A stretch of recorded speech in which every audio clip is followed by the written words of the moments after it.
Hello.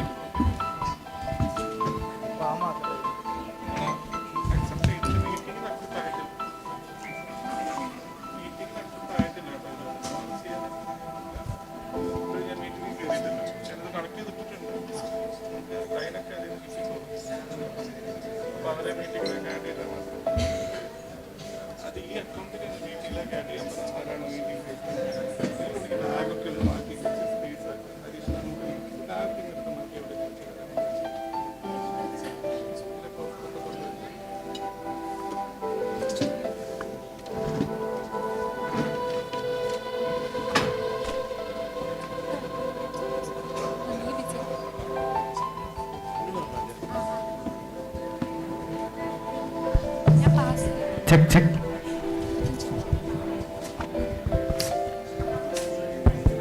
Check, check.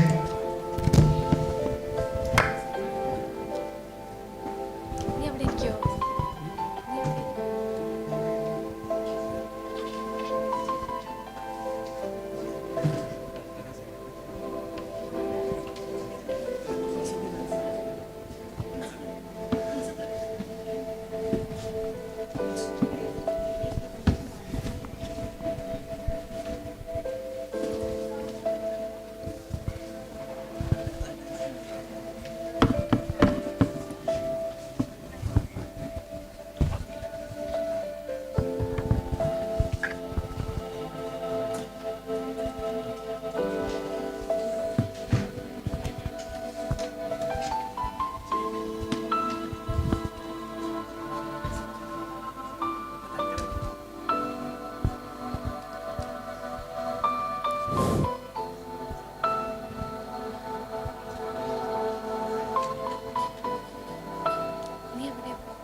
A warm welcome to respected dignitaries, distinguished speakers, esteemed researchers, and dear participants. I'm highly privileged to welcome you all to the first international conference, Icciet 2025, International Conference on Computational Intelligence and Emerging Technologies, hosted by the Department of Computer Science, St. Joseph's College, Devagiri. St. Joseph's College, Devagiri has been imparting quality education for the last 68 years as one of the most prestigious arts and science college in Malabar. True to its motto, Pro Dio et Patria, for God and country, this institute works with commitment to create a just and humane society, upholding national integration and religious harmony, with special emphasis on the enrichment of poor and the marginalized. The Department of Computer Science emphasizes a strong blend of theoretical knowledge and practical exposure, creativity through project-based learning, industry-oriented training, and research-driven initiatives. Guided by a dedicated faculty team, students are well prepared to meet the evolving changes in computation and information technology, contributing meaningfully to the digital era. Aligned with our department's vision of research-driven initiatives, this conference aims a meaningful blend of theoretical understanding and practical exposure. Icciet 2025 invites scholarly contributions in major emerging areas such as data science, machine learning, IoT, robotics, quantum computing, and cybersecurity, along with interdisciplinary domains including nanotechnology, biotechnology, environmental science, healthcare, and space science. With its hybrid mode of participation, the conference enables wider accessibility and global knowledge exchange among scholars, researchers, and international delegates. On behalf of the Department of Computer Science, I extend my heartfelt appreciation to all participants, keynote speakers, reviewers, coordinators, and volunteers for their invaluable support in making this conference possible. Let us begin this conference with great enthusiasm, open minds, and shared spirit of innovation and collaboration. Once again, I warmly welcome you all to ICC-IET 2025. To mark an auspicious start to today's proceedings, I invite Vaishnav T of second year BCA to render the prayer song.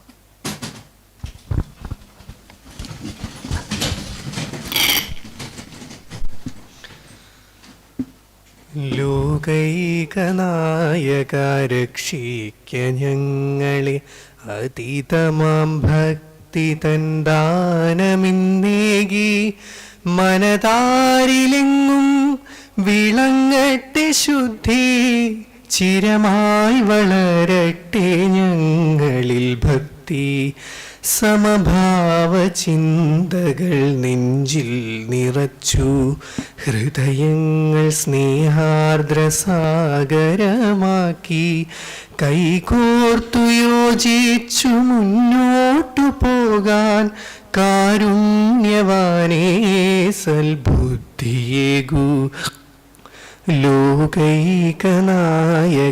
രക്ഷിക്ക ഞങ്ങളെ അതീതമാം ഭക്തി തന്ദാനമിന്നേകി മനതാരിലെങ്ങും വിളങ്ങട്ടെ ശുദ്ധി ചിരമായി വളരട്ടെ ഞങ്ങളിൽ ഭക്തി.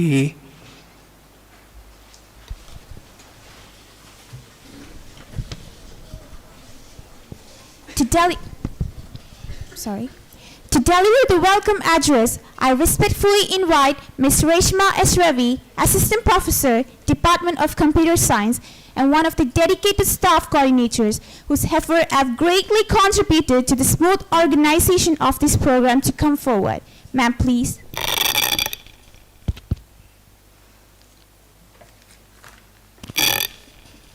Thank you, Shifana. Respected dignitaries on and off the dais, a very warm good morning to one and all present here.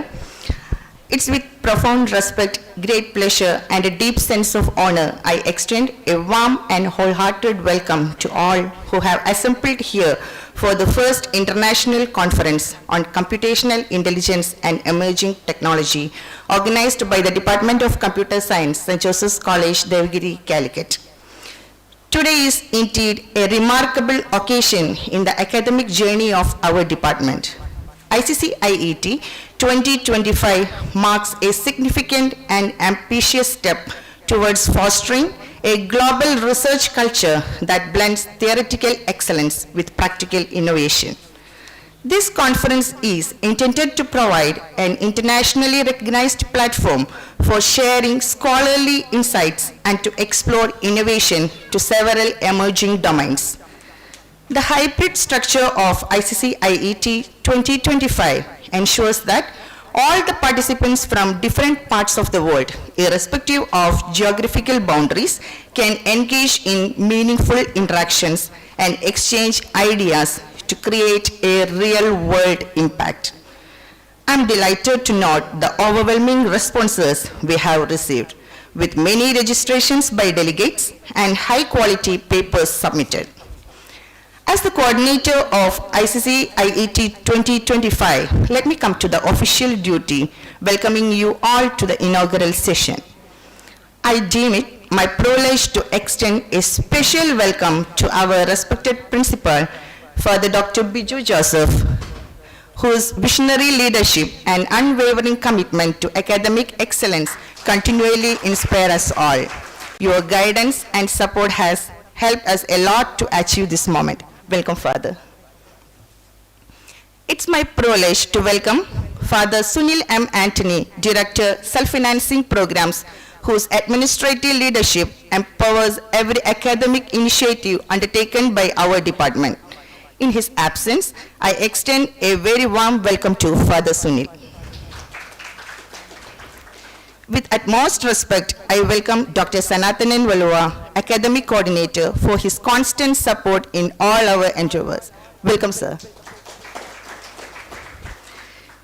We have with us today our esteemed speakers, distinguished resource persons, and invited experts, whose contributions will undoubtedly enrich the academic discussion of the day. A warm welcome to the invited speaker, Dr. Vimala Matthew, Scientist, National Institute of Electronics and Information Technology, NAILIT, Calicut. I extend a hearty welcome to the judging panel, including Dr. Anumeri Chacko, Assistant Professor, Department of Computer Science and Engineering, National Institute of Technology, Calicut. Let me welcome to the invited speaker, Dr. Premjit B., Assistant Professor, Senior Grade, Amrita School of Artificial Intelligence, Amrita Vishwavidyapeetham, Coimbatore. Hearty welcome to other panel members joining online. Dr. Alvikunya Pandakan, Associate Professor, University of Dubai. Dr. Meghna M. Reddy, Software Engineer, Snapping, Zurich, Switzerland. Dr. Samira Salam, Assistant Professor, Department of Computer Science and Information System, BITS Pilani, Hyderabad Campus. Dr. Nagaraju, Assistant Professor, IIIT DM, Kurnool. We look forward to gaining from all of your profound expertise and diverse perspectives. A warm welcome to Dr. Anima P., Head of the Department of Computer Science, St. Joseph's College, Devagiri, whose guidance and encouragement have been instrumental in the successful organization of this conference. I would also like to place on record my appreciation for the participation of all the delegates, research scholars, and students, both from India and abroad. I welcome all of you to the event. I extend my heartiest welcome to the organizing committee, faculty members, technical team, audio-visual team, administrative staff, and student volunteers. Your meticulous planning, tireless efforts, and tedious works over the past months have transformed this vision into a reality. As we embark on this day of scholarly engagement, I sincerely hope that ICC-IET 2025 becomes a catalyst for new collaborations, innovative ideas, and further research endeavors. Once again, on behalf of the Department of Computer Science, I extend a warm and dignified welcome to all to ICC-IET 2025. I wish you all a fruitful and intellectually stimulating conference. Thank you. Thank you, ma'am. Dr. Anima P., Head of the Department of Computer Science, is a visionary leader and a guiding force of our department. Her dedication to academic excellence, student development, and innovative learning has been truly inspiring. Her continuous support and leadership have been instrumental in shaping the department into a center of excellence. I now respectfully invite Dr. Anima P. to deliver the presidential address. Ma'am, please.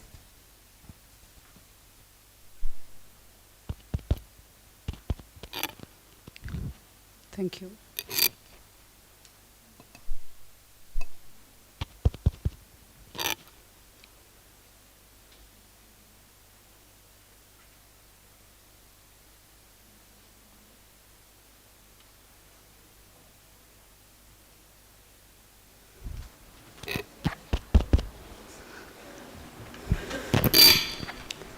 Honorable Principal, Reverend Father Viju Joseph, distinguished chief guests, our esteemed speaker of the day, Dr. Vimala Matthew. Dr. Premjit B. is actually on the way. His train has been delayed a little bit. He is expected to be here in 10 to 15 minutes. Respected member of the judging panel, Dr. Anumeri Chacko, Academic Coordinator, Dr. Sanathanan Valua, sir. Program Coordinators, Reshma S. Ravi and Ms. Lishma K. Invited academicians, research scholars, delegates from outside the state, my beloved students, and dear participants, a warm welcome to all of you.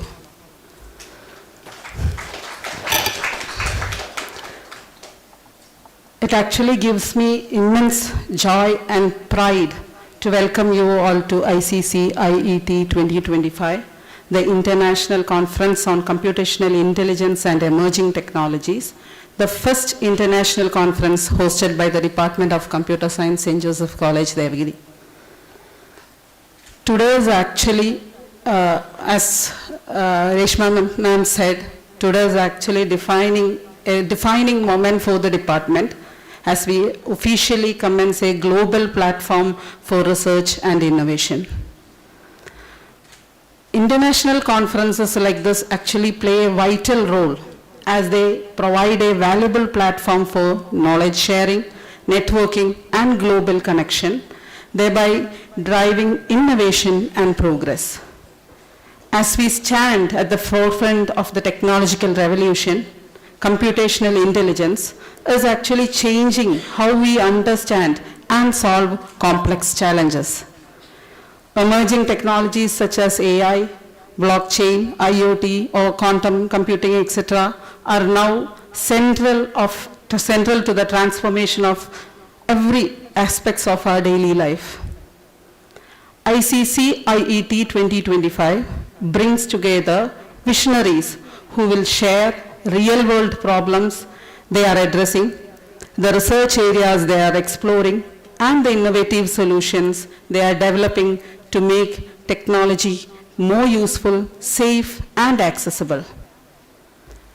We'll see how these advancements are impacting healthcare, education, agriculture, environmental protection, and many other sectors that directly touch our everyday lives.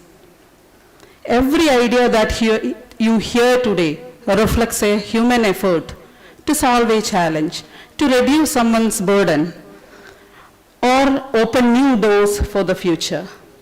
This conference is not only about machines becoming smarter, it is about how we as a community learn to use technology wisely, responsibly, and compassionately. Together, we celebrate the spirit of innovation, collaboration, and the shared vision of building a more connected and intelligent human future. ICC IET 2025 also aims to recognize and incentivize high-quality research by presenting two prestigious honors, the Best Paper Award and the Young Researcher Award. These awards reflect our commitment to encourage impactful, original, and socially relevant research, especially among the emerging scholars. We are actually honored to have two eminent speakers with us today, Dr. Vimala Matthew and, as I already mentioned, Dr. Premjit sir. Dr. Vimala Matthew, scientist E at NULIT Calicut, brings with her more than 2 decades of expertise in AI, software project management, and leadership in national level technological initiatives. Her work demonstrates how emerging technologies can be harnessed for social betterment, and we are truly privileged to hear her insights today. Thank you, ma'am. Also, we have Dr. Premjit B, Assistant Professor at Amrita School of Artificial Intelligence, who is known for his exceptional contributions to NLP and computational linguistics. We are also privileged to have Dr. Anu Mary Chako, Assistant Professor, NIT Calicut, serving as a member of the judging panel. Her rich expertise in AI, health informatics, and assistive technologies add immense value to the conference. At this moment, I also wish to express my sincere gratitude to our Principal, Reverend Father Biju Joseph, for his unwavering support and encouragement, to our Director, Father Sunil Anthony, for his leadership and vision, and to our Academic Coordinator, Dr. Sanathanan Valluva, for his constant guidance, valuable suggestions, and his support throughout the planning of ICC IET 2025. I extend my heartfelt appreciation to the organizing committee, faculty members, student volunteers, and technical staff whose collective dedication has made this event possible. And finally, to the young researchers and students, this conference is your opportunity. Engage, question, explore, and let your curiosity lead you. The future of technology depends not only on innovation, but also on the values and intentions with which we use it. Thank you once again, and wishing everyone a day filled with learning, meaningful conversations, and inspiring discoveries. Thank you. Thank you, ma'am. Father Dr. B.J. Joseph, our respected principal, is the backbone of our institution and a visionary leader. His unwavering dedication, guidance, and commitment have been instrumental in shaping the academic excellence and values of our college. His leadership continues to inspire both faculty and students to strive for the highest standards. Now, I request our beloved principal, Dr. Father B.J. Joseph CMI, to inaugurate the conference by lighting the lamp. I request all the dignitaries on the dais to join him.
Thank you, everyone. I now respectfully invite Father Dr. B.J. Joseph to deliver the inaugural address. Father, please.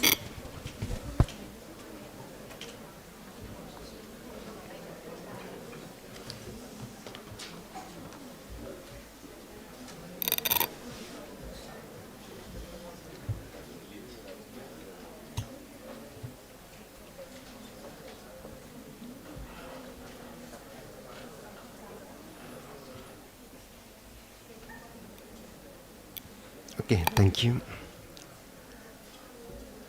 Respected Dr. Anima P., Head of the Department of Computer Science, Dr. Sanathanan Vellua, Coordinator Self-Financing Programs, Dr. Vimala Matthew, NIT, NELIT, Dr. Anu Mary Chako, NIT, distinguished guests, scholars, delegates, teachers, and my dear students. Good morning to all of you. Actually, it is a great honor for you in the inaugural ceremony of this International Conference in Computer Science. Today we have an international conference on computational intelligence and emerging technologies. I congratulate the Department of Computer Science for taking initiatives to bring together experts from different parts of the country. We have researchers, teachers, professionals, and young minds like the students from St. Joseph's College, Devagiri, convened here in this hall. All are here in one platform to discuss the ideas that actually shape the modern world around us. That's why it's a wonderful occasion for St. Joseph's College, Devagiri. And it's a good initiative from the Department of Computer Science to gather such interested or such experts from different parts of the country in a single platform. We all are living in a time when technology is not just supporting human life. Actually, it transforms human life. More than supporting it, it transforms every day. Each and every day we see or new tools were introduced before us. We have new solutions for the existing problems. New and more user-friendly solutions for the existing problems. And new possibilities also opened before us. So many possibilities are arising day after day. Emerging from and all these solutions, these possibilities, these tools are emerging from the field of artificial intelligence and various branches of computer science. We may sometimes think that they are development for the future. They are development for the tomorrow. But we know that they are no longer the topics for tomorrow. They are part of our daily living today. They are solutions for the problems that we confront in our daily life. They create new possibilities before you all. That's why we can say that they are part of our daily life. The theme of this conference, as we all know, computational intelligence and emerging technologies. It's more relevant, I think. And it's also subject to discussions in many aspects.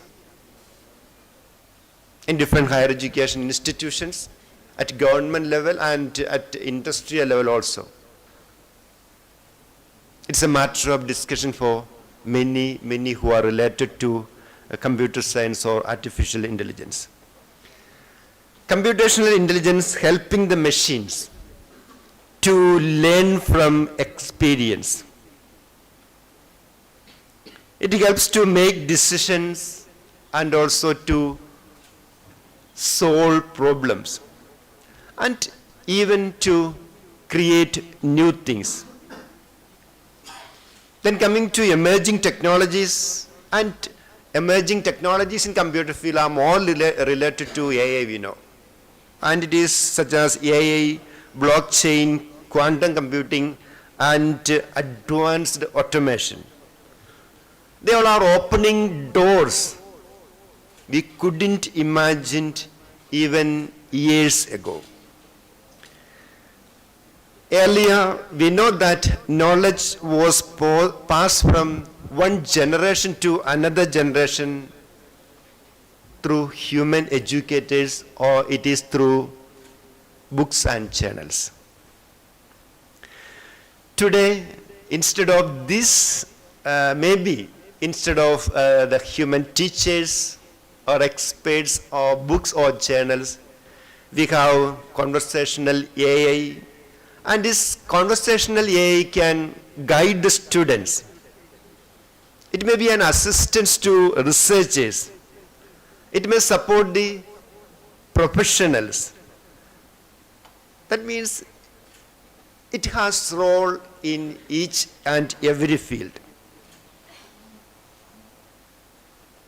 This conversational AI helps to draft documents, summarize information, answer questions, and to analyze data. This analyzing data is at a speed that even we could not imagine. And you all use it for writing your assignments also. Sometimes, even it is not permitted. Another area of our discussion is about practical applicability of AI. That's all, it's so important. How far it is applicable in our daily life. And its role in the future also should be an important area of our discussion. It gives much wider picture about the role of AI tomorrow, or the role of various branches of computer science for tomorrow. How AI and emerging technologies shape the world around us, or shape the world of tomorrow. Artificial intelligence transforms every major field of human life we know. In healthcare, it helps in diagnosing diseases earlier and more accurately. That is why treatment and medication is possible. Early treatment is helpful for solving the problem at the initial level itself. In education, it creates personalized learning experiences. In business and finances, it improves decision making and efficiency of people involved. And in environmental protection, it helps us to understand climate pattern and biodiversity protection. Every one of these changes has the potential to improve human life. That's important. These changes actually has the potential to improve our daily life or improve the human life. But these changes also raise some important questions before us, like how do we ensure the privacy of people, individual? That's an important question. And how do we protect it from misuse? And how it can be made available for all? So these questions are important. These questions remind us that while machines assist us, the principles guiding the use of it must come from human wisdom. This is where institutions like ours became important. So this is why we can say that the coming together of researchers and scholars and experts like this became important. So a conference like this brings the best or the related minds, people who ask questions, explore, imagine, and innovate. You all are like that. You ask questions, you are innovative. So we have peoples or like-minded people brought together here in this conference hall. So it gives the students an opportunity to listen. You are getting ample opportunities to listen to experts offline and online and interact with them. That's also important. Other than the teachers who are teaching regular classes in our college or classrooms, we have the experts here who may be specialized in a particular field of computer science. So you have the chance to interact with them. And so that means that may push you beyond the boundaries. So this conference or the conferences like this encourage research collaboration, or it should encourage research collaborations. We have experts and we have interactions with them. So it should be guided to certain collaborations with them. Maybe for further lecturing or for internship opportunities. Anyway, such interaction should lead to further collaborations in our academic performance. So our duty as educators is not only to teach technologies, but also to teach values to students. Values like integrity, responsibility, creativity, and compassion. When we combine technical knowledge with ethical understanding, actually we build a future that is not only intelligent but also humane. So I also have a request to the students and the participants and the researchers who are participating in this seminar or conference here. You are living in one of the most exciting times in human history. You have access to all tools that previous generation could only dream of. You have access to most modern tools and technologies. Use them boldly, explore new ideas, take a risk. Don't be afraid to ask big questions. You have opportunities. Before you, so many experts are there. So be brave enough to ask questions and clarify your doubts. Innovation always begins from curiosity. But at the same time, stay grounded. Remember that true knowledge is not only about what we can create, but also about why we create it. So there should be a purpose, a humane purpose for every innovations. Let our studies and research contribute to the betterment of the society around us. That's my message to you, and I take a moment to sincerely appreciate the Department of Computer Science for organizing such a wonderful event of practical importance. Conference like these require, we all know that, the conference like this require planning, dedication, teamwork, and a vision. I congratulate the head of the department, Dr. Anima P., and the coordinators and the faculty members, organizing committee, students for arranging such a relevant topic, selecting such a relevant topic and arranging so much of resourceful persons in this college and making them available to all of you.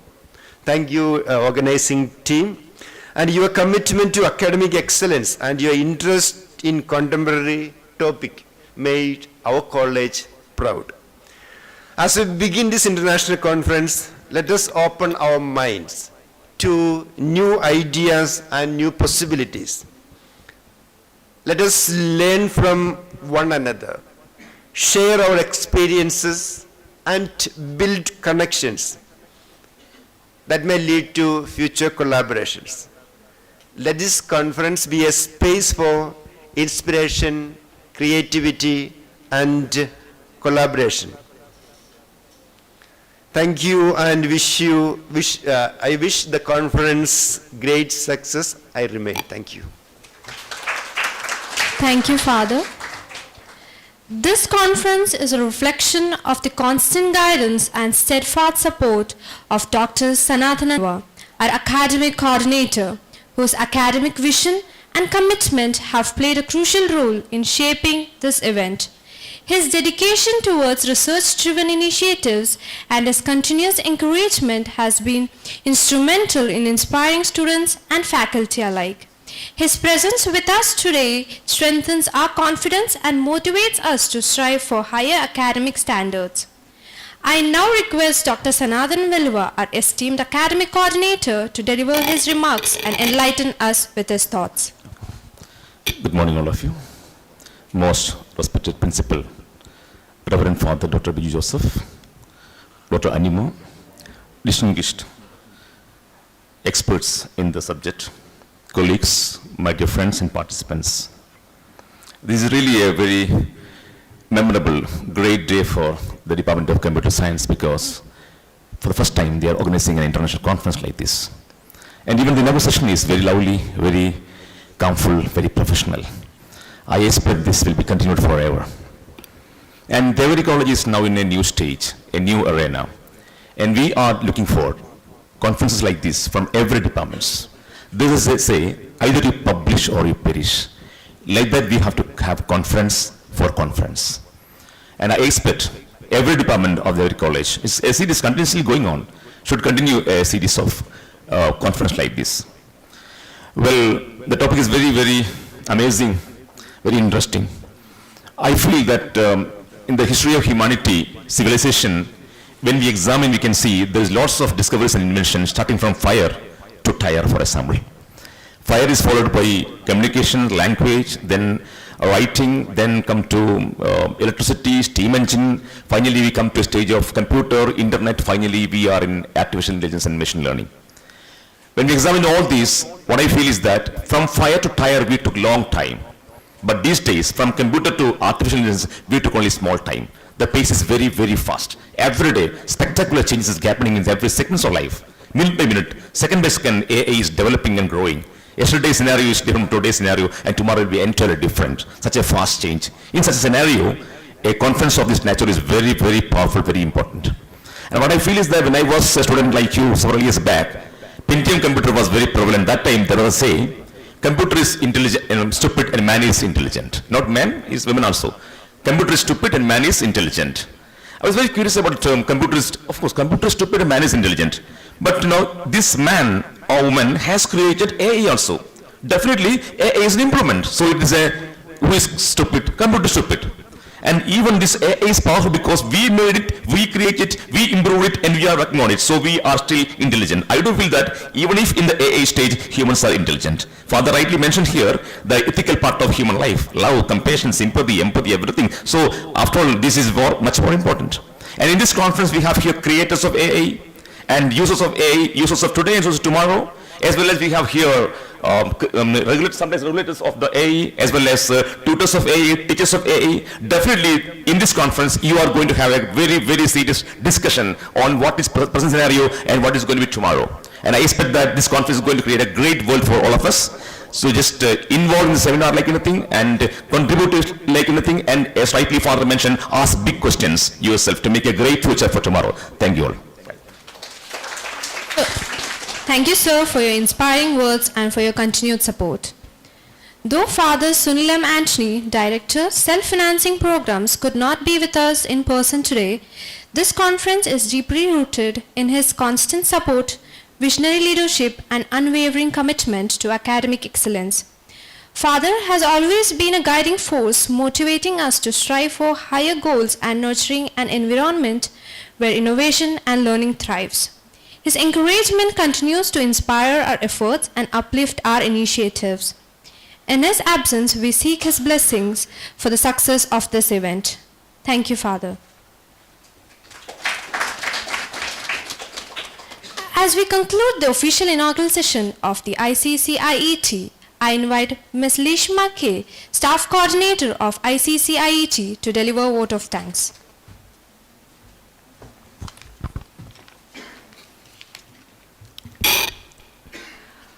A very pleasant good morning to everyone gathered here.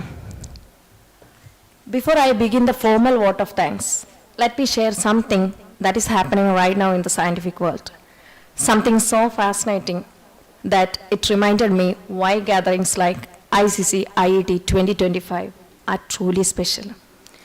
Very recently, a group of scientists and AI researchers were working with protein structures.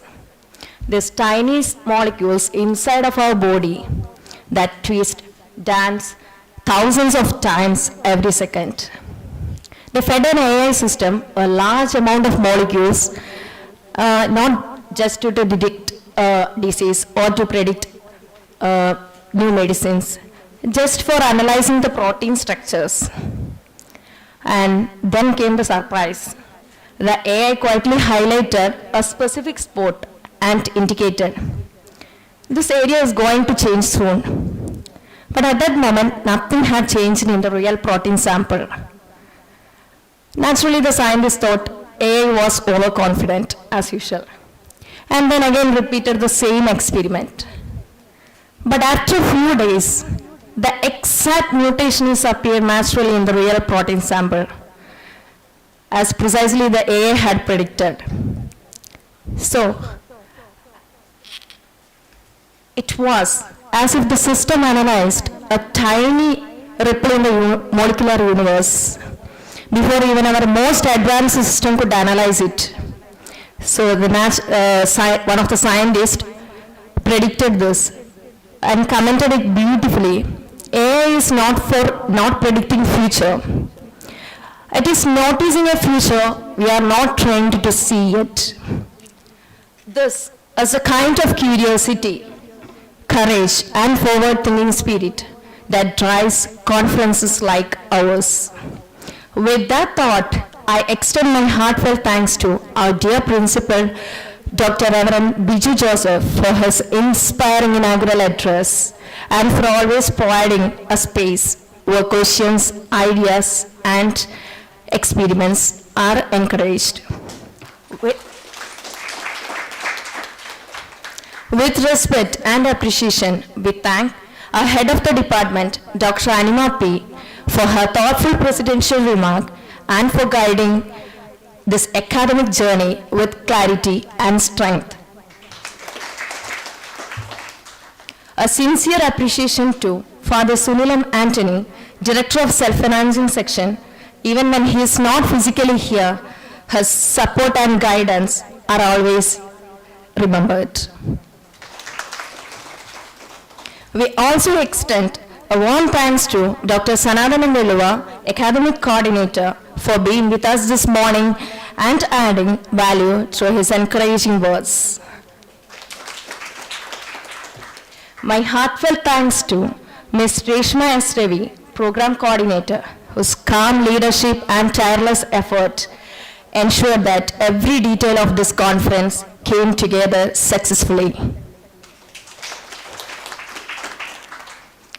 We are honored to welcome our distinguished guests, Dr. Premjit B. and Dr. Vimala Matthew. We sincerely thank you for joining us today, and we look forward to the enriching sessions you are about to deliver. A very special acknowledgement to Dr. Anu Mary Chaku, a person who is always there whenever we ask support or guidance. Thank you, ma'am, for being here today and for graciously agreeing to chair the sessions.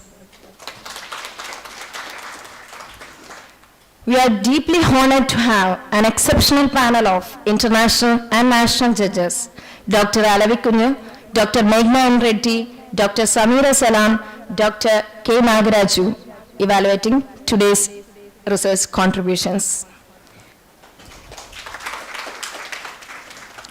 My sincere appreciation goes to my colleagues, the dedicated faculty team, whose cooperation, insights, and constant support strengthen the academic foundation of this event.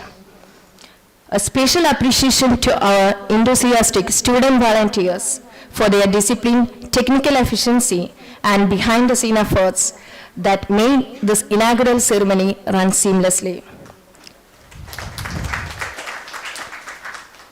We also extend our heartfelt thanks to our technical team and non-teaching staff for their essential contributions in ensuring smooth coordination throughout the program. Finally, to all participants, academicians, research scholars, industry professionals, and international delegates, thank you for being with us today. Your presence, engagement, and curiosity make this conference meaningful, inspiring, and dynamic. Thank you once again. Thank you, ma'am.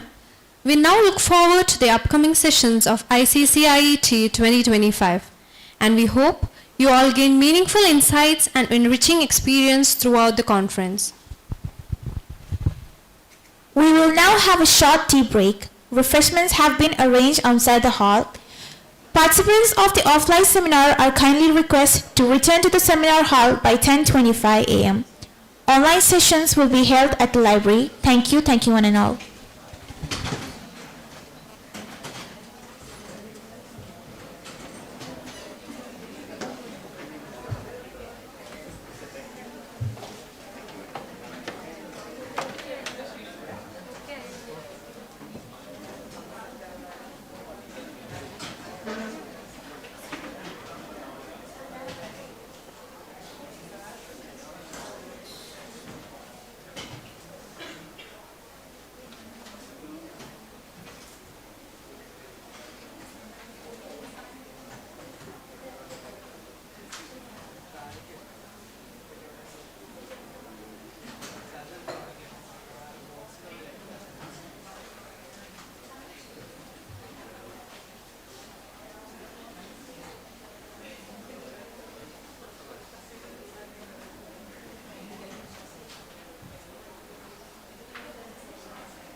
എനിക്ക് attendance sheet കിട്ടിയോ? എല്ലാവരും പോയിട്ടുണ്ട്. അവർ മിസ്സുമാരുടെ കയ്യിലുണ്ടോയെന്ന് നോക്കി നോക്കടാ. എനിക്കിവിടെ കിട്ടിയിട്ടില്ല.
intelligence.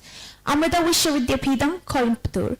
He leads a DRDO-funded project on neural machine translation for zero-resource Indic language and an Amrita-funded project on multimodal detection of technology facilitator violence in Dravidian social media. He has delivered several invited talks on deep learning, NLP, transformer models, and AI applications.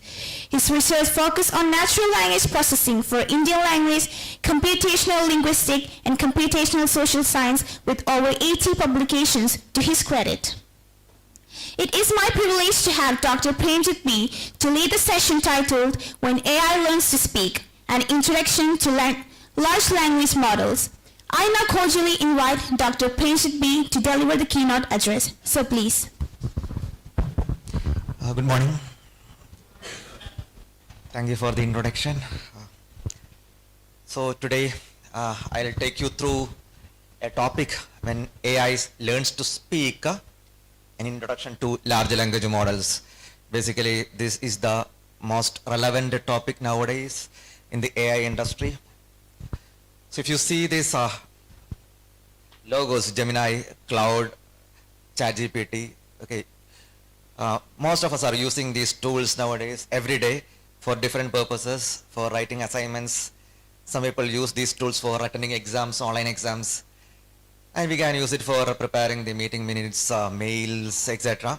So the explosion of AI, so we are currently living in the fastest acceleration in the technology era. Okay, every day new techniques are coming, and these models, Gemini, Cloud, ChatGPT, and other models are called as large language models, and these models are basically considered as the building blocks of current AI domain. So if you see this slide, AI assistants everywhere. Similarly, we have Gemini, ChatGPT, or some other tools, even Siri is there in Apple. Microsoft has its own tool, Cortana. All are based on large language models, and we can't live without these large language models nowadays. Okay, to solve all of our problems we can use. Some people are using these tools for their personal usage also. So these machines, current language models, Gemini, ChatGPT kind of tools, can speak, they can reason, they can generate new text. Recently I attended one literature festival. There one of the prominent authors in English, he said that he uses ChatGPT to generate initial ideas of his novels. So people are using AI tools to write poems for creativity. So if you see Hotstar or Amazon Prime, I'm not sure about the platform, you can find one series, Mahabharata series, which is developed only using AI. So AI has reached some level where you can solve any of your problems using these tools. So the concept of this machine which can speak or reason or generate language, it was there long back, but most of the concepts were in science fiction stories and movies only. So this is an example story, 2001 A Space Odyssey, a movie directed by Stanley Kubrick. So you can find a dialogue between an AI tool HAL 9000 and Dave, a human being. So this was actually a science fiction story dialogue. They expected this tool to come in 2001, but fortunately or unfortunately, we have such tools only in 2020s after the COVID. So after the COVID, a lot of evolution happened or revolutions happened in the AI industry that actually paved the way for this large language models, which is the current building block of all the technologies nowadays we have. Okay, so even though this movie envisioned to have a chatbot like this, chatbot with whom we can contact or converse like a human being, okay, it has come to the being in recently only, but the thought was there in the 1960s or 50s itself. So this was one of the first chatbots with which we can contact or converse is ELIZA, which was designed by Weizenbaum from MIT. So he developed a very simple chatbot. When you ask some questions, the tool will rearrange the words to create the answers. It's completely purely role-based approach based on the rules. If this word comes, the next word has to be this word, kind of rules were used to design this ELIZA model. So the advantage of having this ELIZA tool was like after building this tool, people came to know that this is not the way a chatbot or AI machine has to be created. Generally, humans naturally attribute our intelligence to generate text. But in AI models or computers case, we have to, there is no natural intelligence. We need to artificially attribute the intelligence to the machines. How can we induce this intelligence to the machines? That thought process started from this kind of models. So first thought was on in the large language models era, or if you take the concept of language models, the first thought was on related to translations. How to translate a text in one language to another language. That actually paved the way for other technological advancements in natural language processing. So how does a machine learn to speak? The way we learn to speak a language is entirely different from the way machines learn to speak a language. Because in our DNA, a lot of knowledge is encoded related to languages and our experiences, but in the machine's case, it is completely empty. So we need to induce the knowledge into the machine's brain. So we call it as neurons, artificial neurons. Neural network is the building block of these currently large language models.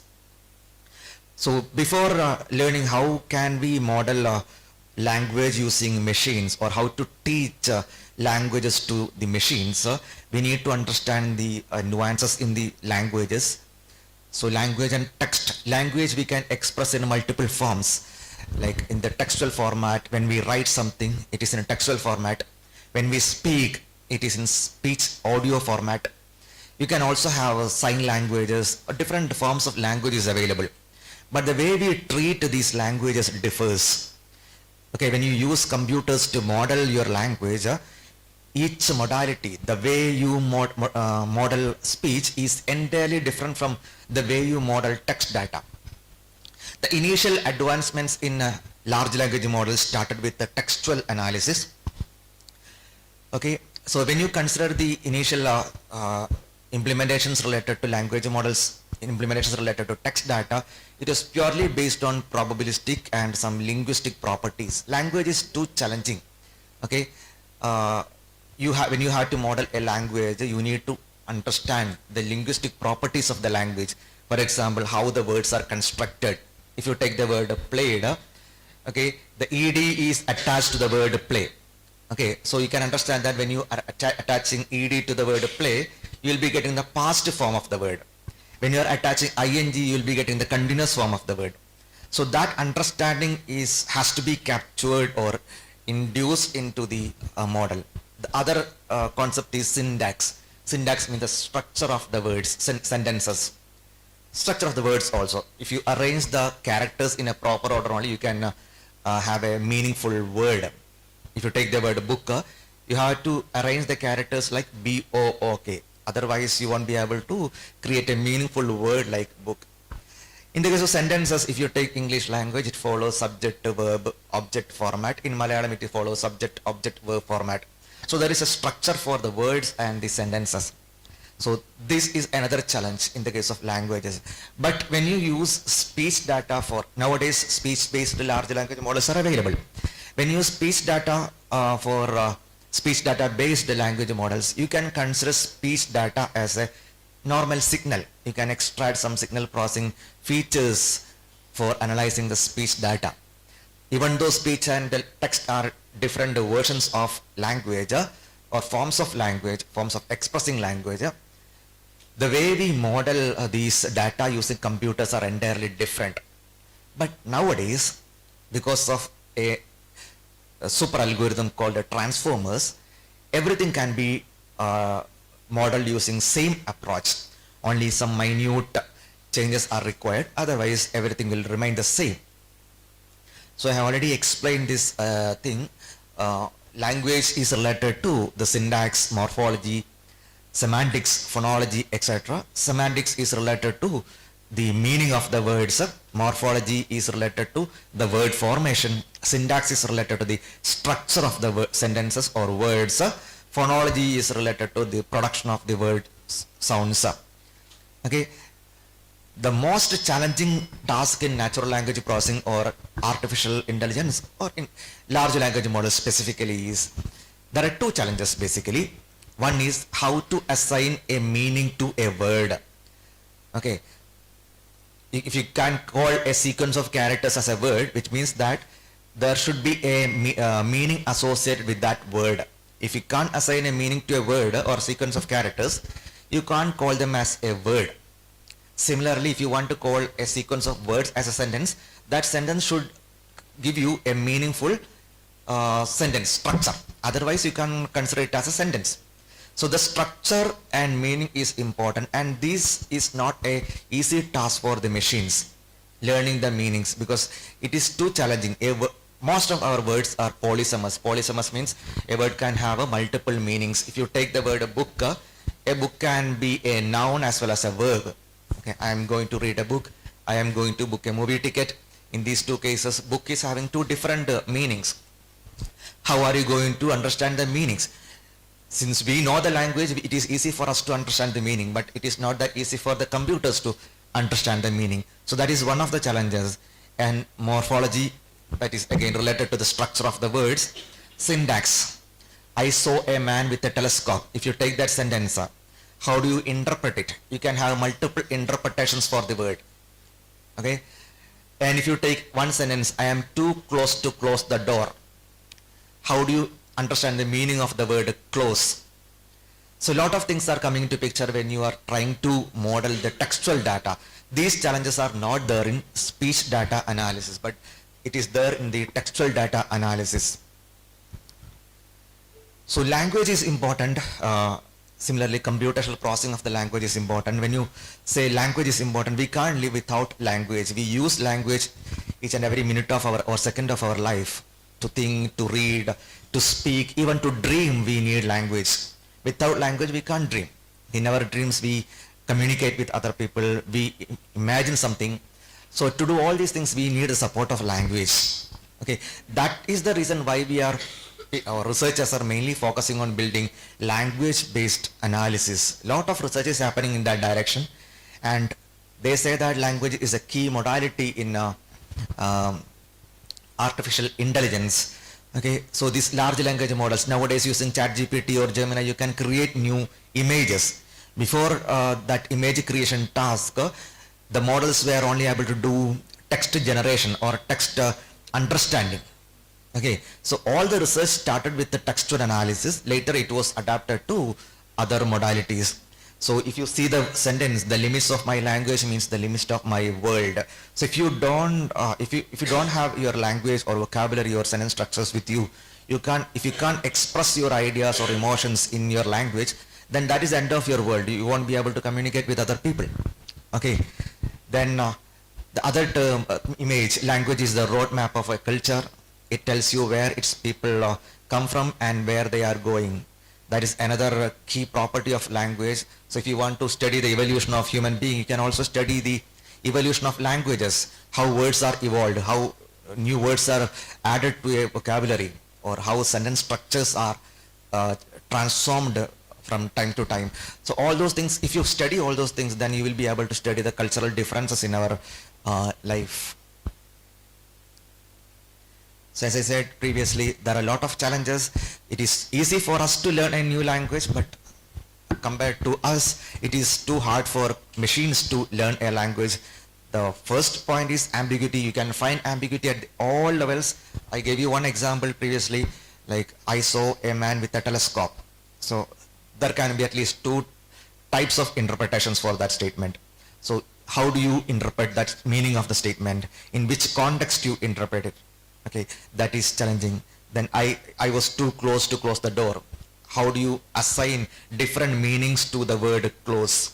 that is again a challenge. Ambiguity. Okay, then if you take the pronouns. Okay, I had a biryani yesterday, it was delicious. So the pronoun, how you assign or connect it with the word biryani. Okay, so these are challenging tasks. It is easy for us, but it is not that easy for machines to comprehend this kind of ambiguity or complexities in the language. Okay, so world knowledge is important, but it is too difficult for us to induce all these world models into the machine's brain. So here long range dependencies, if it is hot, I will wear a hat. So if you take another example, I live in Kerala, I speak fluent. If you take that sentence, the fluent dash, if you want to fill that space, you can use one language, but which language you have to use for filling that space, that has to be related to the place Kerala. Okay, so these kind of dependencies also plays an important role in language modeling, how one word is connected to other word. Okay, so a lot of challenges are there, but still language models are everywhere. Language models are used nowadays for solving all these tasks in languages like English or some European languages. Almost all the problems are solved, but in our language, especially the Dravidian languages, Malayalam, Tamil, Telugu, Kannada, Tulu kind of languages, most of the problems are unsolved. Malayalam and Tamil, it is comparatively better. But when you consider Kannada, we are still in the infant stages of the language model research. So this thought were there previously. People started building language models in the 1960s itself using algorithms like hidden Markov model. Okay, but in the beginning of 2010s, when deep learning, the concept of deep learning became more popular, people started using language models, neural network based language models like recurrent neural network, long short-term memory network, and gated recurrent unit, etc. So there is a history actually. So this algorithm actually motivated researchers to build the current algorithm called transformers, which is the building block of large language models. Using transformers, we can easily teach machines to learn a new language. So there is a history, there is an evolution in the language models. So if you take the sentence, if it is hot, I will wear a hat. If you want to understand the meaning of the sentence, or if you want to connect the context with the word hot, or if you take the sentence, I live in Kerala, I speak fluent Malayalam. Okay, if you take that sentence, if you want to learn the word Malayalam, a dependency between the word Malayalam and Kerala, there is a long contextual dependencies. Contextual dependencies means if you take a sentence, each word is arranged in a proper order. Okay, there is a dependency between the words in a sentence.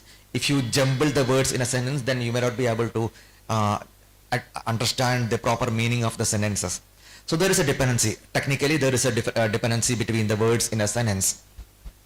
So in that case, the algorithm which is used for modeling the language should be able to remember what has happened previously, what word has happened or occurred in the previous time steps. Okay, if you take the sentence, I live in Kerala, I speak fluent Malayalam.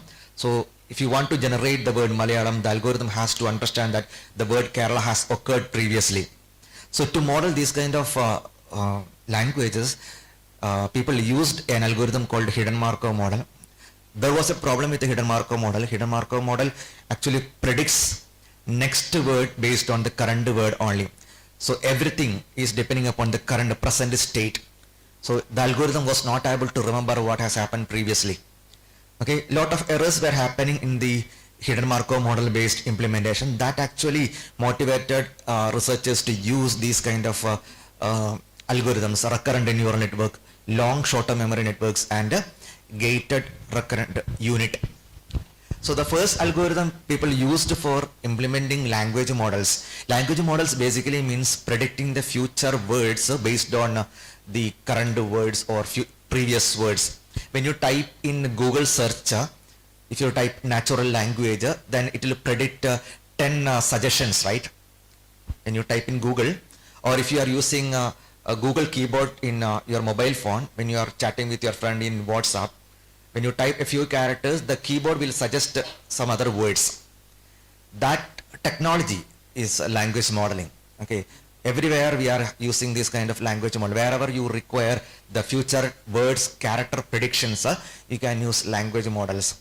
And if you take the Google's case, when you type something, it will predict the future characters and it will list out at least 10 suggestions.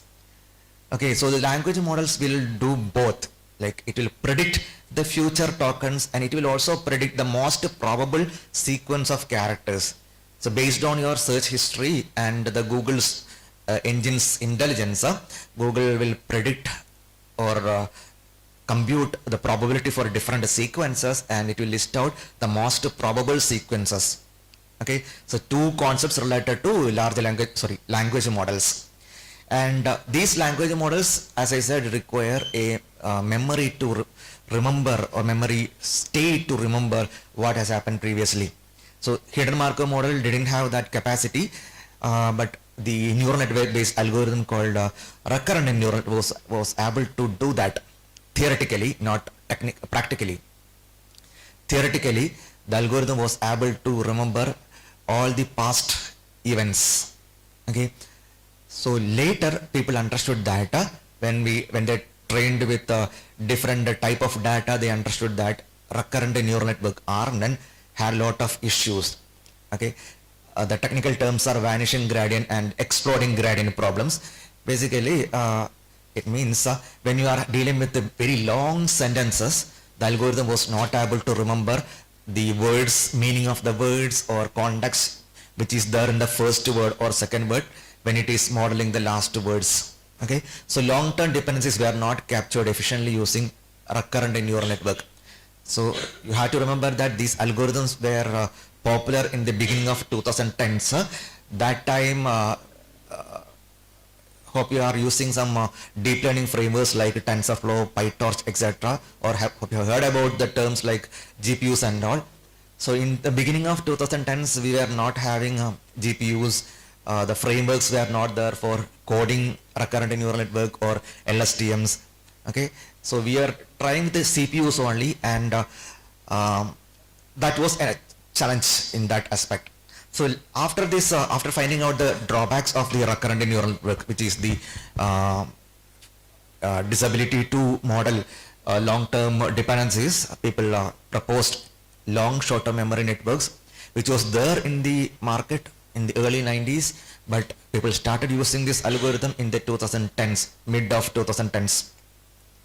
But the problem is we didn't have enough computational resources to use long short-term memory networks. Compared to recurrent neural network, lot of computations, matrix multiplications were there in LSTM. So the performance was superior, but the number of computations, if you train a algorithm, LSTM model using some data, it takes a lot of time and sometimes it fails because of this unavailability of the computational resources. That actually motivated researchers to come up with a new algorithm which is gated recurrent unit, okay, which can have the same performance of LSTM but with a reduced number of operations or computations. Okay. Then people use GRU left and right for different applications, and all the NLP research started with machine in English sentence into multiple European language sentences. That was the first research. Then it was extended to other languages.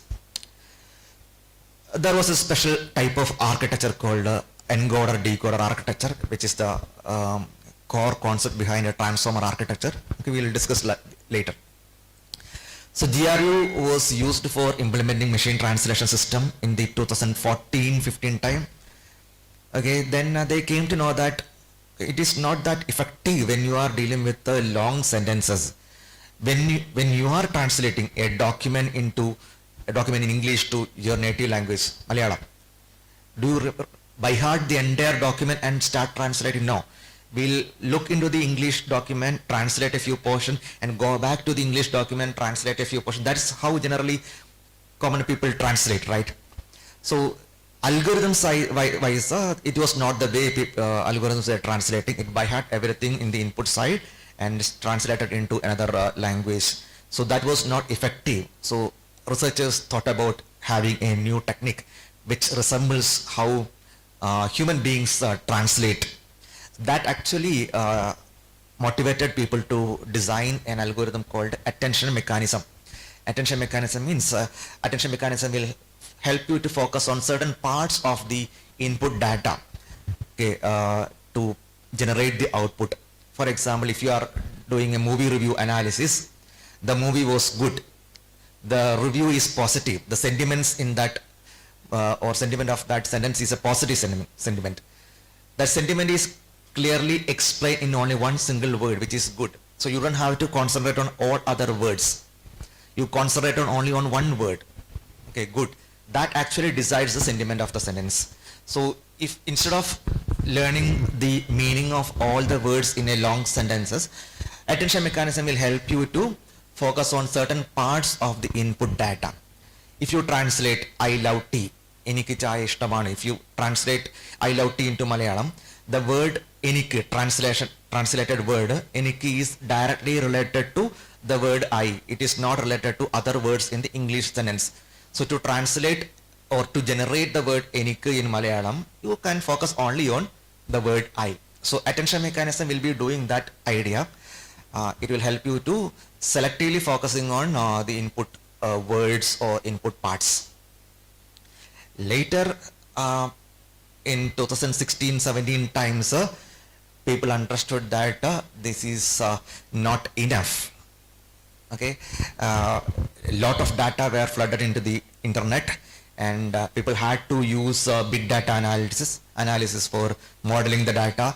Data can be parallelized or computations can be parallelized.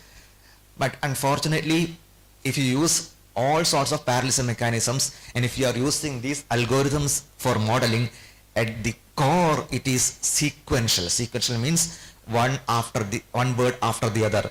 So in RNN, LSTM, GRU algorithms, it learns data word by word, not everything together. One word will be analyzed.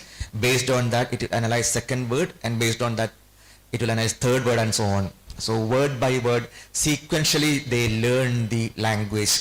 So parallelism was not that effective in using these GRU, LSTM, RNN models. Okay, whatever techniques you use for bringing parallelism, core you have these sequential models. That actually helped the researchers to build this transformer model. Okay, this transformer model is the backbone of the large language models. Okay, ChatGPT is built on top of this transformer architecture. Gemini is built on top of this transformer architecture. Okay, whatever large language model you take, it is built on top of these transformer models, but it has two different parts, encoder and decoder. Encoder and decoder are doing two different jobs. Okay, so how many of you use ChatGPT? All are using ChatGPT. Okay, so when you are asking one question to ChatGPT, how it is generating the answers for your questions? Is it understanding the question and generating the answers for your question? No, it is not understanding your question. It is generating the most frequently, or not frequently, not most possible sequence of words based on your query. Okay, if you ask something, the algorithm will compute the most probable words which can come after this sequence. So if you ask what is natural language processing, question mark, then you will be getting some definitions for that using ChatGPT. Those words are not the answers generated by the ChatGPT. It is predicting the words which can follow these words in the query. Okay, that is actually built using a decoder part of the transformer. Okay, decoders are basically used for generating a text. Okay, this ChatGPT or Cloud or Grok, all these models are basically decoder based models which can generate some text. And there is one more technique called encoder models. Encoder models duty is to, or encoder's duty is to transform the words into some numerical representations. That is a challenging task in language processing. In all the, if you take any AI algorithm, all these AI algorithms are working on matrices or tensors. Tensors means multi-dimensional matrices. Okay, either matrix or tensor. Text is not a numerical representation. Speech is a numerical representation. Image you can consider it as a numerical representation. You can read the pixel values. In the case of speech, you can read it as a signal amplitude values. But in the case of text, it is a normal sequence of characters only. So we need to find a way to convert this text into some numerical format so that the algorithms will be able to process it. So encoders are basically used for transforming the textual data into some numerical representations. Okay, GPT models are used for generating new text. So if you want to write a poem, you can simply ask ChatGPT, give the context to ChatGPT. ChatGPT will write a poem in English or any language you want. That is a decoder based model is doing that task. Okay, so these are some of the examples you can find in the large language models domain. Llama models from Meta, Palm is from Google, Claude, Anthropic, Gemini, Google, T5, Google, BERT is also from Google, and different variants of BERT is there. Okay, so this is large language models. A neural network trained to predict the next token. Okay, token means a word in general. So basic duty is to predict the future words given a sequence of words, past words. So algorithm will try to learn the patterns, grammar, facts, reasoning from larger text.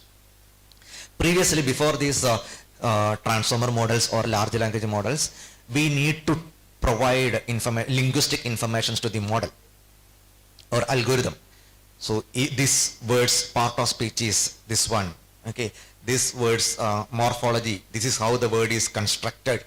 We need to provide all those information manually to the algorithm so that algorithm will start learning the language. Nowadays, it is not required. Basically, natural language processing is considered as an interdisciplinary science where you require artificial intelligence, computer science, and computational linguistics, okay, language studies. But nowadays, we don't require the computational linguistics aspect in building natural language processing models. The algorithms can learn the linguistic properties from the data itself. If you are having good quality large data, then the algorithm will be able to learn all the features from the data very easily. If you take the language Sanskrit, the resources available for digital resources available for Sanskrit is very limited compared to Malayalam and Tamil. But when you use AI models to learn Sanskrit or to do some task in Sanskrit, most of the problems are solved in Sanskrit language because that language is well structured. Very rarely people move away from the structure of the language, the way we construct the sentences, the way we use words in a particular context, everything is structured. There are certain rules. Okay, Sanskrit is well structured, so people will be able to model the language, not the people, the AI machines will be able to model the language very effectively. But since Malayalam, Tamil, all these languages, we don't follow proper structure while speaking or while writing the sentences, it is not that easy for the machines to learn these languages. So if there is a proper structure, grammar, facts, etc., it is easy for the algorithms to learn it, but if it is not there, the algorithms will find it difficult to learn the language. So if you want to teach a language to a machine, you need, teach means I am talking in the perspective of language generation. Okay, to generate some text, you need to follow these steps. The first one is tokenization. Tokenization will help you to segment a sequence into words. Word level analysis can be done. Then we will try to convert the words into some representations, numerical representations. Embeddings will help you to convert the words into numerical representations. And we'll have one more concept, position encoding. Okay, as I said, words are polysemous and each word will be having multiple meanings in different contexts. If you use the word book, in the previous case, book can have two meanings. It can act as a verb as well as a noun. So how do you assign the meaning of a word? It is based on the context, where it appears, what are the surrounding words. That a context will be learned using or the position information will be learned using positional encodings. Then we will use attention heads. Attention heads means I had biryani yesterday, it was delicious. So it has to be related to the word biryani. Okay, so when you generate the representation for the word it, the algorithm will attend to the word biryani more compared to other words. So that kind of attention will be used here. Then we will be having a decoder based algorithms to generate a text. So when you do or when you ask something to the ChatGPT and ChatGPT responds with some answers, so in behind the screen all these things are happening, or it is already done by the ChatGPT. Tokenization is there, embeddings creation is there, position encoding is also there. Then it will compute the attention scores for each word. So those information will be passed to the GPT model. GPT 5.1 is currently used in ChatGPT. So that GPT model will take all this information to generate your new token. So a lot of things are happening in the background. Okay. And this is the anatomy of large language models. And if you want to build a large language model by your own, you need to follow these kind of steps. Pre-training. Pre-training means using large amount of data. You can use the entire data available in the internet to train a neural network. Okay, so for that you require thousands of GPUs, months of training. Okay, if we spend some time in a place, for example, I live in Coimbatore now. So if I spend some time in Coimbatore, I will be able to speak Tamil very easily. At least some words and some sentence structures I can use. In the case of, the reason is the way we learn the language is already encoded in our DNA. But in the case of machines, it is completely empty and you need to provide useful information to learn a language. So pre-training is related to that. It is completely empty and you need to provide lot of data or examples or experiences, and you teach the models. This is how you need to learn the meanings. This is how you learn to how you train to learn this syntax or sentence structures. This is how you learn to do these operations. All those things you have to train. So this training process requires months, okay, not just days or weeks. Okay, for that you require thousands of GPUs. A lot of computations will be there. It is not an easy task.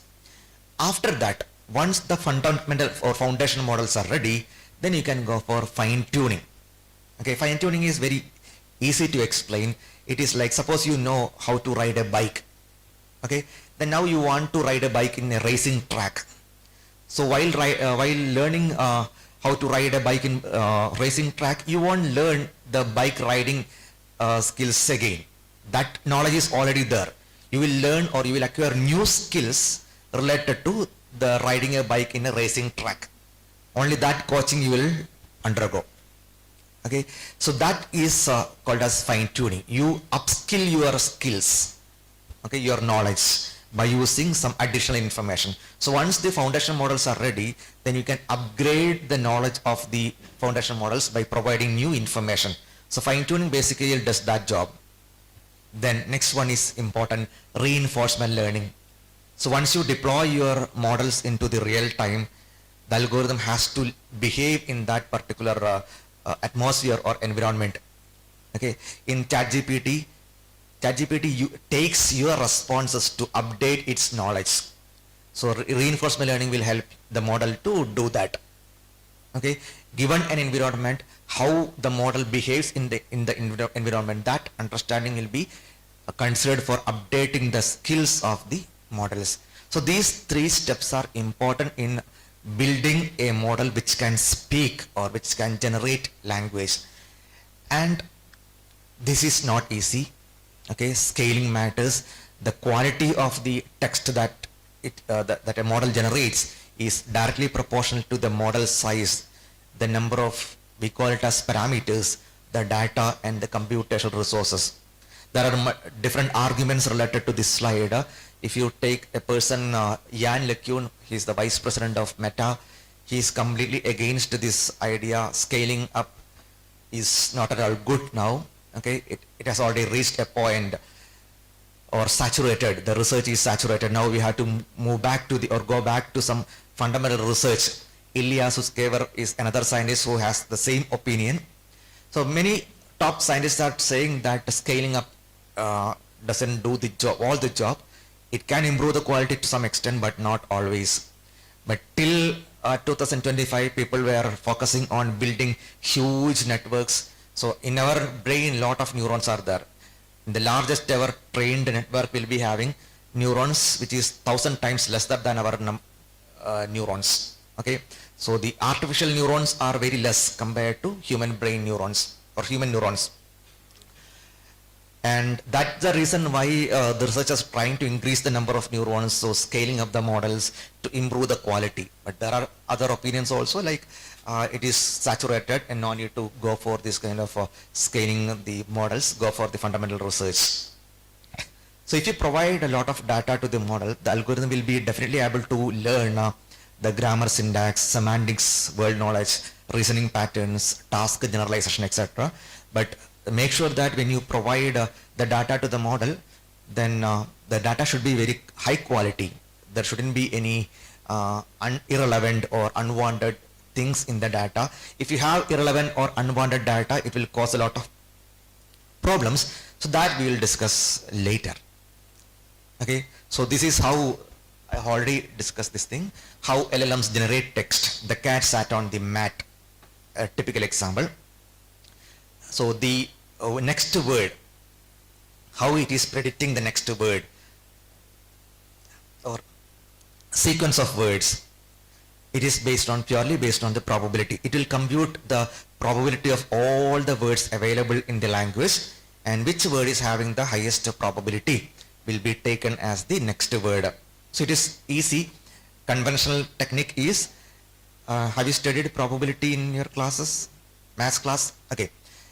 The probability is like, we will compute how many times the cat sat on the mat occurs in the entire language divided by how many times the cat sat on that sequence occurs. The same computation will be done for other words also. The cat sat on the sofa. How many times that sentence occurs divided by the cat sat on the frequency. So we will compute this probability for all the words and we will identify the words with the highest probability, and that word will be taken as the next word in the sequence. So this is how large language models or ChatGPT is generating text based on this idea. So they are not taking this kind of probability. Instead, they will be using a neural network. So this, if you provide a lot of data, you can the algorithms will be able to learn sequence continuation, which means dependency between the words in a sentence, learn the distribution of human language, so how the words are distributed in a sentence, how words are connected in a sentence, okay, then how concepts are distributed in a word. All those things will be learned using large language models. So this you already know. Using LLMs, large language models, you can use it for understanding purpose. Understanding purpose means you can convert a language into some numerical representation, language understanding. The encoder part of the transformers will be doing that. ChatGPT will be doing language generation. Multimodality means you can use some large language models related to speech data, text data, image data. Gemini is able to generate a new images given a prompt. So that is multimodal large language model. ChatGPT can also provide an image based on a prompt. ChatGPT is a tool. GPT 5.1 is the algorithm which is working behind this ChatGPT. Then tool usage. There is a new concept called agentic AI.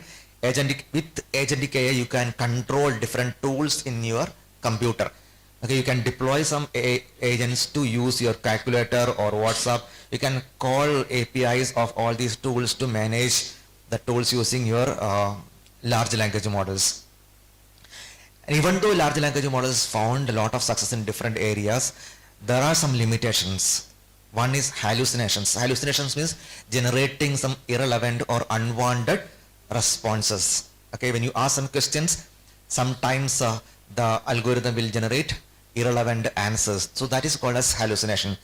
Biases, gender bias, racial bias, everything is there. If you, I'm not sure whether it is there in the ChatGPT or not, try to translate a sentence containing the word teacher or chairperson. Okay, teacher and chairperson are gender neutral words, But when you translate that into Malayalam language, it will be translated as Adhyakshan and Adhyavagan. Okay, Adhyakshan and Adhyavagan are masculine words, not feminine, but these biases are encoded in the models. The reason is these models are trained using the data which we send to the or shared in the internet. If we are biased, then definitely the algorithms will also be biased in that way. So it is our responsibility to clean the data, okay, use unbiased data or information in the internet or social media. So that data is being used by the ChatGPT or some other models to build the network, and which causes these biases. Lot of problems are related to these biases, and in our university, my team is working on this gender bias mitigation, try to reduce the gender bias information from different gender neutral words like teacher, chairperson. Then we'll take some domains like teaching, driving. So when some person drives very badly, then definitely men comments that that driver must be a girl or woman. That kind of biases are there in human beings, and it is reflected in the large language models also. So there are these kind of challenges we have in limitations we have in large language models, context and memory limits. Okay, even though it is trained using large amount of data, still it is not able to remember very long-term dependencies between the data. When you are dealing with very long lengthy documents, the algorithm will fail in most of the cases. Then interpretability challenges. Interpretability challenges means if you give some materials to the ChatGPT or similar tools, and if you ask them to interpret, it may be able to interpret the documents in most of the domains, but there are domains where you have a limited amount of data, it fails. And heavy compute cost. If you see the OpenAI's ChatGPT is built from OpenAI team. So if you check their website, you can see the computational cost and the carbon emission cost by these tools. So that part also has to be considered while building the future large language models. Energy efficient AI is being proposed by many companies. So Soho company, I think they are working on that area. I met a person from Soho 2 days ago. So he said that they are working on energy efficient AI. I'm not sure. So this can be the future of AI that speaks, okay, large context windows. So when you talk with a or converse with a AI model, you should be able to provide a very long sequence or context. Then the algorithm should be able to understand the context, and based on the context, it should be able to respond to your queries. Multimodal reasoning, it is there in most of the models, but it is still under development. Multimodal reasoning, we'll consider multiple modalities like text, speech, and images or videos for analysis. Agentic AI in the future, it is going to be the next big thing. People have started using agentic AI in artificial intelligence. Expert system based AI was there, agent was there, but now it is completely based on large language models based agents. Agentic AI, some frameworks are there for implementing agentic AI, LangGraph, LangChain, etc. are very commonly used frameworks for implementing agentic AI. One agent implementations are there, multi-agent implementations are there. So when you are implementing a multi-agent system, you can ask each agent to do a specific task so that you can solve most of your problems very effectively and efficiently. AI as a cognitive partner, not replacing humans, but I think there is a robot called Moxie in the US. So that robot is basically used as a companion for kids. The robot can talk like your grandparents. Okay, the robot can tell stories, bedtime stories. The robot can understand the kids' emotions by seeing the kid's face and by listening to the kids' words. Okay, that robot is actually replacing many of our grandparents. Okay, maybe in the future it will come to our country also, in our language also. So augmenting creativity, research and education. People are using this tool for creativity, I told you, People are writing poems and stories using ChatGPT. They are using these tools for getting the one-liner for movies and stories or novels using ChatGPT. So for creativity also people are using it, but in the future you can expect a lot of advancements in that side.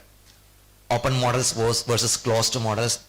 So most of the commonly used models are closed models. You have to pay money, okay, for using it. For if you take ChatGPT, its premium version is there. If you want to use the full potential of ChatGPT, you need to pay. Gemini, you need to pay. So in the future, you can expect a lot of open models, which are freely available, open source models. You can control the models by your own ideas and codes. Then towards general purpose assistance, okay, planning, memory, tool usage, autonomous tasks. Okay, most of the assistants are task specific assistants. When you use when you consider the chatbots available nowadays, they are specifically designed for some task. But in the future, you can expect general purpose chatbots. So it is related to the second point, AI as a cognitive partner, where you can find a robot or a tool using which we can discuss anything and everything in the world. Okay, so I think that is all about this today's talk, and if you want to ask some questions, I'm ready to take up some questions. Anything related to large language models or natural language processing or in AI in general? Yes.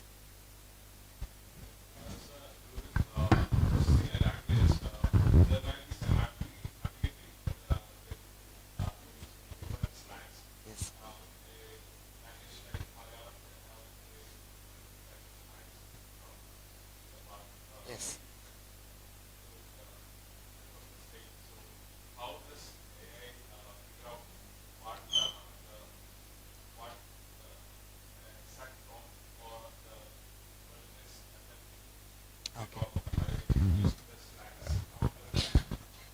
Yes.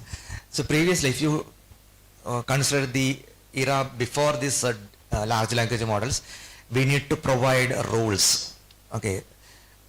If this is the context, then you have to assign this meaning to this word, or this is how you have to pronounce this word, and so on.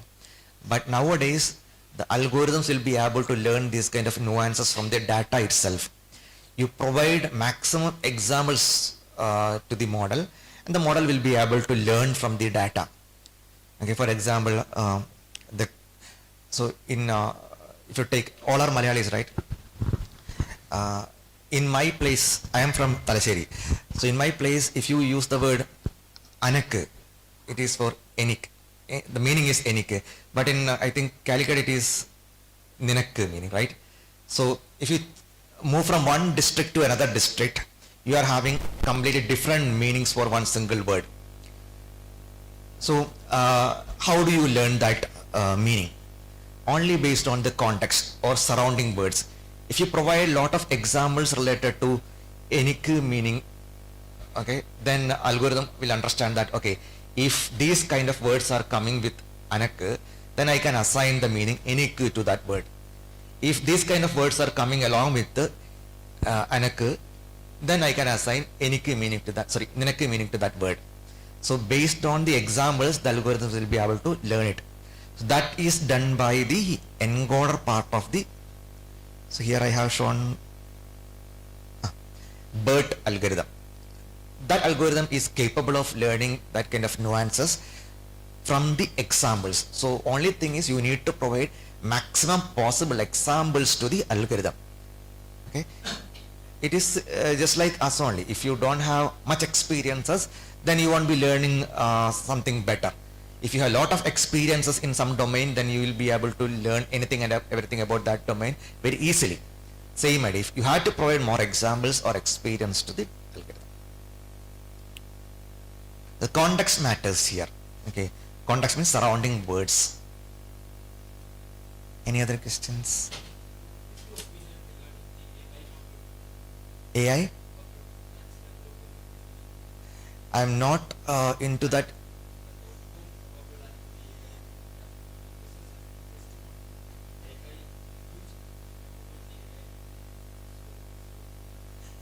AI, people are, that's why I am telling you, there was multiple opinions related to this. Okay, many people are saying that we had to go back to the fundamental research and building models using the fundamental concepts. AI will be there. Without AI, we can't survive hereafter. So most of the investments will be in that AI domain only. Okay, so you can't escape from AI, but how you use AI will vary. So investments will be there in AI, that is for sure. Also in the future, you can expect some more advanced technologies. Again, that is related to AI. But you can also expect, this is my personal opinion, you can also expect some other domain coming in parallel with the AI. So one domain can be agriculture. Okay, so if you listen to people like Elon Musk, he is saying government will give you, provide you money for living. Okay, so how does money come? Money has to come from the industry. Okay, then in that case, if government provides you food and money for your living, then how do you spend your time? Okay, you have to find time for some leisure, okay, some hobbies. Otherwise, your life will be waste. Okay, without spending time, I don't think we will be able to live in the world. If food and money are provided to you, then you don't have to do anything. You don't have to go for work and all. Your entire life is free. So you need to find some other areas to spend your times. So one area can be agriculture. So advanced technology based agriculture can be one future technology, or healthcare you can find some advancements. But again, AI will be an integrated part of that technology. So without AI, I don't think we can survive in this world. So AI bubble is there, and every industry will be focusing on that AI part only. If you take large companies in India, everyone is funding on AI tools. Okay, nowadays the job of software developers is under question mark. So many are losing their jobs because using tools you can create softwares, you can write codes, okay, you can design websites. So how do you find a new job? So you need to use AI. So how you use AI in different domains, that is important, that you have to decide. We have to identify some areas where we can find time to spend. Okay. AI bubble is not a myth, it is there. Any other question?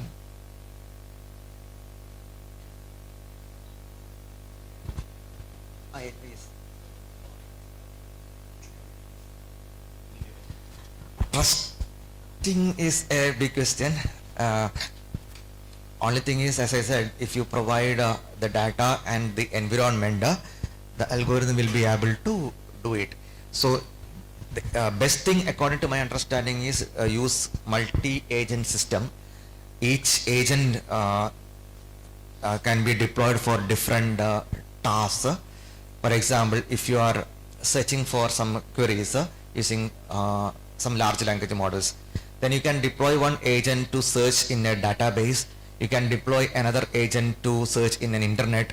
You can deploy an agent to come up with a solution by combining multiple response from different agents.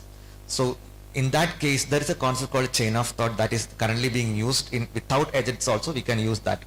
So when you have an agent which can generate the responses by collecting information from multiple sources and check the consistency of the answers by itself, okay, then you can solve the trust issues to some extent.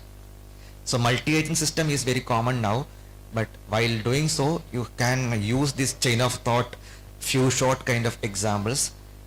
Chain of thought means you can ask the model to reason about some answers or questions, and you can also ask the model to generate multiple responses.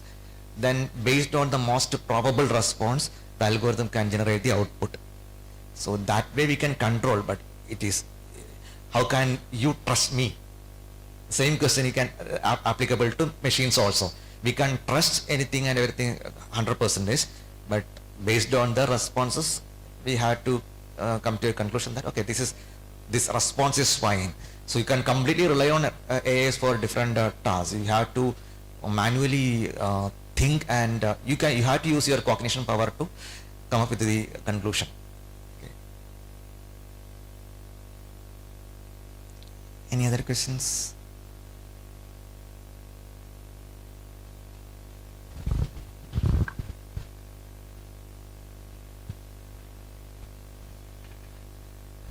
Do you have any question?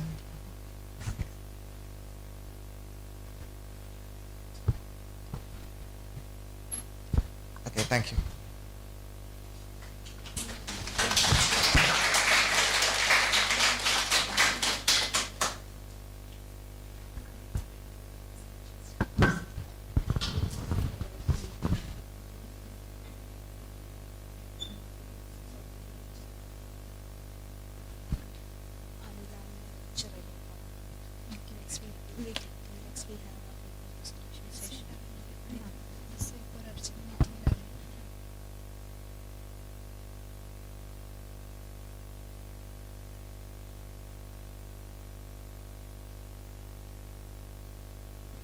Thank you, sir.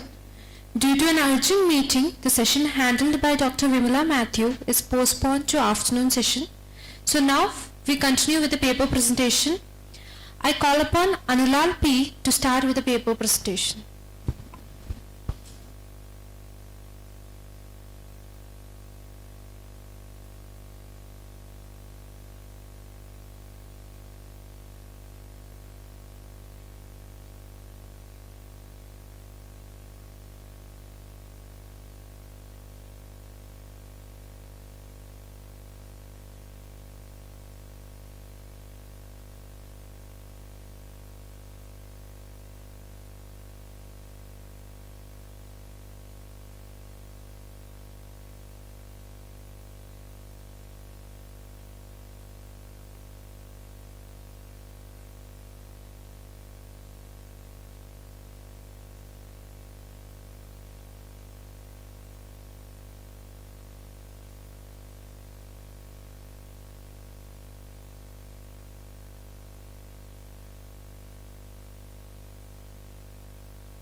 often creates one of the real world issues.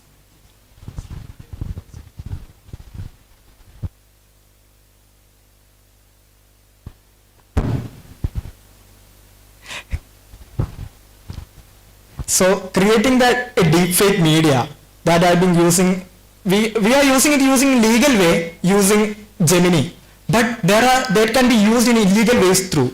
So there are certain tools that are being used in GitHub. So what are my future enhancements? What am I going to do in future? In future, I'm going to quantize the model, which means reducing the size. The model is approximately 700 MB. So it can be deployed in which means free platforms. So it needs to be reduced. The model size must be reduced. So during my initial research phase, I was using this model for a lightweight detection for mobile. Then I thought, why should I use for a lightweight detection? So it can be used for server level usage, and also it can be used for various other purposes. It is not intended to perform on a mobile device. But my future goal is to create a model that can be also used to create a model for mobile devices. So optimize for efficiency by training the model through different other datasets. There are various datasets like face forensic, celebrity deepfake, CelebLab, etc. So we need to convert, or we need to generalize further for the efficiency. Then expand to multimodal detection, which means now I have only focused on the image features. In future, the deepfake medias can also be used for video creation. Currently it has been used. So for videos, audios and other systems. Then increase adversarial robustness. So coming to my reference phase, these are my references that are being used. So that's all. Thank you, and I welcome questions.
So RGB images or features will be converted into embeddings using VAT. Then you take the FFT of the image, input image, that is fed into the VAT again. You will be getting another feature. You are fusing them by concatenating them. So what is the classification head over there?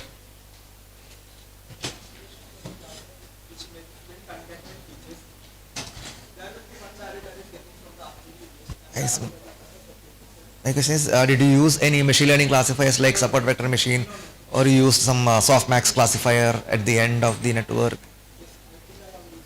Softmax, okay. So while fine tuning, you fine tune the layer where you have defined softmax only. So you haven't touched these VAT modules. That is frozen.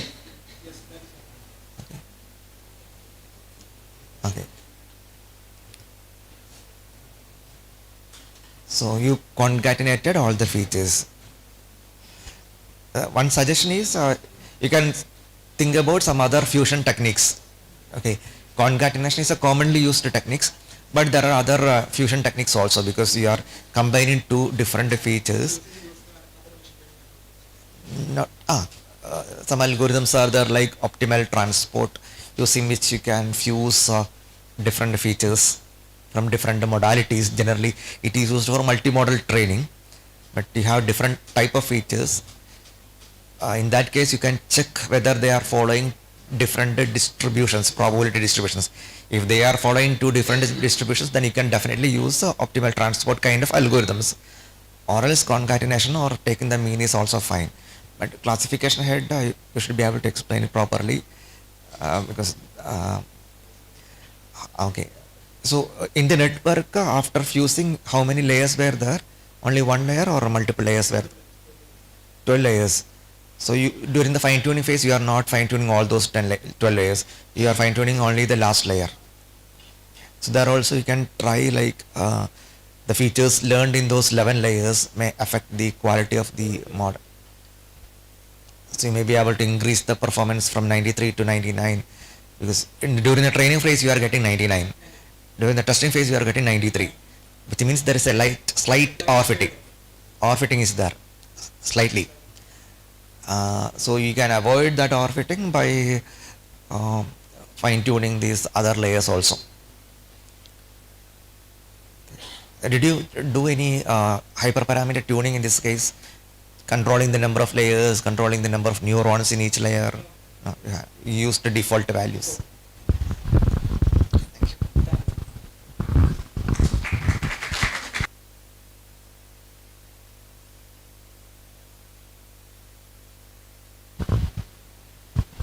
Hi, Anil. So, congrats, you have brought the latest cutting-edge technology as part of your main project, and somehow managed to bring that to a very successful point. So, appreciation. And also, I think the students attendees are really fortunate to have a real application of deep learning in transformer after the the presentation of our distinguished guest. Okay. So the technological training plus the the real application. So, and recently I had an opportunity to review one one project related with this, like in painting, image in painting. Have you ever gone through that in painting detection using JAN? Actually, it's similar one. So to detect whether that image is real or fake, it's really hard to. Yeah. And I noted that the data set you applied 140K plus Celiba data set, right? So suppose if you are giving an image from outside this particular domain, a real natural scene, so without faces, then is there any chance? Okay. Yeah. Okay, yes.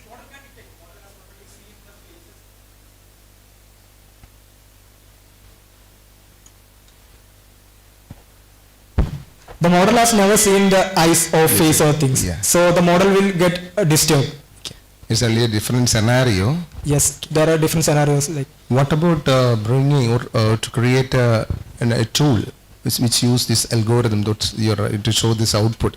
Yes. Can you think about in your future options? You could have included that also to create a tool out of this. Yes, sir. Actually, I have created a web app using this. Really? That's nice. That was the output I was showing actually. Okay. Using the explainability thing. To browse that image and show the heat map, right? This is the UI part. It's your yes. tool, okay. I have cropped it actually, so it will be fit in the presentation. So clearly that explains where the things have changed, right? Yes. Yes. Okay. Actually, using the fast API backend, I have created an API call from the model to this. But the problem is that the model is about 700 MB. You can deploy it in any of the free softwares or the free servers. I think in future we can communicate with some social media, tools, and we can, associate with them, so like, Facebook or something, Insta or something like that, so that they can tag as a, fake one? Yes, fake or real. Actually, the fake or real content have been emerging so widely in the Facebook and Instagram application. As you can see, can you give a like for this poor farmer who is living all his life seeding the plants? In Malayalam, we can say that ഈ പാവപ്പെട്ട കർഷകന് ഒരു like തരാമോ? Yes, that's really, really disturbing. yeah. But actually, as a part of promotion, they are not at all devouring the. Yes, yes. Okay, can you please take that architecture diagram that where the sir highlighted? I think, sir, that classification module points to that real application of VIT. I think. Can you come to that architecture diagram where sir pointed asked about that classification, whether is that VIT is coming in that place because it's a proposed dual stream VIT architecture. Yeah, extraction part you are applying that. It's a classification. Yeah, you have some ML. Yeah, yes. That you have to clearly mention. Yeah, exactly. Okay, thank you. Thank you.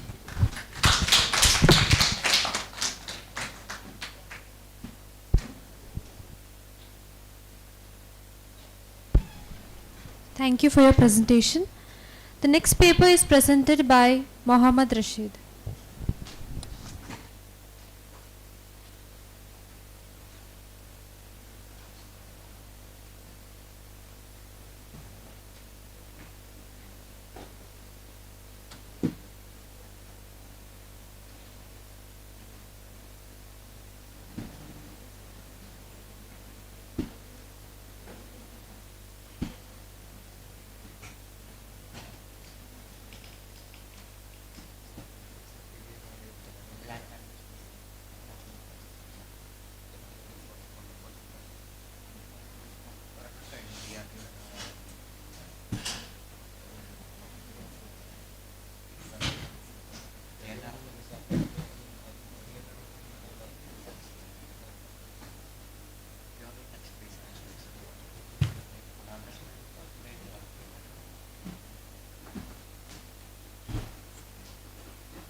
A very good morning to our distinguished speakers, respected faculty members, and esteemed judges, and to all brilliant minds gathered here. My name is Mohammad Rashid, and I am here to present a review paper on the topic Detection of Hand-bone Fractures in X-ray using YOLO-NAS, hybrid YOLO-NAS. So, my presentation is organized in this manner. We will start with an abstract to tell the basics of the paper, and introduction and literature review to contextualize what I am about to tell, and to find and after going through those, and I will be finding a research gap and explaining the proposed methodology in the paper, and after that we can discuss the results of various other models and compare them. And then we can conclude our paper and find out what the author has intended to do in the future as an improvement. And then last page is put for references. This paper reviews detection of hand-bone fractures using hybrid YOLO-NAS. This was created by Mr. Martamella and his companion, published in IEEE Access 2024. The authors propose a novel hybrid model integrating YOLO-NAS, efficient DET, and a transformer model known as DETR3 for fracture detection and localization. Trained on a customized dataset of 4,736 X-ray images and images across 6 classes such as wrist, hand, fingers, etc. This model achieves a state-of-the-art accuracy of 98.10% and an mean average precision of 97.85%. And it also achieves a total recall of 98%, meaning that it minimizes the number of false negatives therefore reducing the chance of classifying a fracture as non-fracture. So this paper is very useful in the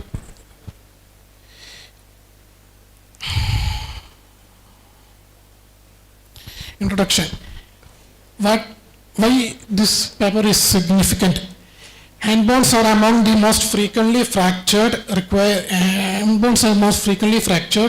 requiring rapid and accurate diagnosis. Nowadays, hand fracture detection diagnosis is first we visit to a radiologist, and the radiologist take an X-ray, and then they examine the X-ray for any fractures. But however, due to human nature, tiredness and busy schedule, doctors may sometimes misclassify fractured data sets as non-fractured or fail to identify minute fractures that are very hard to detect to human eyes. That is where this model comes into play. It will assist the radiologist in ensuring that the results the interpreted result is true. This work leverages by combining three different models: YOLO-NAS, efficient DET, and a transformer model DER3 to create a highly accurate hybrid system. Now, bone fracture detection is not a new thing. There have been many research papers already established in this area, but they all have a major limitation that we will discuss in the next slide. For now, let's go through these papers. In 2023, Rui Yang et al. And his companion used YOLO V8 to create a wrist fracture classification model and achieved a map of 0.631. This is a very moderate minimum average map point. Kasem et al. Using transfer learning. Transfer learning is the general model that is trained on large amount of data sets using for a specific task. It was able to produce high accuracy but was limited to pelvic bone fracture classification. And some et al. Used contrastive learning. Contrastive learning is a model in which models trained to identify classification and differences between data sets by comparing different data in a data sets. Contrastive learning is a type of learning that uses comparisons to train its models. Senetal usually contrastive learning to focus on fractures and achieved a sensitivity of 0.873%. That meaning it was only able to predict 87% of the images correctly, but the rest of the 30% went undetected. Now, last Yadav et al. In 2022, we see the first initial stages of hybrid model used in bone fracture detection. It is used on a large data set but lower precision map points because compared to newer models. Research again. After going through this, we can all see that most of these models focus on one type of bone, be it maybe wrist, pelvis, or etc. etc. There are no generalized models yet. And most of these models use a single model instead of hybridized approach, except for the last one. And most of those models were trained on a limited data sets containing very few number of images. Therefore, they are not practically applicable in clinical areas. And most of these papers never used next generation models like YOLO-NAS to further medical fracture detection. Now, the proposed methodology proposed by our main paper is that first we take an X-ray image as an input and then two different models run parallelly at the same time. YOLO-NAS extracts high-level features such as structure, shape of the bone, etc., fractures of the bone, etc. YOLO-NAS detects, and the efficient DAT extracts low-level features such as textures and the edges of the bones. Those two are combined to form a future image that is then again ran through the YOLO-NAS for fast screening and initial detection. And using DE3 transformers, noises in the image is reduced and the bounding box focuses on the fractured part. And an attention mechanism is applied on this image, prioritizing the fracture section and suppresses the background noise. And then we get a final output of fractured bone image with a bounded box showing the fracture. Performance on hybrid XRA dataset. The proposed hybrid model achieved a remarkable training accuracy of 99.20. Training accuracy means it learned the rate of its learning. It was 99.20% and the test accuracy of 98.10%.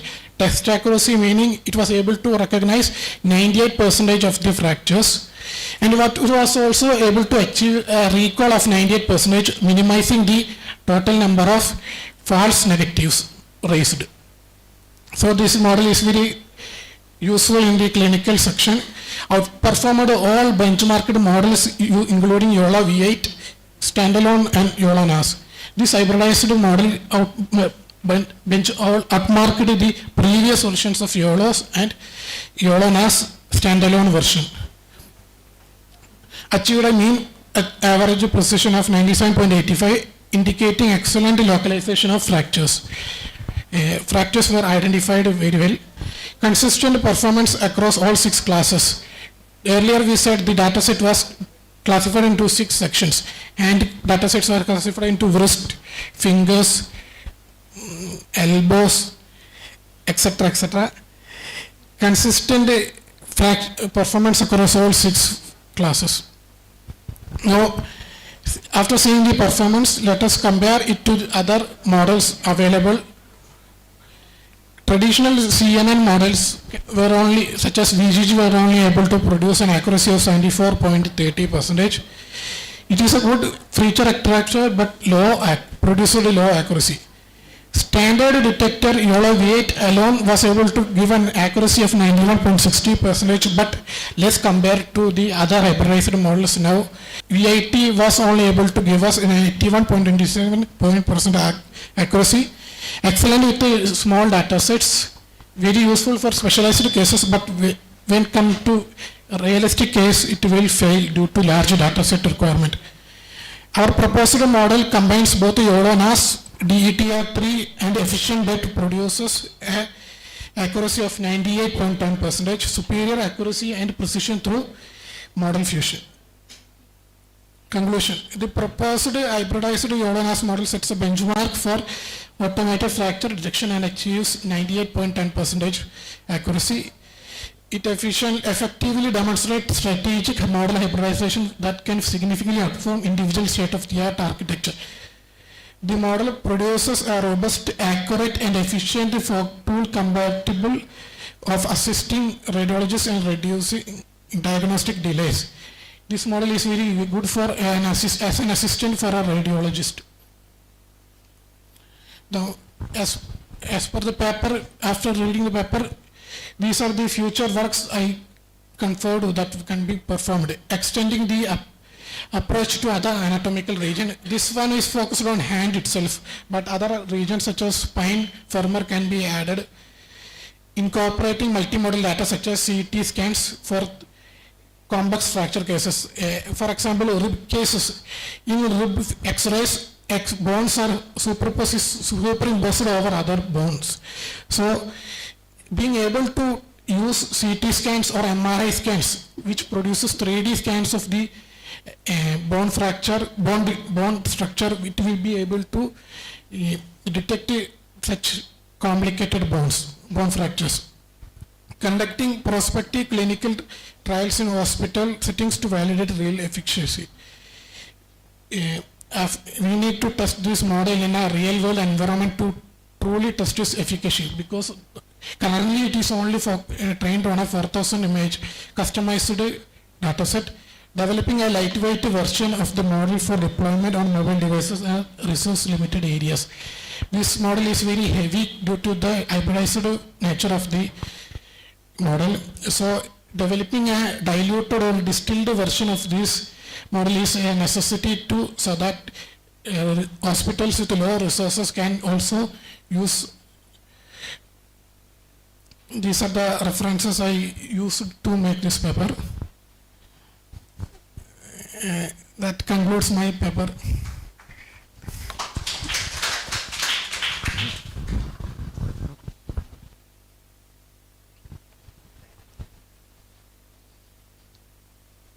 There is a correction. It is not like 98.10. It has to be 98.10. Okay, you can't say like that. 98.10? No, don't say like that. 98.10.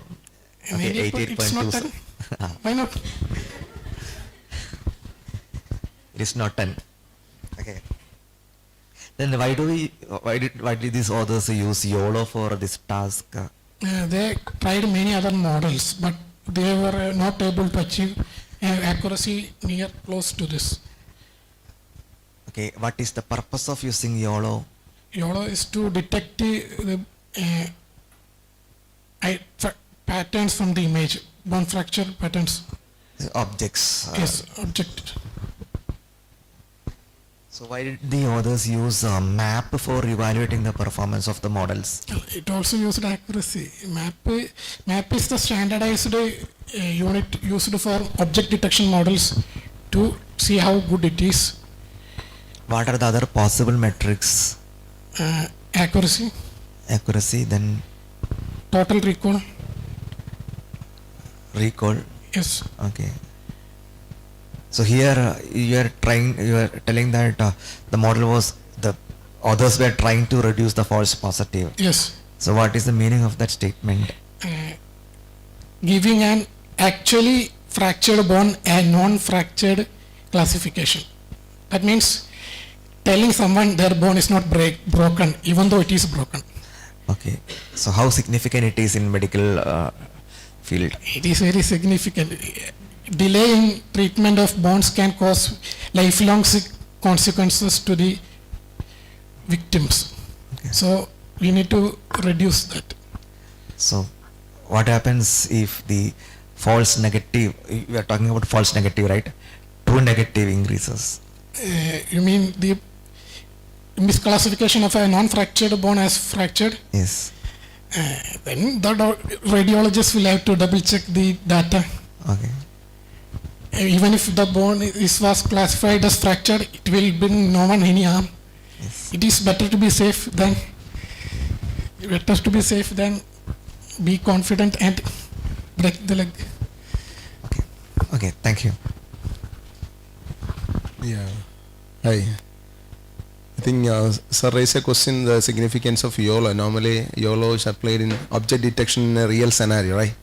Multiple objects. I think you would have brought some real, detection of some image bounds. What did you have such a detection? The application of your project. No, this is a review paper. So it's not. You didn't implement? No, this is not my work. Review paper. Okay, I fine. was reviewing a paper. Yeah. So you have to think about one point. That's initially you told that the subtle drawn breakage to severe that can be detected. Yes. I think you must be able to, show in the same output, in the same screen. You must be able to derive, or you have to show the multiple, like severe to simple. That should be shown the same screen itself. That's the advantage of YOLO. Okay, you have to make sure that there's from subtle classification to the severe bone breakage. But this model doesn't provide anything. This binary classification, fractured or non-fractured. But I think that must be even shown in the YOLO. The other advantage of YOLO is that multiple objects will be shown the same screen. Okay, from subtle to Okay, so bringing that, normally when you input an X-ray image, a single class, whether that is a, it's a bond breakage is there or not. But I think he expects that multiple objects must, that means multiple subtle, there will be images with multiple bond breakages, right? Yes. So that must be the, advantage of applying YOLO and combined with this, deep learning framework. I think so. Okay, good. Thank you. Lunch is arranged at the basement of the indoor stadium. The next session will start sharp at 1:30 p.m. Please be on time. Thank you.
Good afternoon, everyone. Now let us continue with our next session. The second session is handled by Dr. Vimala Matthew. It is my privilege to introduce our keynote speaker, Dr. Vimala Matthew, Grade A Scientist at the National Institute of Electronics and Information Technology, Calicut. Dr. Vimala holds a PhD in Computer Science from the Hindustan Institute of Technology and Science, Chennai, along with a C-level certification from NEELIT and a bachelor's degree in Computer Engineering from the College of Engineering, Chenganur. With over 24 years of distinguished service at NEELIT, she has contributed extensively to the field of computer science, artificial intelligence, and software project management. She has also served in key leadership roles, including as Director in Charge at NEELIT Damanan DU, where she led several strategic initiatives in digital technology development. Her work continues to drive innovation through her expertise in leadership, research, and project management. We are truly honored to have you with us today, and we sincerely thank you for your gracious presence. Over to you, ma'am.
ready.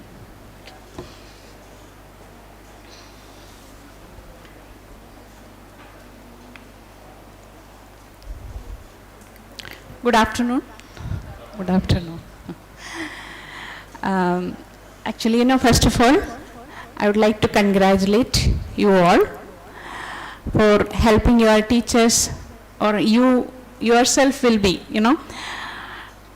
organizing this first international workshop or conference at Devgiri College. This conference is benefit in two ways.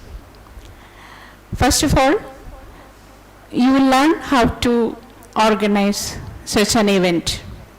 In future, you will have to do multiple such activities in your life.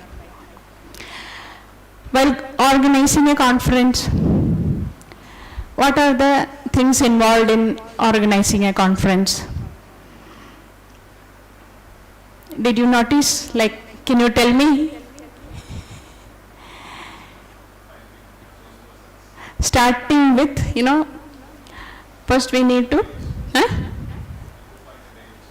yeah, we need to find a date. That itself is a difficult task. This is a very big college. There will be many activities going on. We need to find out a hall like this. Then,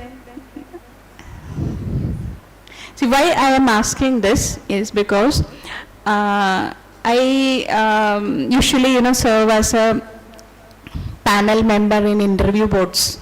Okay, so some candidate, last week one candidate came there for attending a interview for a faculty post, and she was claiming that we have organized conferences in their earlier organization. We were asking her to list out the activities involved in organizing a conference, and she couldn't do it. Maybe she may not have thought about the other activities. So she was doing only one task. She was I don't know what the role is called. She was comparing the activity. She knows only that one. So you should all think about the multiple activities involved in arranging such a conference. I will tell you the ones I know. If I have missed something, you tell me. Okay. As he said, okay, arrange, means find out a date.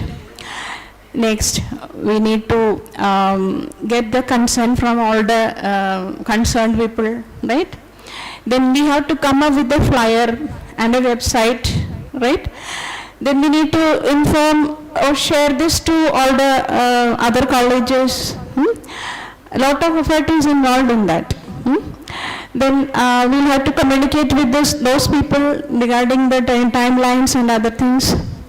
Then whichever paper submissions you are getting, you have to, you all look here. They will come and sit there. You all be here only. Okay. Once we receive a lot of papers, you have to allocate it to the reviewers. The reviewers will be very busy. They should ensure that they are doing everything in time. And if one reviewer is not doing, we have to allocate it to the other reviewers. Okay? So all these are happening before the conference. Anything I have missed out? That is on the day of. I am not coming, I am leaving it for you. Okay. So anything I missed out which you have done before this? I am looking at your faces to know how many of you are involved fully into this. Tell me if I have missed anything.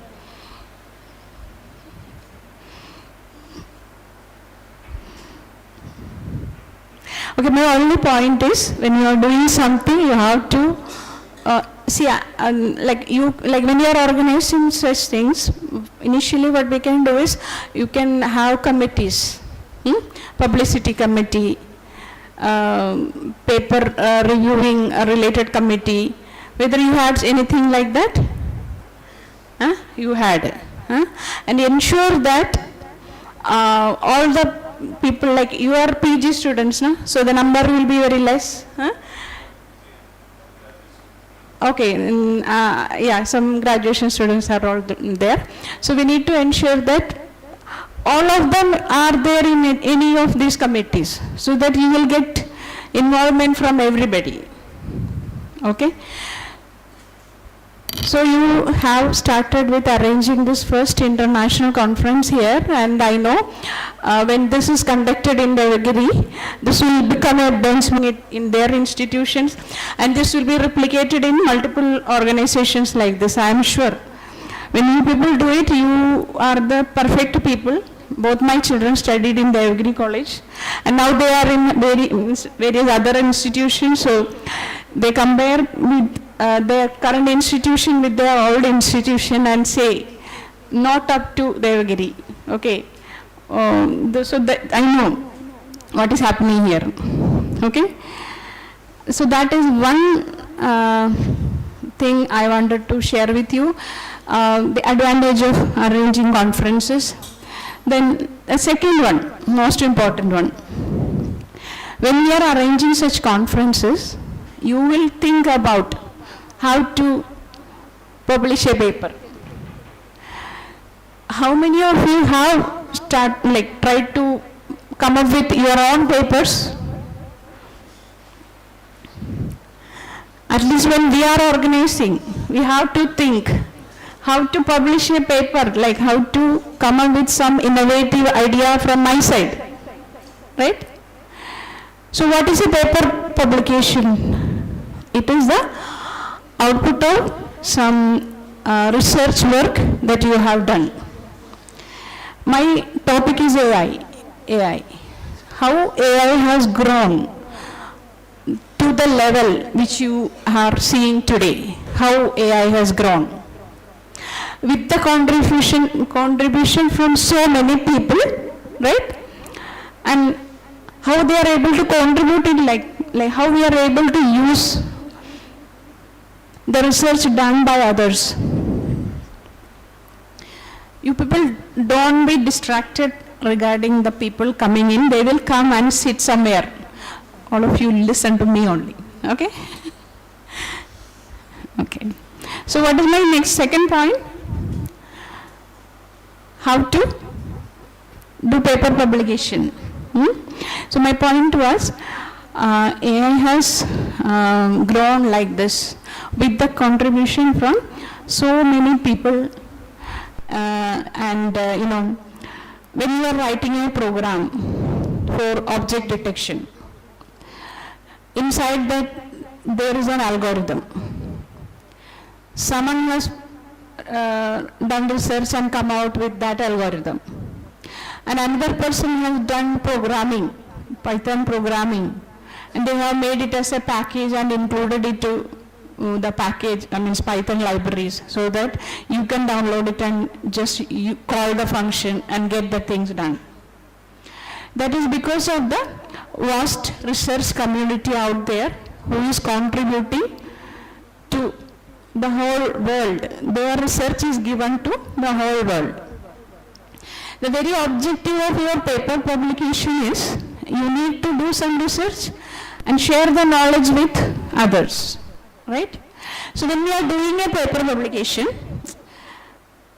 like you have to seriously think about paper publication, right? So what are the steps involved in paper publication? How we can do the paper publication? First, we need to decide on an area. So when you publish the research brochure, you will add the different tracks in it. So find out which is the suitable track for me. Then what is the next step? You need to read what is happening in that area. How do you read it? You need to read from the journals, conference papers and all, like IEEE, Springer. So you need to follow all this. Okay? Nowadays we have AI tools. Semantic Scholar is a tool. If you want to publish a paper, you go to Semantic Scholar and type your objective there. It will list out hundreds of papers written by other people. For writing a very good conference paper, you need to read at least 100 such papers. If you read 100 such, forget about 100. If you are reading the first 10 such papers, then you will get an idea what you need to do, right? Are you all ready to do paper publication? Are you? Are you interested? Huh? So this is how you do it. So first we need to read what others have done. Okay, so then you will get an idea, like they have done like this, I can contribute in this way. So any paper presentation contains some similar headings like, abstract, introduction, and just I was explaining about reading other papers. It's called literature review. What research has happened in this area already that you need to read. Okay, we have to work a lot. When I am saying that 100 papers you need to read, you have to read it, then only a very good paper will come out. Next is the research methodology. The methodology that we are using for implementing the project or whatever is our innovative idea we have, right? So then you have to write the code. Without writing the code or without implementing a project, you cannot write a paper. You need to have results from the work you have done. And how you got the results, we can discuss about it. Okay, then you include conclusion, and always we feel like it is not over, something is still remaining. So future enhancements, you can include the future enhancements. Okay, so if you do like this, your paper will be ready, right? So don't think that paper publication, it is something which I cannot do. I am only in the first year. Okay, it's not like that. Everybody can do, and I am sure once you do a paper publication, then you will really implement it, because we need output, we need result to publish in the paper. Then you will ensure that you are doing something that is standing out from others, right? Others' work. So that's all about paper publication, because since you have started with your first conference, I am encouraging you to do the second part also, publish papers. Okay, let me come to my topic now, AI. Okay, AI has become an equalizer for everyone. What does that mean? See, in earlier days, like there were different job opportunities. Someone who can write, okay, he will become a writer. Someone who can sing, he will become a singer. Or someone who is very good in their language and writing, or official or professional writing, they can become an official in working in some company doing writing. Like that, there were different job roles which required different skills, right? But nowadays, even if you don't have any of this skill, you will fit into any of these roles. How? The AI tools will help you to do that, right? So let me introduce my session with one feature by which I can draw like Raja Ravi Verma. Okay. So let me start the session with this slide. There is a portal named, you may be familiar with many image generation tools, I know. You all have natural interest in this and you must already done Can you tell me the name of any image generation tool?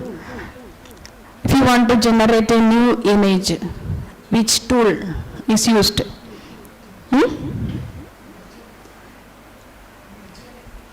Midjourney, yes.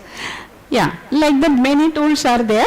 So this is blockadelabs.com. One portal is there where I have given a caption, generate a garden full of roses, and it has created a garden image here.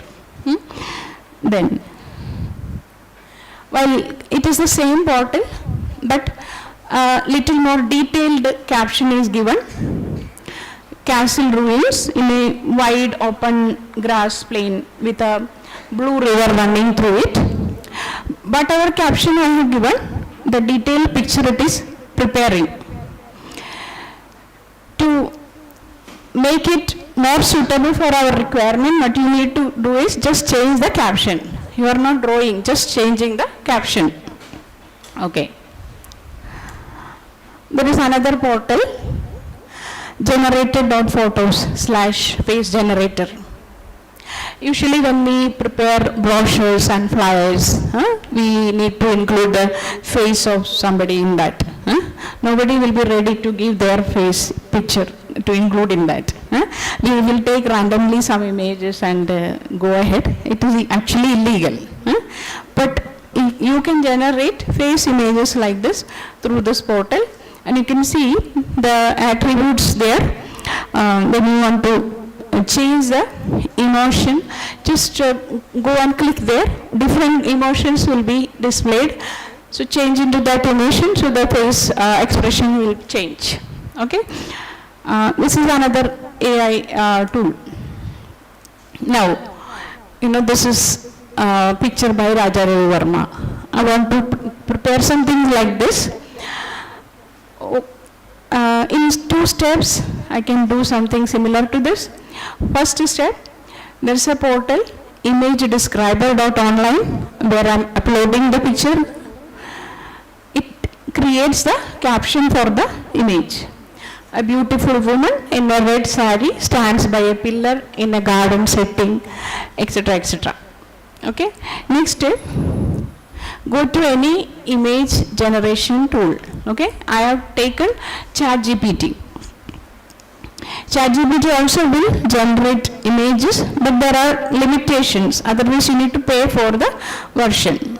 Okay. So it has created this image. Something similar to what Raja Ravi Verma has done. I found that this lady was looking at the other side. Okay. Then I changed the caption slightly. Lady is looking at the other side. We have created this. Another image. Have you written a paper? No. You are a student of Devgiri? Yes. Fine. Okay. Now, let us look into what is artificial intelligence. My job is to talk about artificial intelligence. So, what is an AI system?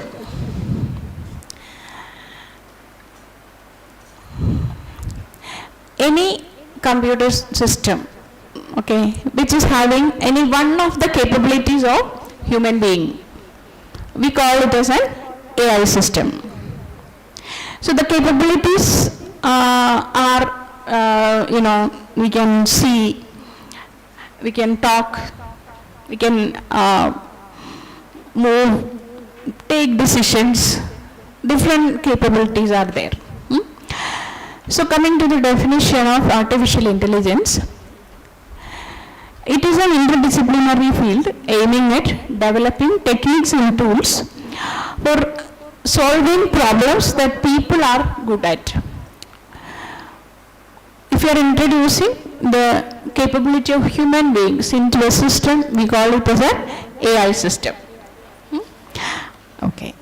So the different capabilities. What are the capabilities? ability to interact with the world with speech, vision, movement or sensing, next decision making, ability to learn and adapt. Different capabilities are there. Corresponding to each of these capabilities, we have some Python packages available. So how do you introduce speech capability into an AI system? We need to use natural language processing. I think the first session was about large language models where natural language processing is extensively used. Next is vision.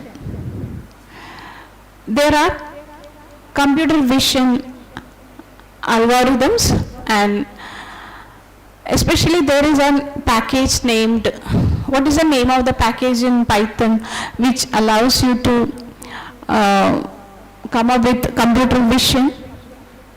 Any idea? Yeah. OpenCV. In Python, we have different packages to handle all these different tasks.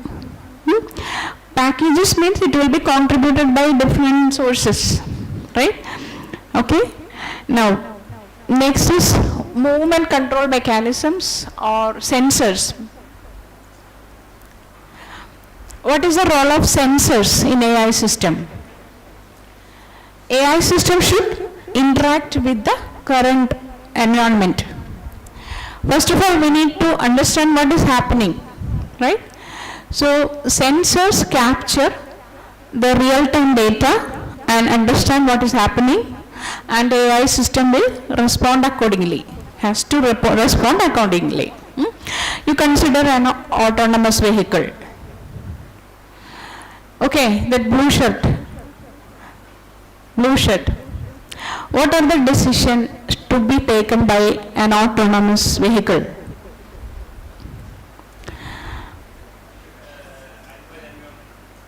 Identify. So you are listening. Even if you are talking, you are listening. Okay, that's, I wanted to ensure that. Okay, autonomous vehicle has to take multiple decisions while it is on the road. Okay, it cannot make mistakes while on the road, right? So it has to find out if it is see one object in front. Sometimes it can be a plastic cover flying, right? So it has to take a decision that it's only a plastic cover, no need to stop there. But if it is a pedestrian crossing the road, it has to stop. So how does it happen? It captures the view in front and checks what is the object inside it and take a decision whether to stop or not. Okay, so these are the different aspects of AI systems, right? Now, what are the technologies involved in AI? Actually, I started taking classes, or I started working in the data science field in the year 2015, and I started working in the AI field in 2018. So those times there was only one or two bubbles in this technology area. One big bubble, that AI, and AI is coming under computer science. There are some other technologies also, but it is mainly under computer science and engineering domain. Okay, and very long back only AI and machine learning was there. But when time passes, new bubbles are coming inside this. What are the other bubbles in this domain? Okay, under machine learning we have deep learning. What is the difference between machine learning and deep learning? See, you may be aware that for developing an AI system, the first thing that you need is what? Any idea? You want data. You want data. Data is of different types. Numeric data, natural language text data, images, videos, and audio also, right? So there are different types of data. When your data is in the form of numeric values, especially in the form of tables, right? For taking some decisions, right? We use machine learning algorithms. I will switch to another slide and explain how machine learning algorithms work. It's a very simple technology. Many of you may be knowing it, but there are other people who don't know. So let me switch to that slide and I will come back.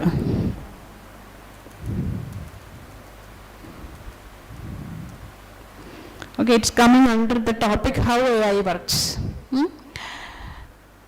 AI systems used for taking decisions or doing predictions, how it does the predictions. Machine learning algorithms help to do the predictions. How prediction is done with the help of a particular algorithm named regression line that is explained in this picture. We have a data, 2 columns of data. This data is related to the marks obtained by the students for a particular subject. 2 columns of data are there. One is the number of hours studied by the student, and next is the marks obtained by the student for one test. Okay, so if you have the marks obtained by students and the number of hours they have studied for 50 students in a class, for another student who studied 6 hours, how much will be his mark? Can you tell me from this picture?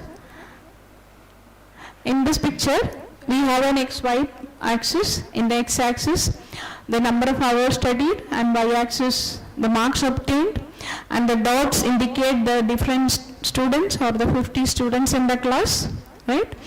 We are drawing a line which passes nearly through all the points. Nearly through means the line gives the minimum sum of deviations from the point to the line. Sum of deviations from the point to the line. The line is called as a regression line. Okay. So in this algorithm, okay, we mark this line. A line equation is, what is the equation of a line? Y equal to mx plus c, right? There are 2 unknowns in this. M slope and c is the intercept. So if you have 50 points, there is a mathematical method to calculate M and C. You must have done this in +2. Have you done? How to calculate the slope and intercept? Earlier it was the blue shirt, now the orange shirt. Do you know how to calculate the M and C for obtaining a... You are not studied. തീർന്ന്.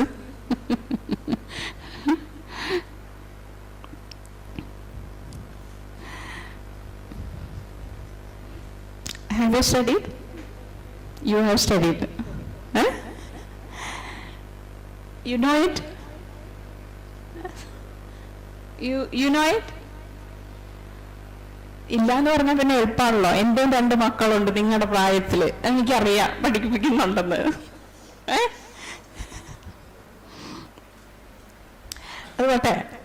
Okay, I am coming to one very important point. Okay, so we are calculating the 2 unknowns in the equation of the line, right? So for a new student who has studied for 6 hours, by looking at this diagram, you can say how much can be his score. So how much it is? In this diagram, around 60% it comes. Okay. So what we have done is, we have 2 columns of data. We obtained a mathematical model which relates the inputs with the output. Input is the number of hours studied, output is the mark obtained. Once you have the mathematical model for obtaining the output corresponding to a new x value, you apply it in the equation y equal to mx plus c. So my point was, in this mathematical model there were two unknowns, In the AI term, it is called parameters. The number of parameters in this algorithm is 2. Okay? And do you know how many parameters are there in a large language model? And I have another question also. How many neurons are there in human brain?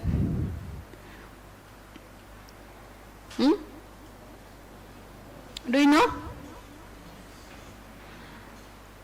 Do you know?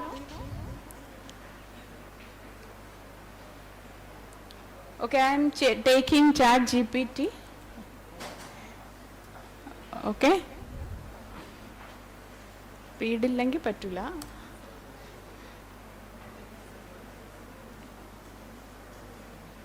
No internet.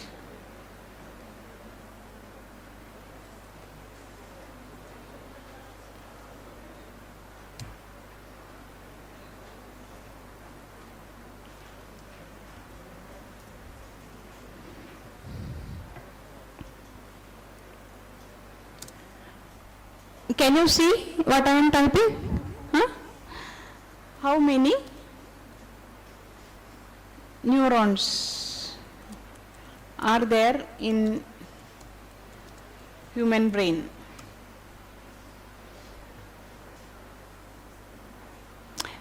How many? 86 billion. I will ask another question. How many parameters are there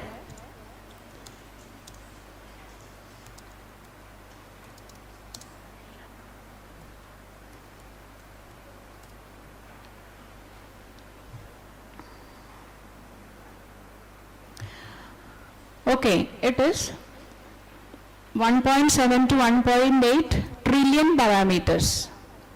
Okay. So, the computational capability of human brain is now equal to that of a ChatGPT, or even better than that, based on the number of neurons, if I am calculating this way. So, in an equation of a line, you have only two parameters. Okay.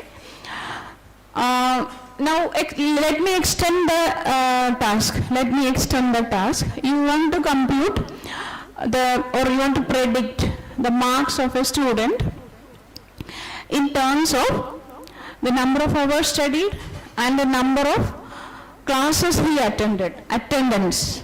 Okay. There can be other parameters like number of assignments. So when we are trying to relate this 3 input variables to 1 output variable, what will be the equation of the line? Can anyone tell me? There are 3 input parameters. That y equal to mx plus c can be extended to y equal to m1 x1 plus m2 x2 plus m3 x3. How many parameters are there? 2 more parameters are added. Total 4 parameters are there. So, when you train a machine learning model, you are actually calculating the value of M1, M2, M3 and the final C value. So, during the training process, you are coming up with the value of these parameters, right? So, when you have a very large input chunk of natural language text, there is some method to convert this natural language text to numeric values. Various methods are there.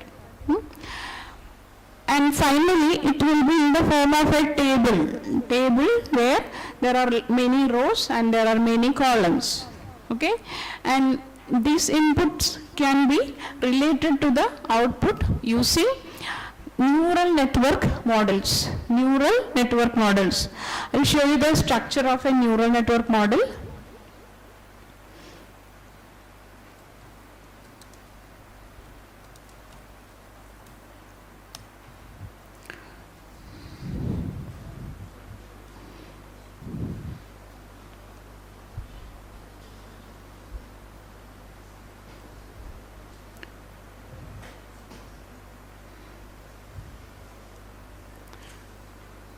ഒരു minute, നിങ്ങളൊക്കെ എന്താ walkout നടത്തുന്നത്?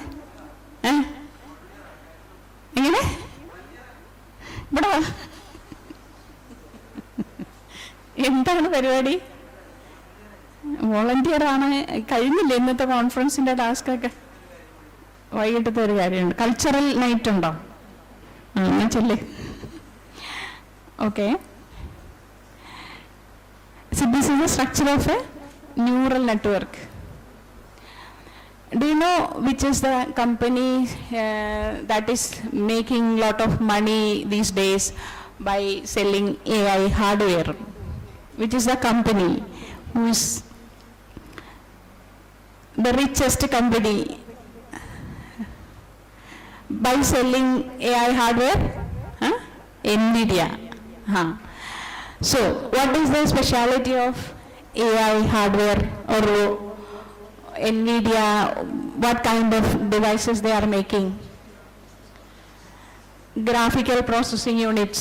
Okay, what is the peculiarity of this graphical processing units?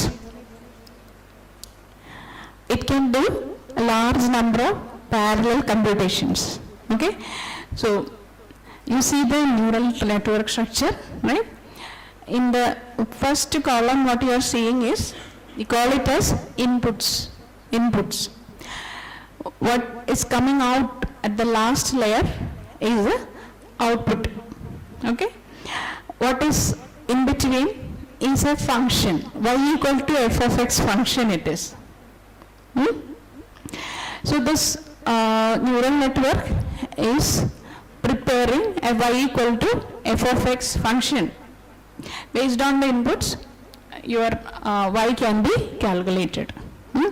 And if there are 1.7 trillion parameters, so in the neural network, that many neurons will be there. Okay, and that much computation is happening in a large language model or a ChatGPT kind of model. That's the point I was wanted to share with you. The capability of AI models, they are thinking like human beings because the computational capability is very high inside it. Earlier days also the theory was same, but AI was not much popular like this. Why? Because that those days those AI hardwares were not there to execute this much parallel execution like computations. But now, because we have tensor processing units, advanced version of graphical, one step further kind of computational hardware is tensor processing units. What is a tensor? What is a tensor? See, when you are writing programs with C language, what are the type of data types that you use? We have the basic data type like integer, float, etc. Then one step further we will be creating an array also, right? Then you may be creating multi-dimensional array also. But for doing this much computations, we need higher dimensions of arrays. Okay, so when we have higher dimensions of arrays, and in a single calculation, if the hardware supports the addition of this higher dimensions of arrays, the task can be executed very easily, faster way. So this hardware and this AI algorithms work together to give the output the way we are getting it now, right? So let me go back to that slide where I was showing you the different technologies. ബോറടിച്ചാൽ പറയണം കേട്ടോ. ബോറടിക്കുന്നുണ്ടോ?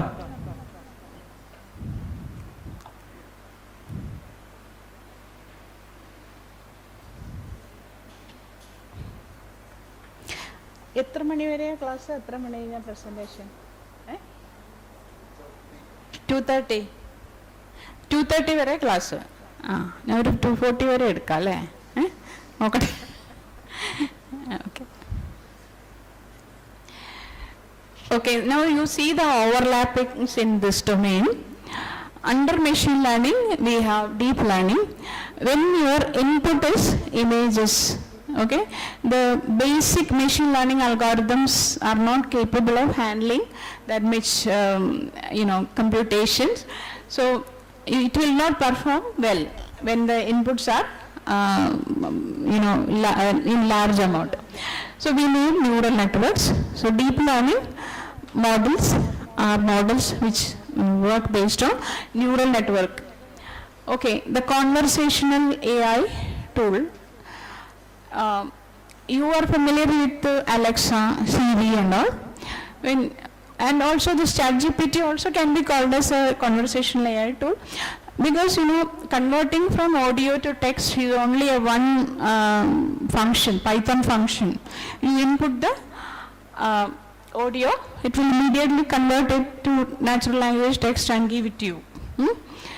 In my college, some students are there. I asked them to do a project in natural language processing. Yesterday, one student prepared a Alexa-like tool. The name of the tool was Jarvis. Okay, so he demonstrated it. So he was asking everybody to test it. So the first step is I should ask Jarvis, then it will say yes.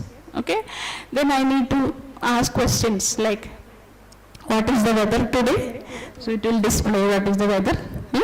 So my point is, converting the audio to text is only one simple Python program. What is important is understanding the natural language text and giving the response based on it. Okay, so large language models gives the are the models which understand natural language text, and with the introduction of generative AI, recently this bubble is now growing. This LLM bubble is now growing. After 1 year, you will find many bubbles inside it. Okay, so that is how AI is growing. In natural language processing, there are other things like, identifying the tokens, sentence words and other, converting it into numeric values and making it ready for machine learning algorithms, right? Okay. Now, usually when I'm taking some classes, I used to tell about history of the topic. So history, if I'm telling about history of AI, it may be boring for you. AI started in 1950s, okay, and there were many ups and downs in the history of AI.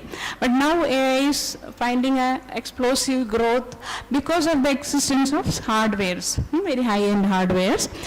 Now, let me talk about the 6 most important people in the AI field. First person is Geoffrey Hinton. He was one of the persons who received Nobel Prize in Physics last year. Okay, the importance of this is, now earlier only physics related innovations were considered for Nobel Prize. But now the AI technology has grown so much that people who have done inventions in AI is also getting Nobel Prize. Okay, so he is a person who is having roots in India. That means during British rule in India, his father he came to India. If I am right, I have read somewhere like that. Next, Jan LeCun. Have you heard of Jan LeCun? He is one of the data scientists in Meta, very senior data scientist in Meta. Actually the importance of these people in AI are, they are all living today. So when we study about any other thing like industrial revolution and other thing, it happened very long back and we are studying about it. But the AI revolution is happening today. All these people are having one LinkedIn account. You can, on a daily basis, you can read their post, their interest and all. Okay, other 2 people. Ian Goodfellow. if you are interested in studying deep learning, okay, we will be searching for books in deep learning. There is a very good book written by Ian Goodfellow. Deep learning is mainly, rooted in mathematics. Completely it is mathematics. The very basic y equal to f of x. And we want to get the best y equal to f of x. So what all can be done for that in using mathematics? That is included in deep learning. Then John Hopfield is also a very old person. He was the second person who received the Nobel Prize for his contributions. And there are two more people. I wanted to introduce them to you if you don't know them. One person you know already. Let me tell you about Andrew Ng. His contribution is in making AI popular, making AI accessible to everybody. He is running so many online free courses. When you are searching for studying some new topic, you will be searching for free online courses. There are some courses by him which have been already taken by millions of people. Okay? Then, what is the contribution of Elon Musk? He is investing money in AI research. In the beginning I told you how AI is growing. Any research that we are doing, we are sharing it to others. Okay? There are many packages in Python. Okay, TensorFlow, sklearn, Matplotlib. Okay?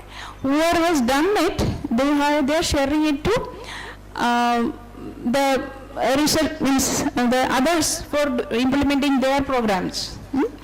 So Elon Musk, actually AI is a field where you may not get immediate returns. Okay? So earlier, only governments used to invest money into AI research. But Elon Musk is very rich and he knows about the returns from AI, so he is doing the research, and all these findings are available for others to use, right? Now,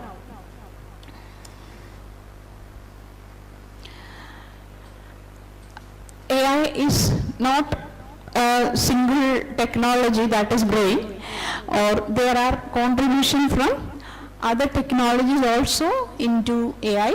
We have already seen about machine learning, computer vision, natural language processing, big data analytics, because data is required for implementing AI, and Internet of Things, cloud computing, blockchain, edge computing. What is edge computing?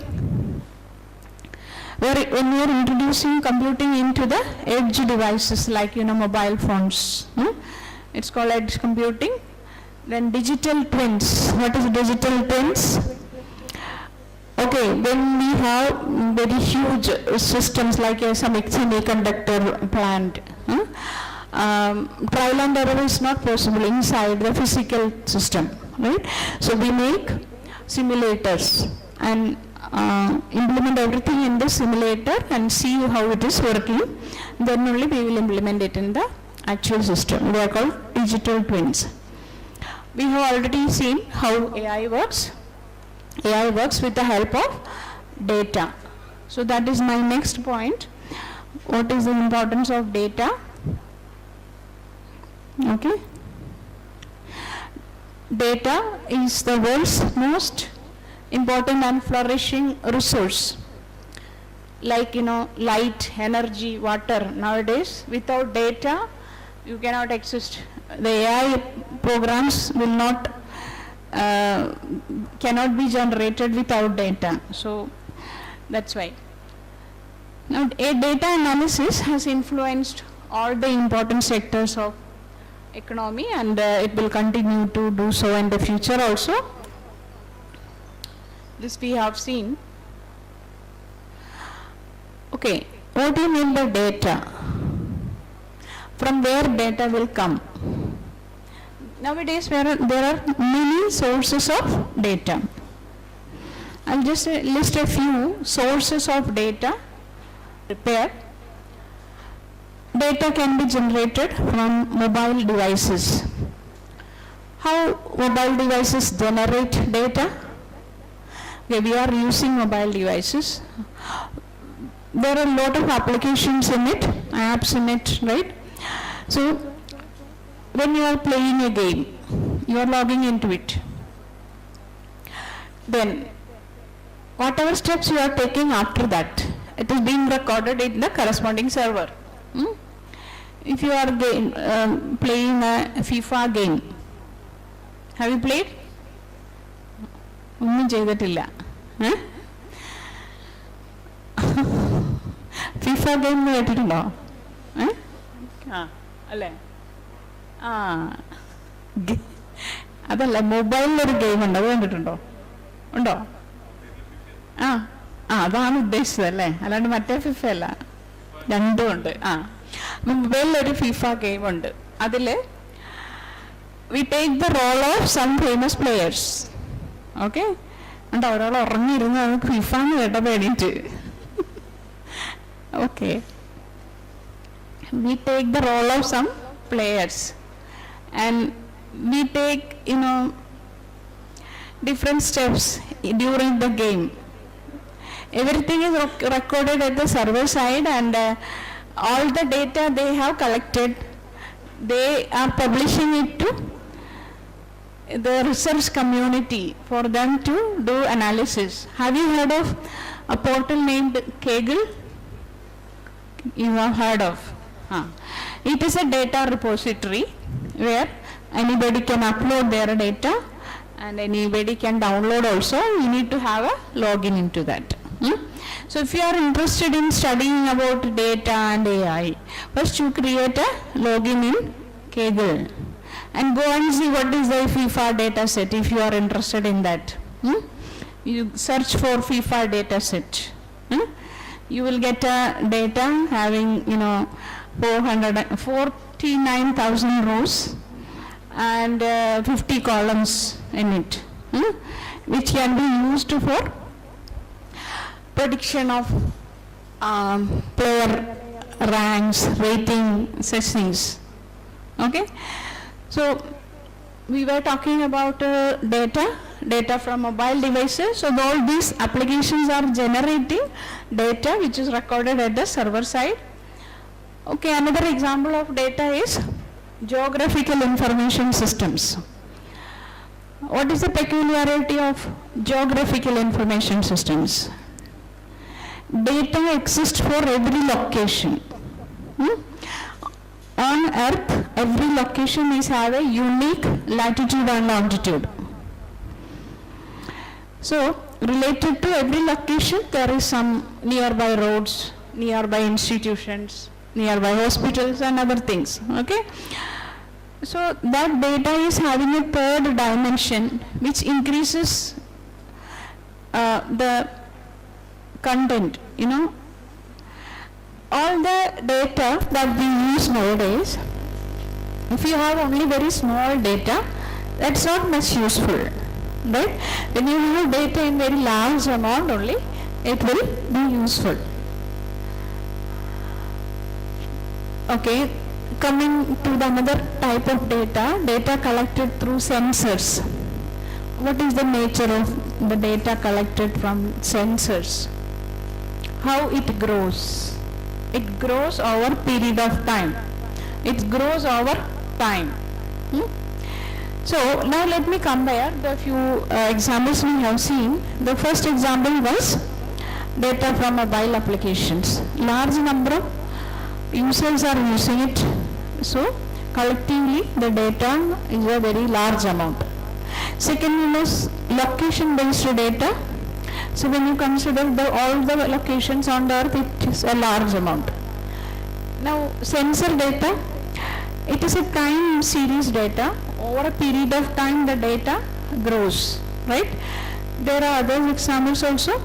Post to social media sites, many people are posting data, so it becomes a large data. Now earlier we were talking about there are different types of data: numeric, text, image, video, audio, etc. So what you are seeing here is the representation of an image in the form of a three-dimensional array. Okay, in your mobile, when you are clicking a photo, it is stored. What is the size of the file? What is the size of the photo you are taking? How many MBs, or how many, is it in KBs or in MBs? Depending on the quality of the camera, it can be 2 MB, 10 MB, like that. If the quality is good, more pixels are captured. So that one pixel will be having a color. That color, any color can be generated using the red, green, blue combination. So what is being recorded is the red component, blue component, green component of that pixel. Okay, so if the resolution of the image is 640 by 480, the size of the image will be 640 into 480 into 3. Do you agree? The 3 for RGB. So that is why image, we are telling that image is also some data, and data is this numeric values. This numeric value corresponds to the color intensity.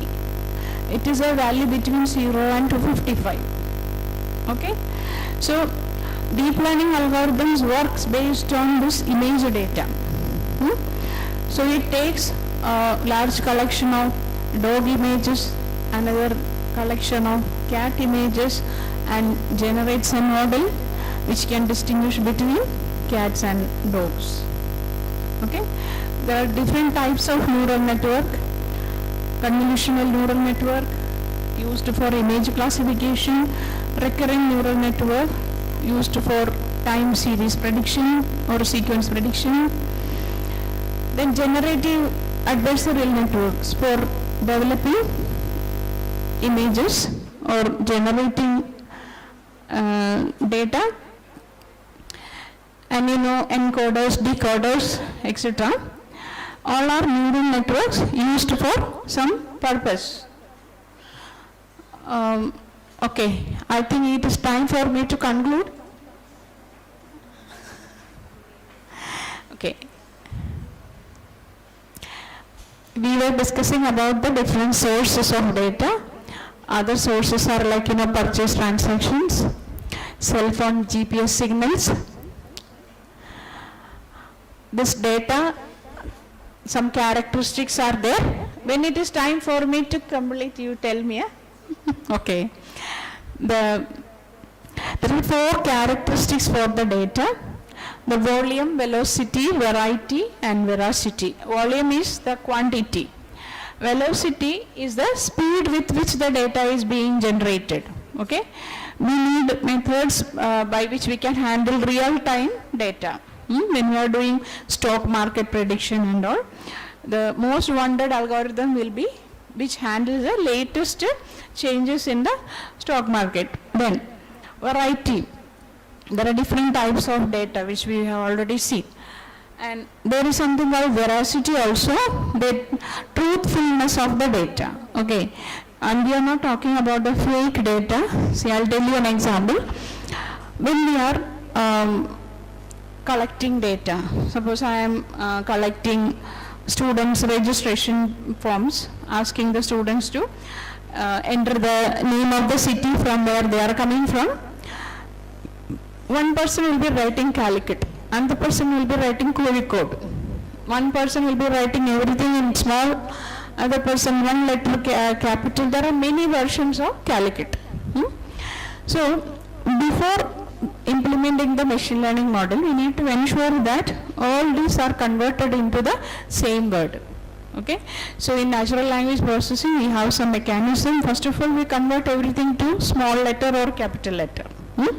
And there may be lookup tables where this change in names can be incorporated.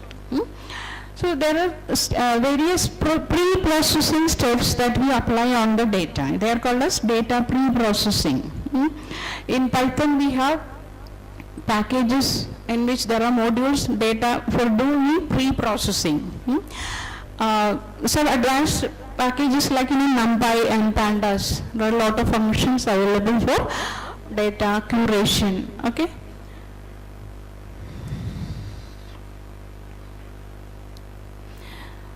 Now, I want to tell you a story. A story is called as story of beers and diapers. Okay, Walmart, it is a supermarket chain. They wanted to do an automated analysis of their customers' preferences. Okay, which are the items their customers purchase together. Okay, so they did an automated analysis and they found out that beers and diapers are purchased together. Actually, it is no human being will ever think about this kind of correlation. Because they wanted to keep these items in a nearby shelf. That is why they did such an analysis. Okay. So, what is the purpose of doing data analysis? Okay, by doing automated analysis of data, we can come up with this kind of unseen correlations, unexpected correlations between the data. So when we do the data analysis, there are different levels of analysis that we do. Or in other words, after your course, when you go to the industry, there are different job roles. Like machine learning engineer, data analyst, data scientist. There are many others also. So one person cannot be an expert in all the fields, right? So what are the levels of data analysis that is being performed? I will explain with this diagram. Starting from the lowest level, where we are analyzing what is happening. Again, let me give you another example. We are trying to analyze the data related to mobile phone purchases. Mobile phone purchases. We wanted to find out which mobile phone is having maximum demand. For that, first we need to have the data. Suppose we are collecting from an online shop, like which shop? Which online shop is selling mobile phones? Flipkart. Okay, so we are collecting some data from Flipkart. We want to find out which mobile phone is having maximum demand. We use data visualization methods. We plot a bar plot against each model, show the number of products sold. Using this visualization, we understand which product is having maximum demand, right? Another highest level, next to highest level, higher level is why this product is having good demand. It may be due to the features. Maybe it is having a good AI camera, selfie camera, right? AI camera.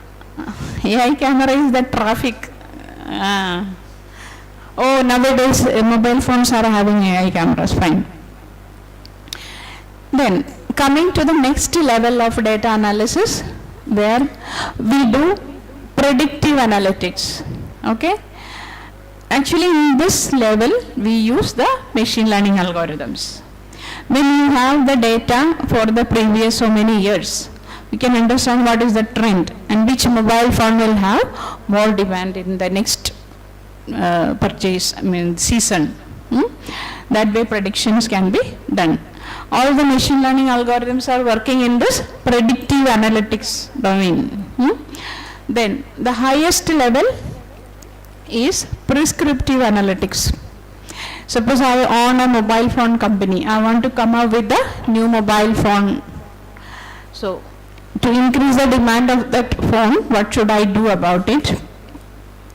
Maybe it is giving more advertisements, now adding more features, so many other things. So it can give you suggestions. So every company nowadays are keeping one chief data officer to decide on what data to be stored, what data related to that company to be stored, so that in future they can also use data for taking decisions. I think it's time for conclusion. Thank you. Thank you very much for inviting me, for giving this session. I wish this conference all the best. You should conduct it every year regularly, and it should become a benchmark for other institutions to conduct similar things. Okay, thank you. Thank you, ma'am, for your valuable insight. Participants from Vimal Jyoti College Engineering are kindly requested to assemble here to collect their participation certificates.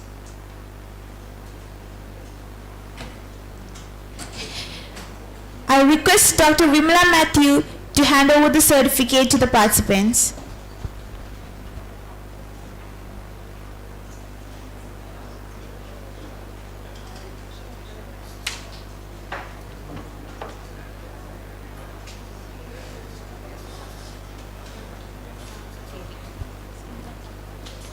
Sandra KV.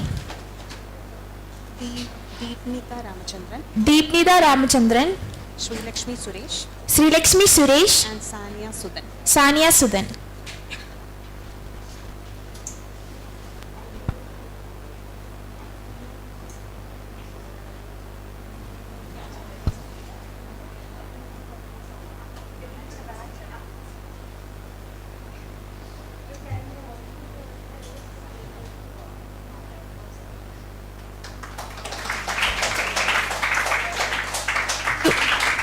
Thank you.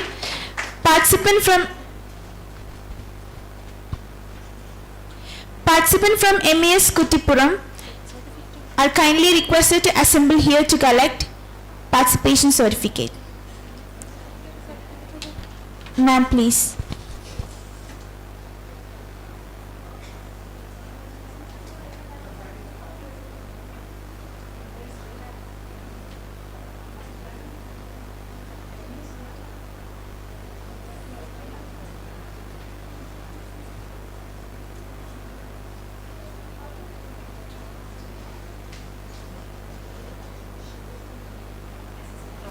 MES Arts and Science College. Sharina TM, Assistant Professor, MES Arts and Science College, Kuttipuram.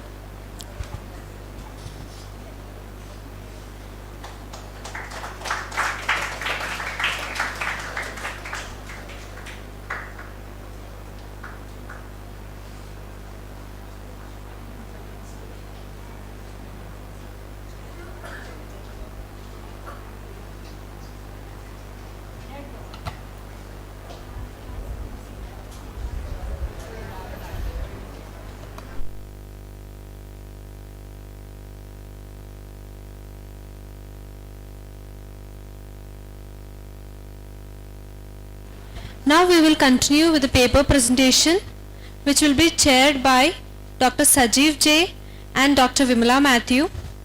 The next paper presentation is done by Amaya.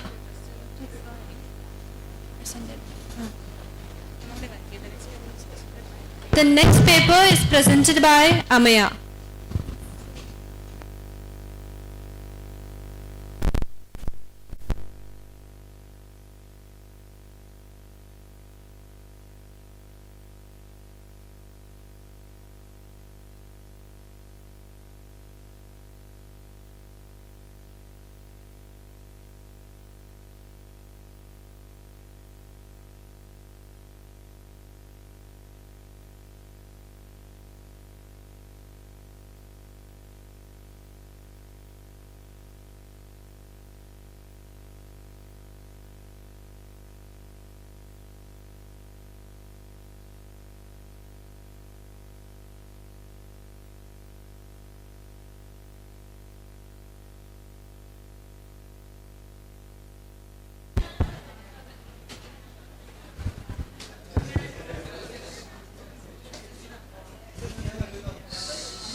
Good afternoon, everyone. So, respected judges, teachers, and all participants, my name is Amaya. I am from Department of Computer Science from St. Joseph College, Devagiri itself.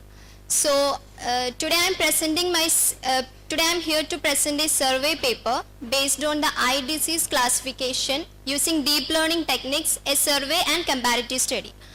In this survey, I go through 8 papers which including the deep learning approaches for which is progressively shifting from the traditional machine learning model to the advanced CNN.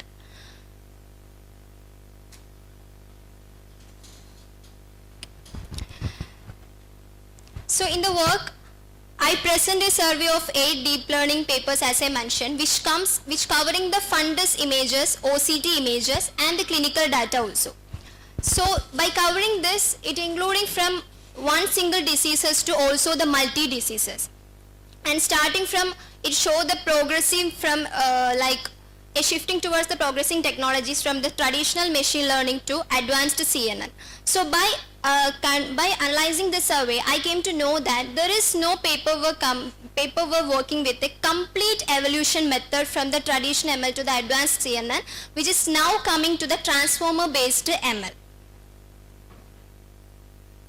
So eye disease, as we all know that diabetic retinopathy, macular edema and glaucoma are the which causes the preventable blindness. So early detection of this eye disease is very important because sometimes the diabetic retinopathy is present very mild in our eyes, which is not present, which we can't understand like the traditional way, which is very subjective, slow, and what do we say, we have to completely depend on the trained ophthalmologist. So when the trained ophthalmologist also, when sometimes look at the picture, they were coming to know the normal picture were also resemble like this minute lesions or subtitle were present in the diabetic retinopathy. So such diseases were we have to carefully analyze, and they were presenting the OCT and fundus images, which we can look at the structure of the retinal features very clearly. So visualizing the deep learning, I think coming to the points for visualizing these diseases more, which we can go through this automatically and with the qualitative and with a high accuracy. So this survey has helped me to understanding the deep learning approaches from these different papers, from starting to the I surveyed to the 8 papers. So starting from the traditional method, which is using the clinical data, which were not using the image, and coming to the image part. So after reviewed these 8 papers, I have found some research gaps, which including many papers were only focusing on one model, which means either OCT or fundus. Very few only combines the both and works for single disease detection. As you all know, the real clinical practitioners need multi-disease. We can't only say for a single disease detection. So I go through these papers when I came to realize that many papers were suggesting binary classification. As you all know that there is disease present or not. It does not say about the stages like mild, moderate or severe. So these are the methodologies where I go through by surveying my 8 papers. I selected the papers based on the deep learning approach from the traditional method to the advanced way. I didn't go through the transformer model because I want to, as of now I'm going to do the PG project based on this. So I have to be in a strong foundation for this. So I go through from the what is happening in the traditional method, this data we're using, and coming to the advanced CNN. And the modalities I covered as we discussed, the fundus image, OCT and clinical data. And the technicals which used starting from the papers, ML, basic ML models, then CNN model and fusion models, efficient net and transfer learning. Then I actually compare these papers based on the data set to type, model architecture, accuracy, performance limitations, and there is only few papers saying about the architecture of this model. The author were not clearly specifying how the architecture worked, and some papers were only saying the screening, like they were saying, the author claiming that only the accuracy finding is not aimed to the medical imaging. We have to understanding the classifiers. So linear discriminant is the classifier which acquiring like that. Then I final evaluation, best performing papers and key findings were found.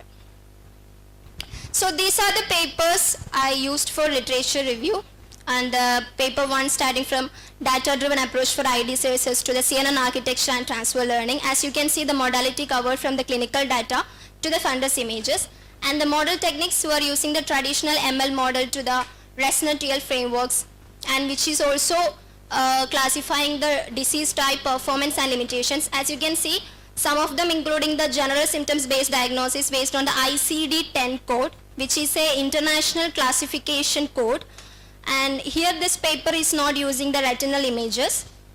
Then coming to the glaucoma, there is only binary classification, and DR DME normals are the diabetic based, like diabetic retinopathy, macular edema and normal is presenting. Then multi-class DR. So comparative analysis, when I came to paper 1 to paper 2, first paper 1 is using on ML on clinical data, because there is no fundus image or train. It is simply going through traditional machine learning method like decision trees, naive Bayes, like that. So paper 2 were advancing into CNN on fundus image. So paper 1 there is no image featuring, and image featuring is a very crucial for the eye disease, as now available the OCT fundus and also. So I am also aiming to do that, combining this OCT fundus and clinical data.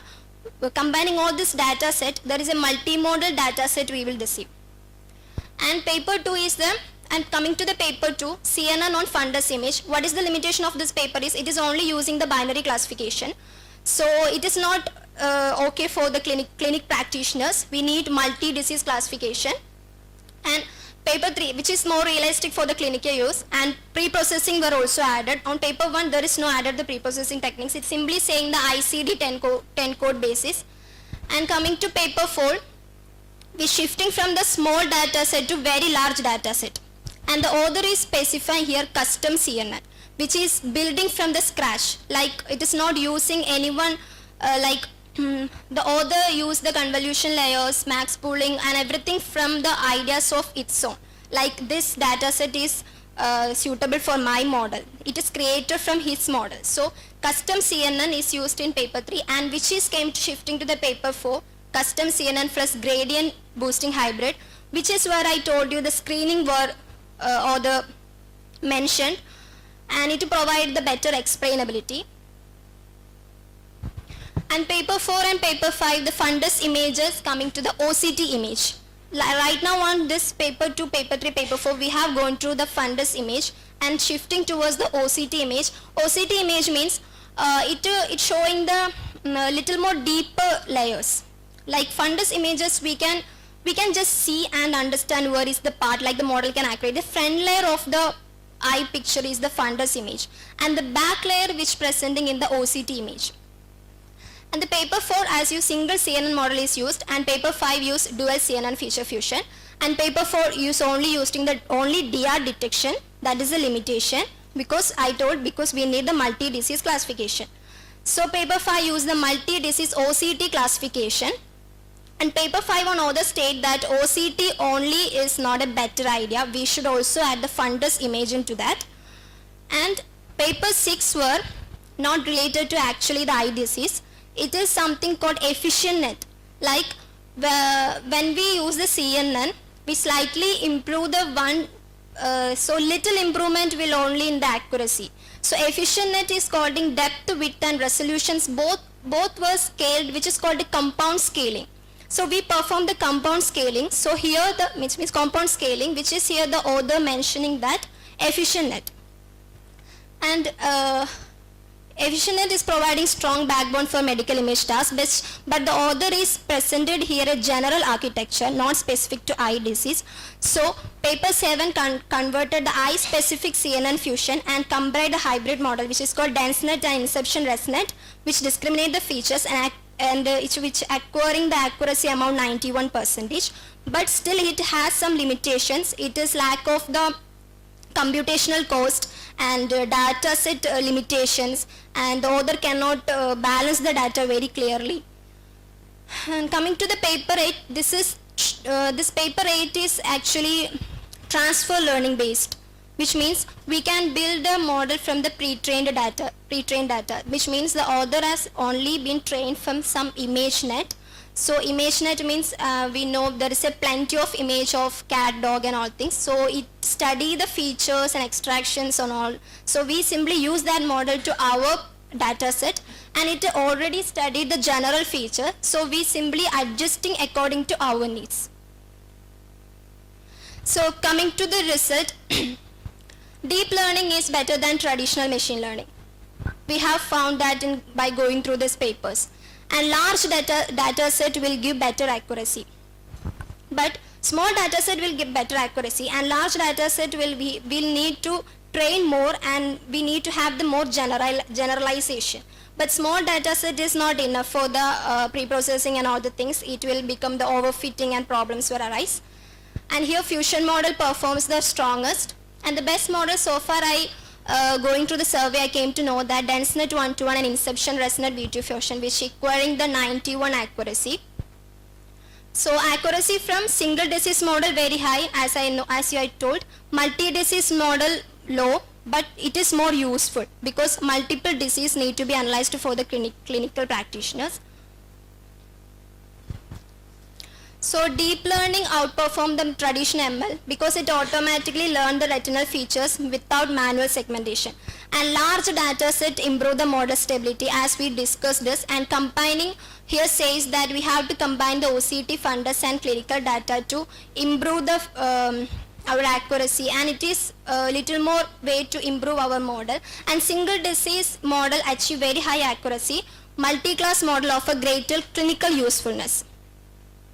Future work, I came to study of these 8 papers, and I realized that there is not a single paper where fully saying from the traditional method to advanced CNN to transfer based model with one single data set by using the same data set and same pre-processing pipeline and same architecture, same evaluation. So there is no any paper were doing that. Each paper was saying something like data set public or private mixed or only specific to a hospital data set. So such type of data set lack the problem of training on this another outside data set will make the system maybe any issues.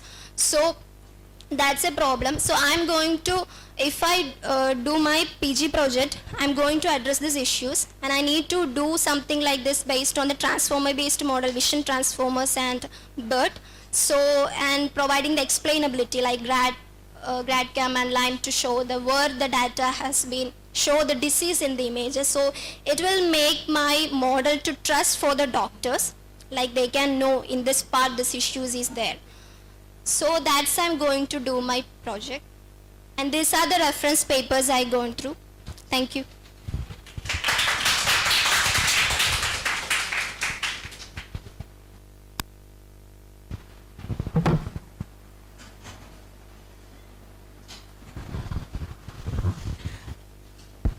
Okay, Ameya, very good work. Thank you, ma'am.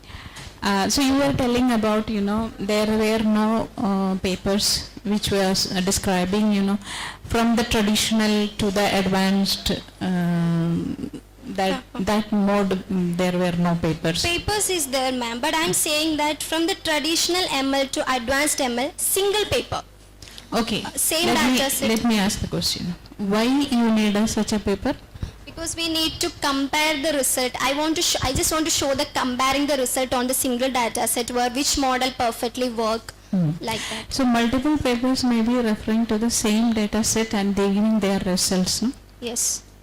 Actually, no, one person cannot do all the kind of research on a same data set. Okay. So it is okay to compare between papers where they have used the same data set. Okay. Okay. Now, your paper topic, can you take the topic?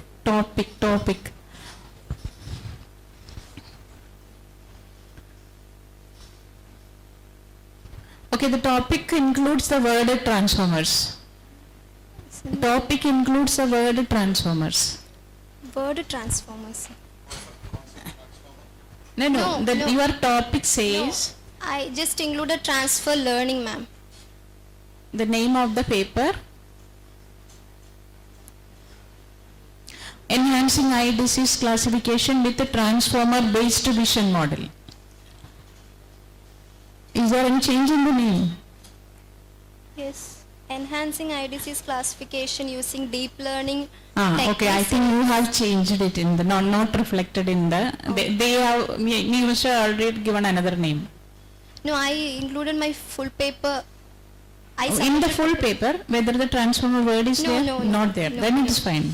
Then it's Yes, fine. no, ma'am. Because you are about to start with the transformers. No, ma'am, no. So do you know what is the meaning of, like why, what is the significance of the word transformer in the model? Transformer model which is based on the attention worker.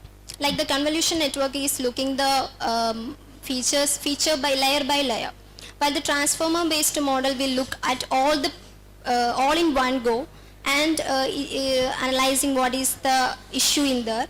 And we have the BERT also, which means if some part of the images were blurred, the BERT will automatically try to detect what is that. So I think CNN will, transformer based eye disease classification have been not, many papers were not there.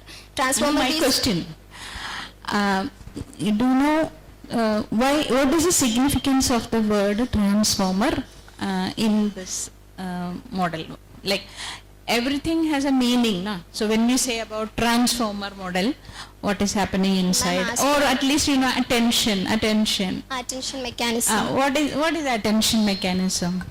Attention mechanism mean, ma'am, when you look at a picture, we will give attention to something. That is the technology. Yes.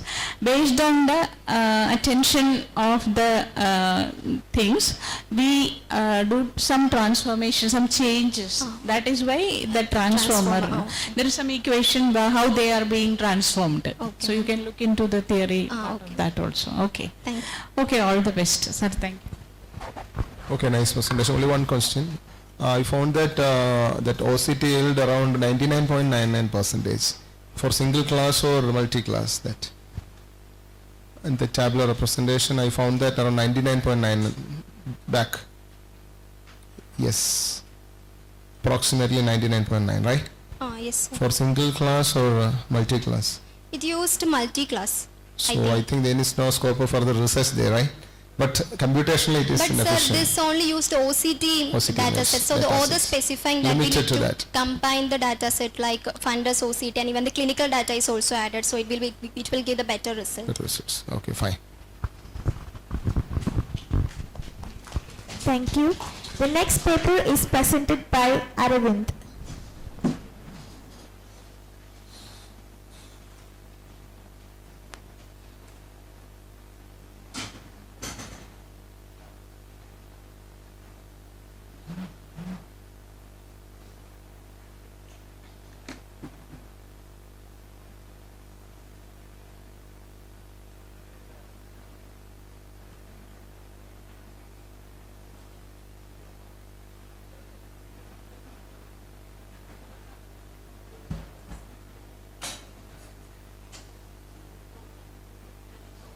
Good afternoon all. Myself Aravind and I am here to present my research on the topic macro analysis of forecasting using bidirectional GRE assembled with inverse fundamental analysis. So stock markets are highly dynamic because of the constant changes in prices due to users, economic conditions.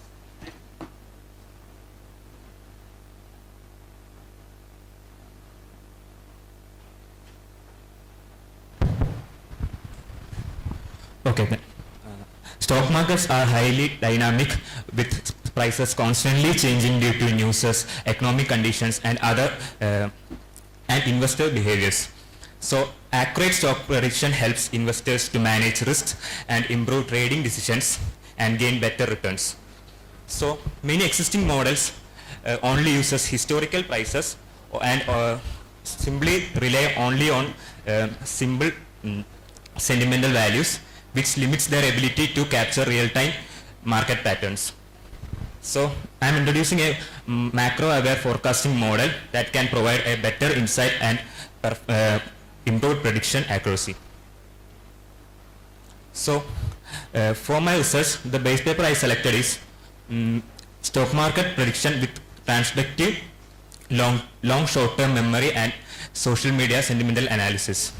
So the core idea of this base paper is TLSTM model that integrates historical prices with sentimental signals from social media and users. I selected this paper because it uses a hybrid approach that tightly couples sentimental analysis with price prediction and demonstrate a sentimental aware deep models that can outperform price only models.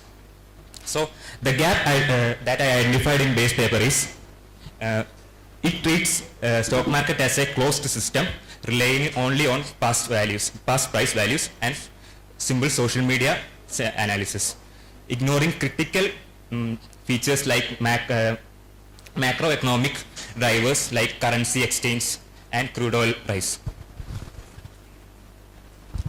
So these are the papers I referred for my research, main papers that I referred for my research, and the first paper uses a SI-LSTM model, which is sentiment plus index plus LSTM model, and key finding from that paper is it combines multiple sources including sentiment, technical indicators, price trends, demonstrating a fusion model significantly outperforms price only models.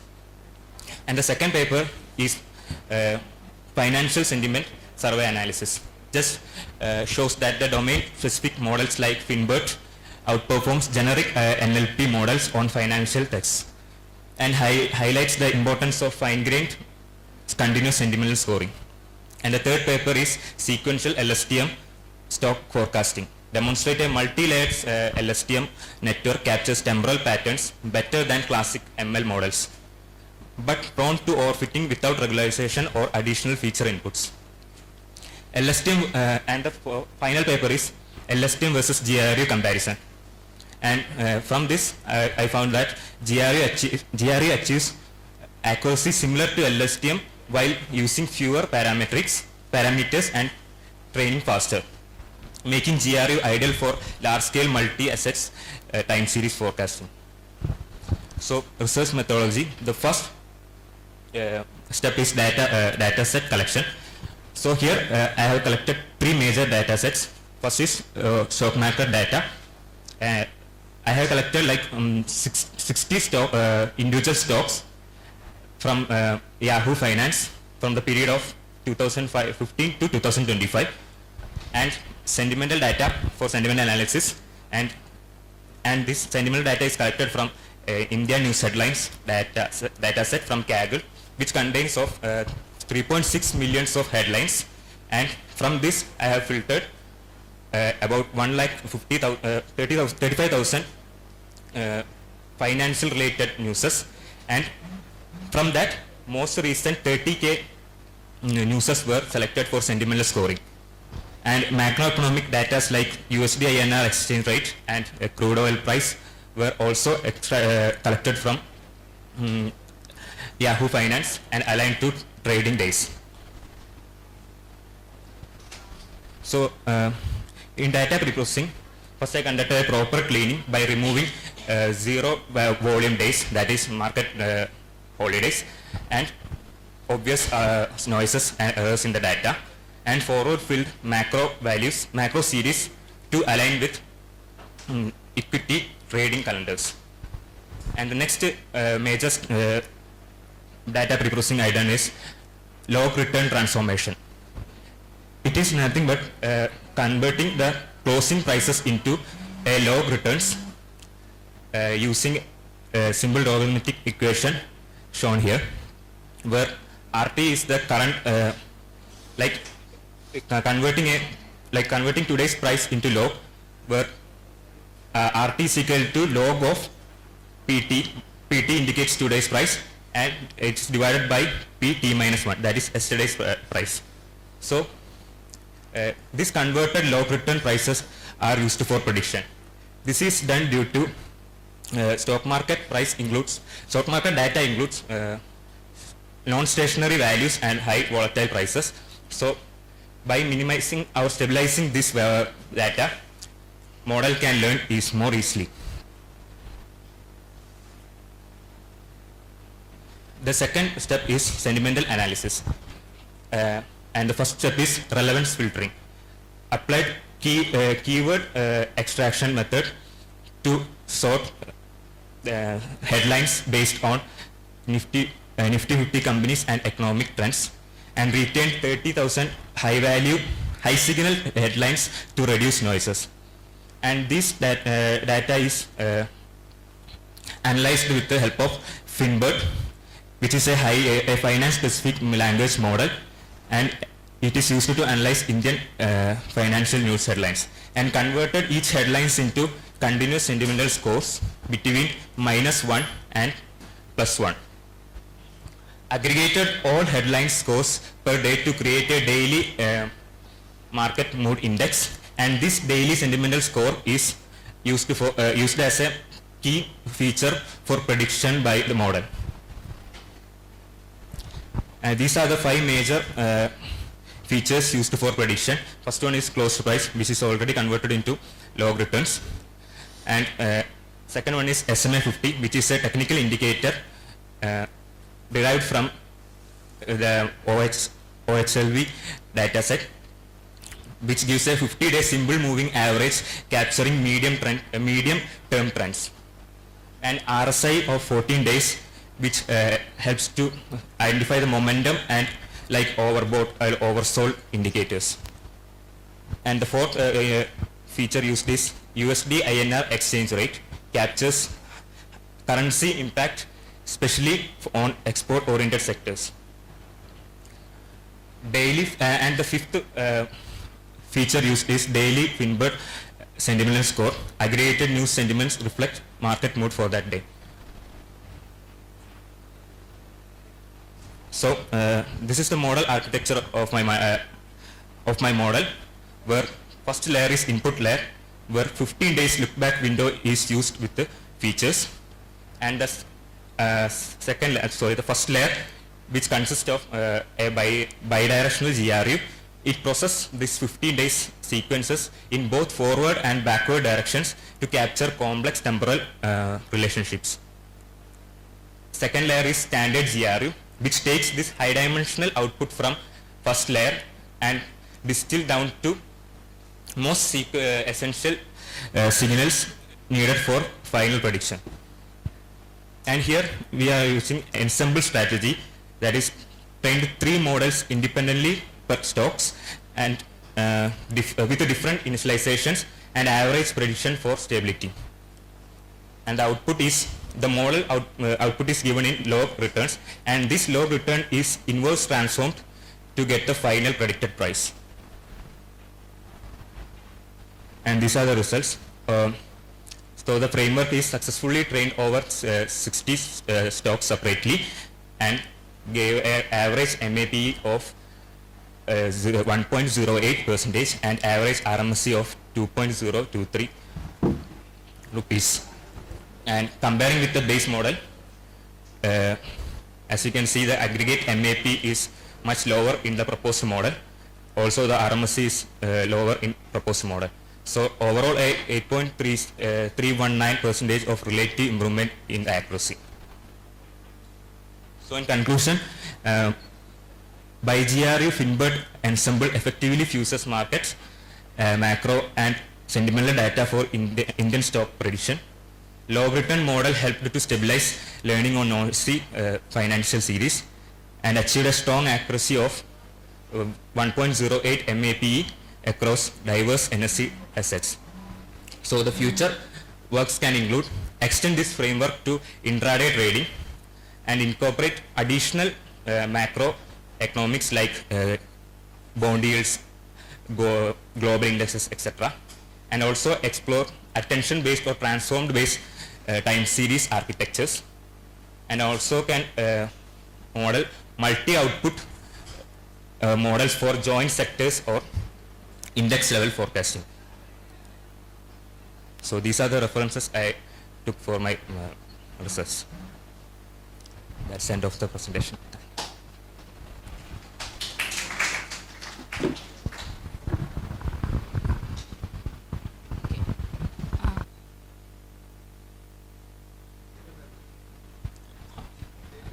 Arvind.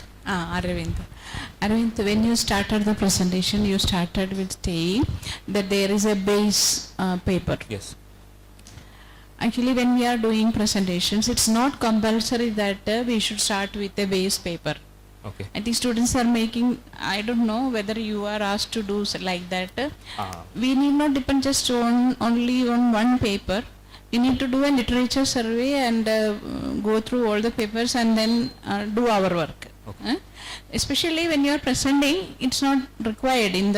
When you are in your paper, have you written a heading like that, base paper?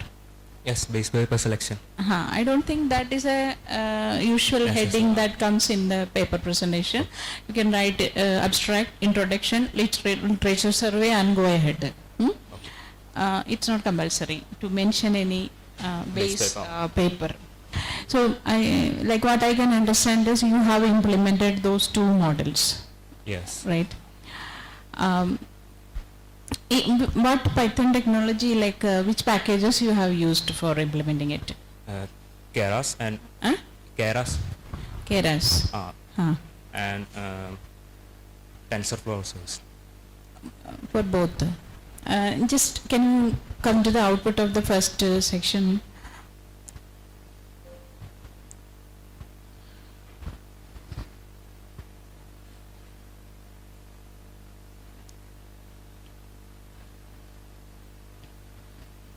Which section, ma'am? First model, you are describing the results. And this is the architecture. Yes. You are predicting prediction result output. The model outputs predicted log return, which is an inverse transform to get the real. But you were having some metrics also metrics showing. No? Okay, this result. Result. Okay, result. The result. So this is a sequence prediction. Yes. Okay, one numeric value prediction you are doing. These stocks are separately. So you have used LSTM for this. No. Bidirectional GRE. BRT. For sentimental analysis, I used For sentimental analysis, I used Finbert. And for sentiment analysis, you used Finbert for continuous scoring the headlines. Okay. Okay. So the Python package used was Keras and TensorFlow. Okay. You have not described about it, like when you have implemented, you can include a slide about the way you have implemented, how there is some heading like experimental method used, some section you can include in the paper and say that, and the output you can include into some GitHub or some Kaggle server and include that into your result section, and this output is included in this, like that also you can try. Okay, very good. Thank you, miss.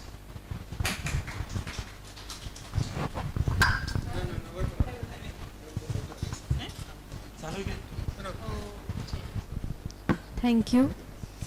The next paper is presented by Saurav.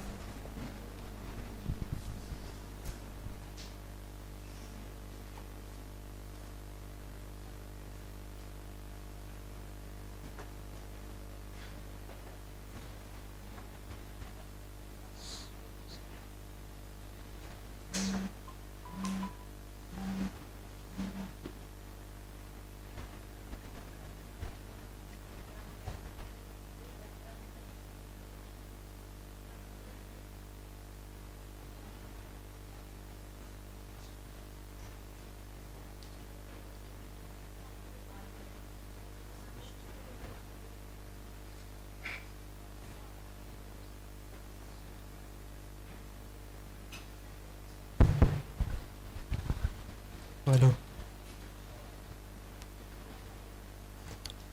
Hi everyone. Today, this is a review paper based on hybrid weather prediction models using machine learning and traditional forecasting techniques. Basically, this contains traditional models and modern machine learning models, and I will be presenting its hybrid weather prediction. This is the outline of my presentation. First up, abstract, introduction, literature review, hybrid model foundations, research gaps, proposed methodology, key hybrid approaches, results and discussion, comparative analysis, themes and trends, conclusion, references. So, the abstracts of the review is traditional weather models capture physics, but it can't capture non-linear or changing weather. Basically, traditional weather models are physics-based models. It have many advantages, but it cannot capture or understand changing weather. So, and basically, machine learning models learns patterns, but it can only capture complex patterns, but it doesn't understand physics. So, in this review paper, when we combine or fuse traditional weather models with the modern machine learning models, it can improve accuracy, robustness and adaptability. So basically this from 30 review papers, it shows that the hybrid models reduce forecasting error by about 20 to 35%. Introduction. Here the NWP model stands for numerical weather prediction. It solves atmospheric equations, but it is computationally very expensive. NWP model stands for numerical weather prediction models. It basically uses physics equations to solve atmospheric equations, and it is basically physically accurate models. It is old models that solves numerical atmospheric equations, and other type of statistical models are ARIMA models. It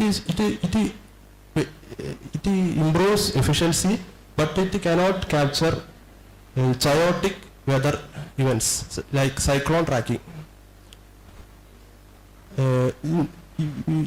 Today, modern machine learning models are CNN, RNN transformers. It extracts non-linear, spatio-temporal and other features. Hybrid models. Here, hybrid models integrate both the physically accurate numerical weather models and ML adaptability for better accuracy and adaptability. So hybrid models is superior to both the standalone models. So basically these hybrid models foundations are the traditional physical modeling and the modern ML driven pattern. There are many categories of hybrid systems.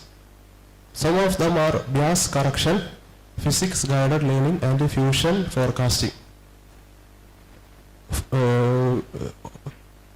First hybrids were only used to correct the errors caused by numerical weather prediction models by using machine learning models. So basically, first early hybrids corrected the numerical weather prediction models using ML. But modern systems embedded machine learning directly into the physical models.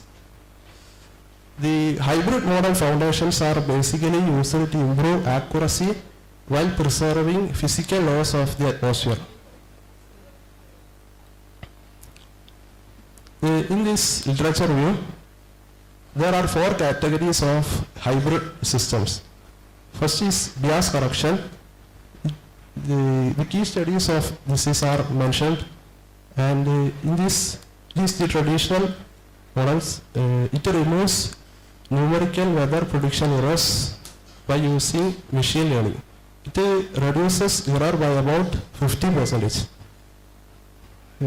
Next, the ML is directly embedded into physical models. It gives better generalization. In the other type of hybrid systems are fusion or ensemble models. It increases cyclone track by about 25%. Next is deep probabilistic, which basically uses CNN and STM hybrid models, and it reduces error by 30%. Even though hybrid systems are superior to both standalone ML and other models, it has some limitations. In this, the main research gaps mentioned are, it doesn't have a high resolution global data sets, and it is computationally expensive. Hybrid systems are computationally expensive. And the meteorologists cannot fully understand the results of deep hybrid systems for operational meteorology. And there is no standardized benchmarks, and the operational deployments are limited. This, as I mentioned in the previous slide, in this bias correction hybrids is a type of hybrid systems. It corrects NWP error using machine learning. And other type of hybrid systems are physics AI integrated models. Here ML is directly embedded into Earth system models. Other type of ensemble or fusion hybrids, it uses multiple hybrids for the prediction of weather. Other type of hybrid systems are deep and probabilistic hybrids. It uses CNN, LSTM models, transformers, diffusion models. These are the results and discussion results of the review. First is model type is bias correction hybrid. When we use hybrid systems, it reduces error by 50%. Each hybrid have its own peculiarities and features. And here, as you can see, hybrid models outperform standalone ML and traditional models. This is the comparative analysis. Here, the hybrid models have high accuracy, low error margin, computational cost is high. They have high adaptability, high long-term stability, and very high pattern learning. So hybrid models is superior to the both standalone machine learning and NWP models. So to conclude, hybrid models merge ML flexibility with physics-based consistency. Hybrid models have better accuracy, better stability, and it is physically accurate when we combine both the traditional and modern machine learning. In the next generation forecasting, it have uses in PINs, ensembles, and explainable AI. These are the references.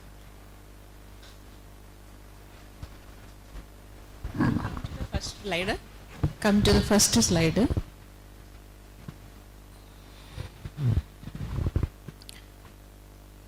Okay, Saurav.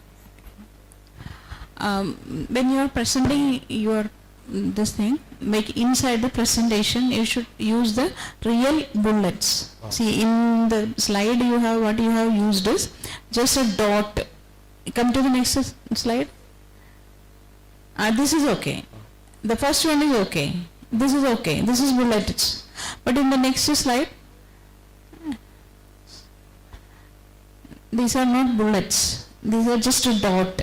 If you are using the real bullets, it will look better. And you know, the font used for the heading, it is smaller than the content. Okay. It should be bigger than the content. The heading should be bigger than. So properly you need to arrange the contents in the slide. And you were talking about hybrid models. I don't really get the advantage, why you did a study on hybrid models?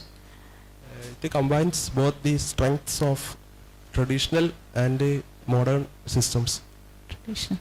Okay, even if you are doing a survey paper, you have to implement something. Okay, have you written any Python program? Yeah.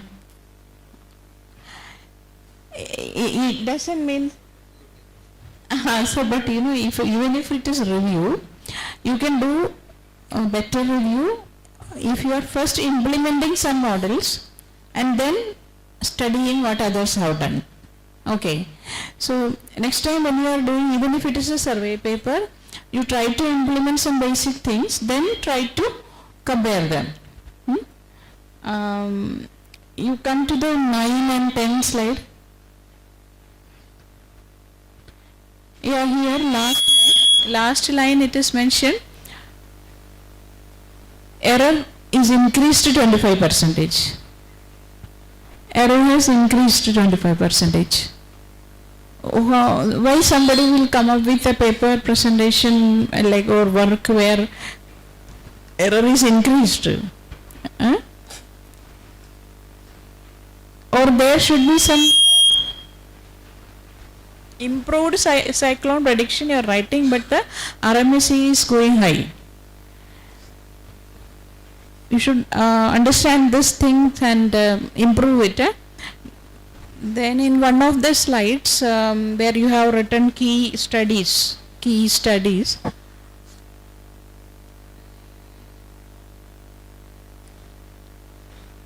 again go back.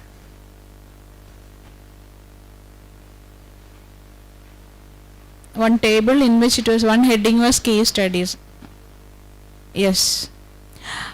In the case studies, first few papers you have mentioned the name of the author. Name of the authors, no?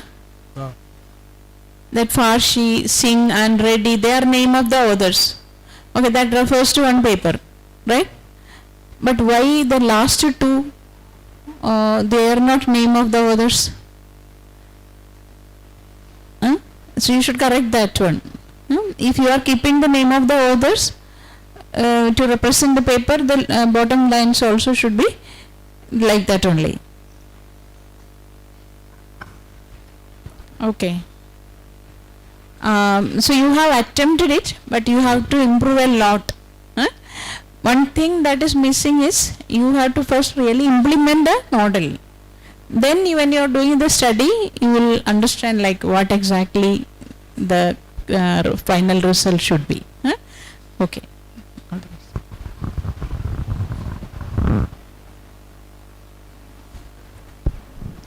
Thank you. The next paper is presented by Sayanad.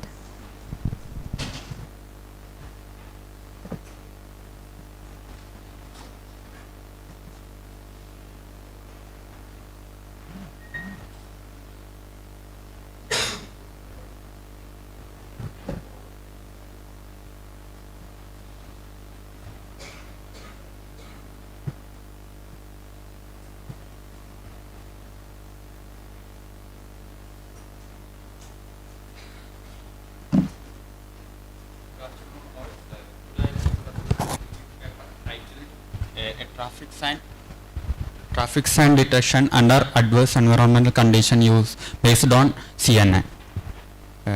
This is my structure of the presentation.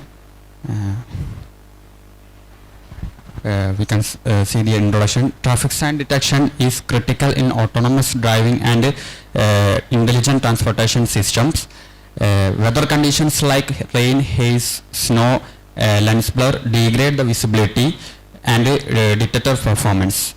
The traditional handcrafted methods fails under heavy distortions. Although deep learning improves accuracies, but it struggles in adverse environments. The reviewed paper proposes a 3-module system for robust detections. These are the traffic sign detection models reviewed. First, HOG plus SVM. It is a handcrafted features and it gives 3 to 5 FPS and accuracy between 70 to 80%. It is sensitive to noise and weather. The next model is SURF plus NNN. It is feature-based ML type. It gives 5 to 8 FPS and an accuracy between 80 to 85%. It struggles in blur and occlusions. Next model, faster RCNN. It has two-stage CNN and it gives 2 to 3 FPS and accuracy between 90 to 94%. And it is too slow for real time. Next model is SeguNet. It is a segmentation-based model and it gives 3 to 4 FPS and 90 to 95% accuracy. It is heavy model and slow. Next, DFR TSD model. It includes enhanced plus detection and it gives 2.76 FPS and accuracy between 94 to 97%. Although it has high accuracy, but it is very slow. Next, YOLO V4. It is proposed model. It is a one-stage detector and it gives 12.79 FPS and an accuracy between 93 to 95%. It is a best real-time. It gives best real-time performance. These are the research gaps. Low performance in harsh weather, rain, snow, lens blur, poor detection of small and distant signs. Segmentation models are too slow for real-time driving. Enhancement networks often fails to generalize to unseen distortions and depends on synthetic datasets like QRTSD affects real-world performance. This is the pipeline overview of the proposed methodology. In this, we first the input image to the adverse environment classifier VGG19. Then the VGG19 detect if haze, rain or snow lens blur is present in the image. If this adverse environments are present in the image, then the image is then passed to EnhanceNet image restoration module. The EnhanceNet restores the edges, contrast and visibility in degraded conditions. Then YOLO V4 sign detector performs fast and single shot detection and the final output gives detected traffic signs with bounding boxes. As result and discussion, the table contains the model performance on QRTSD datasets. First model, SeguNet, it gives 90 to 94% accuracy and 3 to 4 FPS. It provides good segmentation accuracy but too slow for real time. DFR TSD gives 94 to 97% accuracy and 2.76 FPS. It provides best restoration accuracy but worst inference speed. The proposed YOLO V4 plus enhancement module gives 95.03% accuracy and 12.76 FPS. It gives real-time detection with strong robustness under adverse conditions. The proposed model achieves 95.03 accuracy and 12.76 FPS, outperforming the segmentation models in speed. Enhancement improves visibility of edges, shapes, colors, and especially for small signs. Performance drops slightly for heavy, obscured, or distant signs. Now we can see the comparative analysis of the models. HOG plus SVM, it is simple and interpretable but fails in bad weather and slow. Faster RCNN gives high accuracy but too slow for real time. SegUNet, good segmentation, but computationally heavy. DFR TSD gives best restoration plus detection, but only gives 2.76 FPS. YOLO V4 gives best performance balance and slightly lower accuracy in degradation. So we can say that handcrafted and two-stage deep models, HOG plus SVM and faster RNN fails in adverse conditions or too slow for real-time autonomous driving. Segmentation and restoration-based model, SegUNet and DFR TSD delivers high accuracy but are computationally heavy and not feasible for real-time deployment. YOLO V4 offers best practical balance, making it most suitable for on-road traffic sign detection. In conclusion, the reviewed system modular architecture improves detection under haze, rain and blur. YOLO V4 ensures real-time processing and essential for autonomous vehicles. Enhancement network significantly restores degraded traffic sign features. The limitations include reduced performance for small and occluded signs and dependence on synthetic data.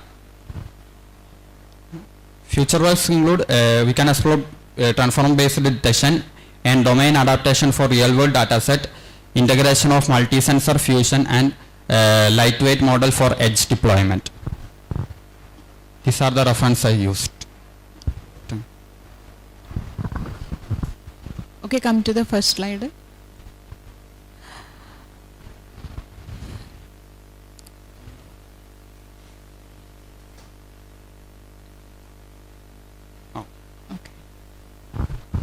So how many papers you have gone through for preparing this?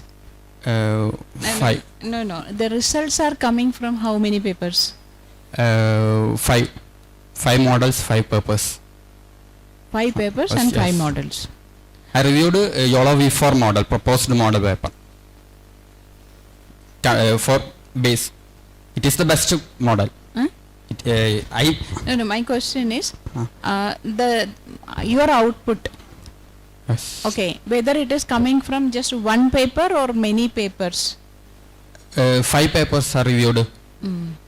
You had written it is from one paper, like the paper I reviewed, you had written somewhere. This paper reviews. This is the from the reviewed paper. This is the best paper. So I. So actually, review means it is not just a single paper. Yes. You have to read a lot of papers and come up with the results. Okay. I want to ensure that you have done like that, or you have done only one paper. You have done many papers. Studied many papers. No, this paper, based on this paper. Then that's what I am telling.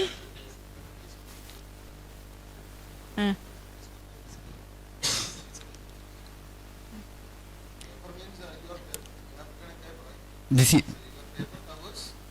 No, this is a survey paper. This is. No, this is some other. Actually, this result is the result of somebody else's work. Yes, I reviewed. Okay. This paper reviews, that is what it is mistake. Like if you are taking the result from only one paper and making another paper, it is a mistake. Okay. A review paper means you should do a vast study and the result should be concluded. Okay. Okay. The pictures and all you are using, are you acknowledging it? The pictures you have included in the paper. Flowchart. Yes. Acknowledgement has to be there. Now this is basically it is coming from which paper? The reviewed paper.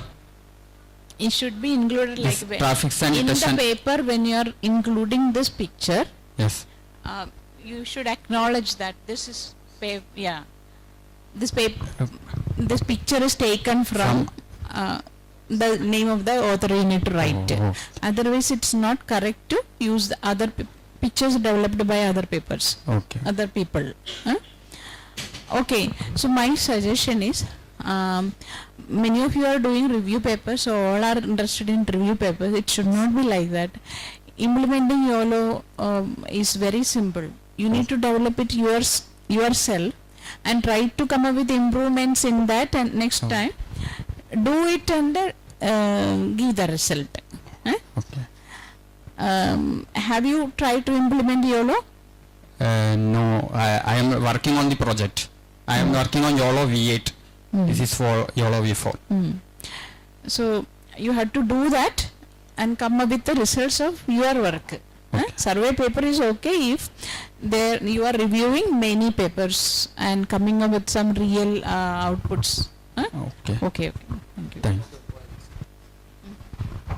So, whether this supports multi-class classification? You are able to detect multiple symbols in one go? The paper doesn't really tell the classes of signs they detected. They simply tell the adverse environments. But actually, this YOLO V4 has that unique. You have mentioned somewhere. I noted that it's applicable in autonomous driving vehicles. Yeah, yes. in autonomous means it's dealing with a real world scenario where there are multiple objects are there. Yes. That means when the vehicle is moving and come across a traffic signal, there can be multiple signals, moving left, right. So, and this YOLO V has the unique facility to identify multiple symbols and give proper instructions. That is, I meant that's a unique application that you can identify multiple classes of signs. Yeah, exactly. Try to incorporate that also. Okay. Sainath.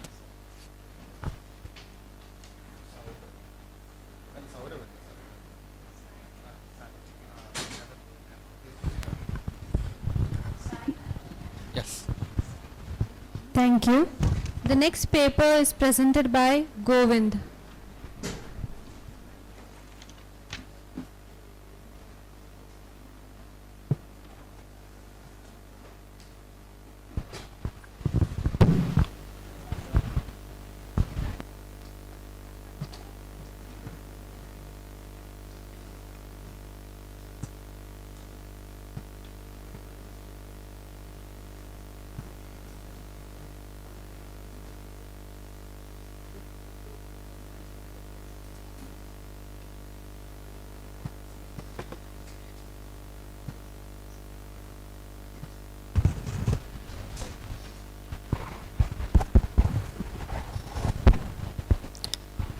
Good afternoon.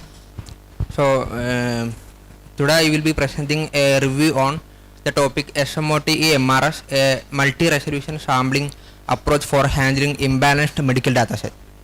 So this study will focus on improving the diagnostic accuracy in critical medical field using advanced machine learning techniques.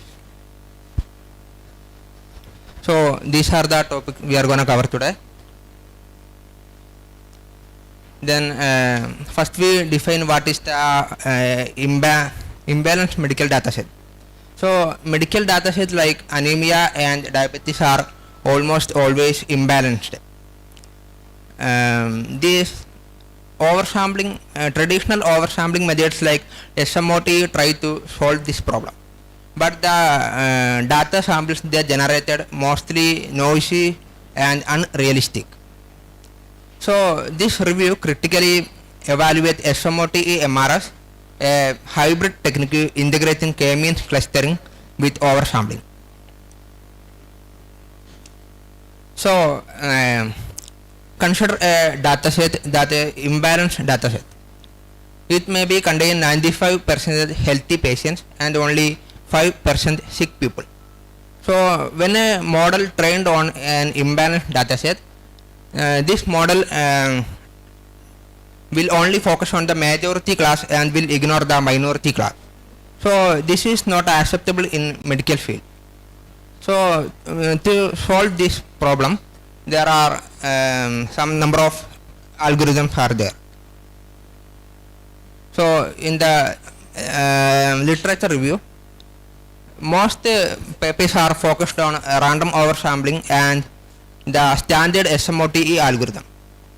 So a new algorithm known as SMOTE MRS is implemented to solve this problem, and it is better than this standard algorithm. So let us look at what is SMOTE MRS. So SMOTE MRS framework is a multi-resolution sampling technique designed to fix the noise problem of standard SMOTE. So it is a three-stage architecture, and it first do k-means clustering, and this k-means clustering split the minority dataset to number of subpopulations. This is to the differentiate between the young and old patients, also young people with diabetes and old people with diabetes. Then after the clustering, in each cluster, this algorithm performs SMOTE algorithm. Then at last, it performs random oversampling to balance the number of healthy patients and sick people.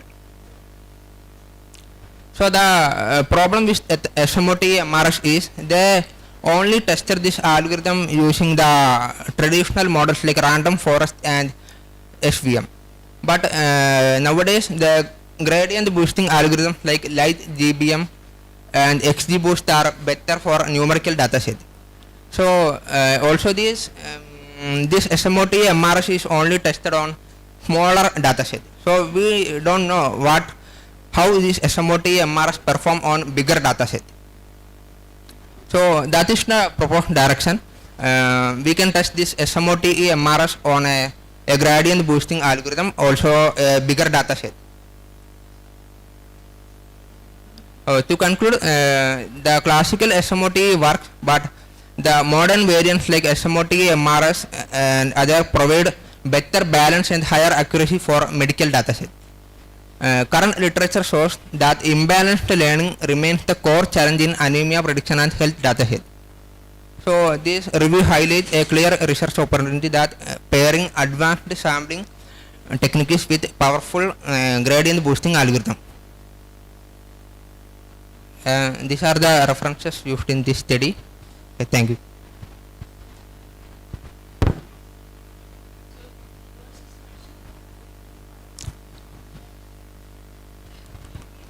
Or have you implemented it? Not implemented yet, but just a review paper. Review paper. So what is the MRS in the SMOT RS? MRS? MRS? What is the expansion of MRS? Multi-resolution sampling. Multi-resolution sampling. Okay. Can you explain that multi-resolution sampling? So multi-resolution sampling consider after k-mean clustering, there are different cluster of data points. In each cluster, we take 2 data points and measure the distance and take the average of that distance, and we that average is a new data point. Normally we duplicate the existing data point, but this MRS technique, we take 2 data points and the middle point between that 2 data points is created as new data point. In between you were talking about random forest also. Random forest was doing something that was not clear when you explained. Random forest. What was the purpose of random forest in between you were talking about? The random forest and the SVM are used to test after the dataset is. Okay, see, what I am telling is implementing the SMOT analysis is only few lines of code. Okay. Yeah. So you need to write the code. Yeah, I need to write the code. Have you written? Have you written? No. The base paper not provided the code for MRS. I need to implement the SMOTE. When we are coming up with the paper, you know, it's your innovation that should come in the paper, right? Yeah. Somebody else has done it, but your contribution, your contribution, that is what is expected in the paper. So my suggestion is, in future when you are writing a paper, please don't think about a survey paper. Think about an innovation. You can do it, and do it and present it. So when you do like this, you know, survey paper by referring 1 or 2 papers, and without implementing it, It Yeah. lacks things. So when you started with, okay, I'm going to do like smart, the objective was very much clear, but finally you have not implemented it. That is very much clear when you are explaining. Yeah. Even if you are doing a survey paper, first you need to implement something, then only come up with the result, then it will be good results. I tried implementing, but And so what is the problem in that? What the issue faced in like implementing? You tried to implement. Yeah, I got only this base paper have 99.4 R accuracy, but when I implemented it, I only get 80% accuracy. So there are a lot of issues, so I need to fix that. The base paper tested this on a private dataset, so we cannot access that dataset. Okay. Okay. Okay, so you need to work on more data sets. Yeah. And you need to go ahead.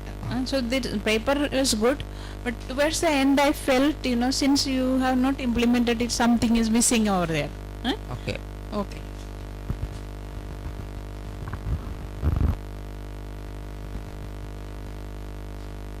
Govind.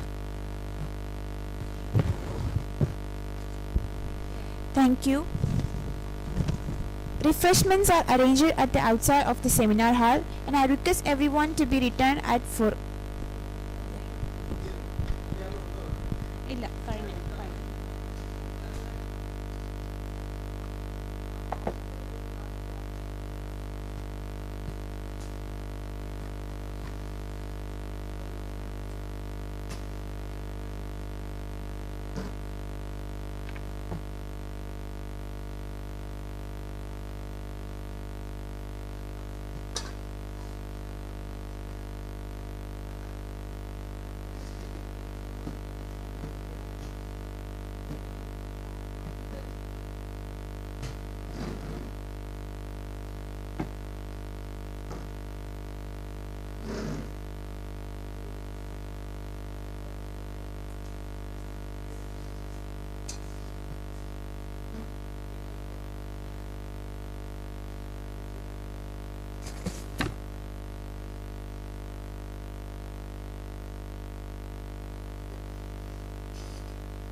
Hello.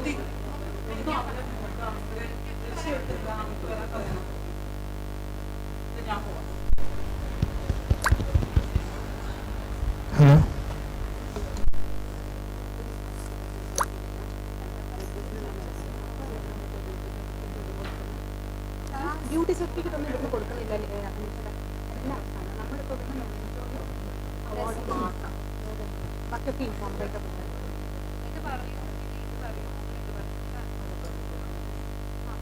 ആദ്യം fundamental കൊടുക്കും പിന്നെ best paper സ്പോൺസറിന്റെ പേര് പിന്നെ administrative അവരോട് speech പറയാം പിന്നെ request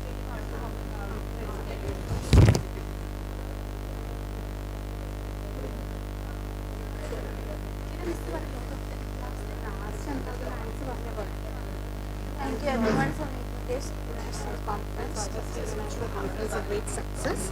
I thank all the dignitaries who took their time, valuable time, to be here to chair our conference and making it a big success. Thank you all.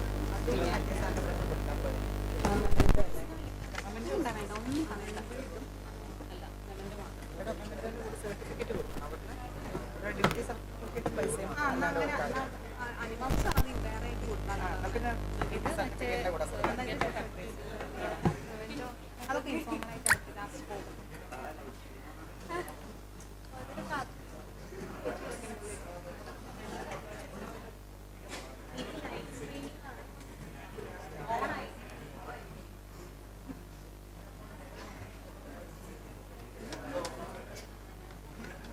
ആദ്യം best paper അവാർഡായിരുന്നോ? Best paper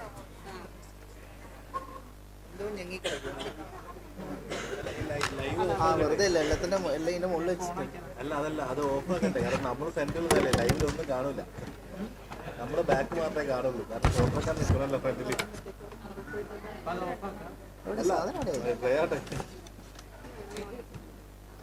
എന്റെ mouse പാടൊന്നും മറിക്കുന്നില്ല.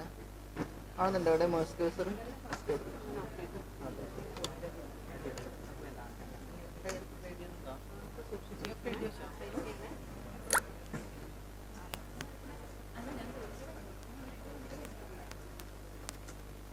Second year MSc കൂടി എഴുതാം അല്ലേ? വെറുതെ പേര് second year MSc കൂടി എഴുതാം. ഇപ്പം എന്നെ എഴുതൂലേ?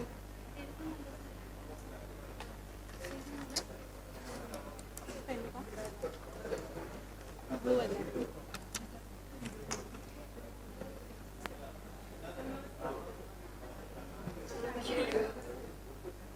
ഇവിടെ എഴുതുന്നില്ല. Once again, to all the dignitaries and participants for your valuable time.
Cash price of work.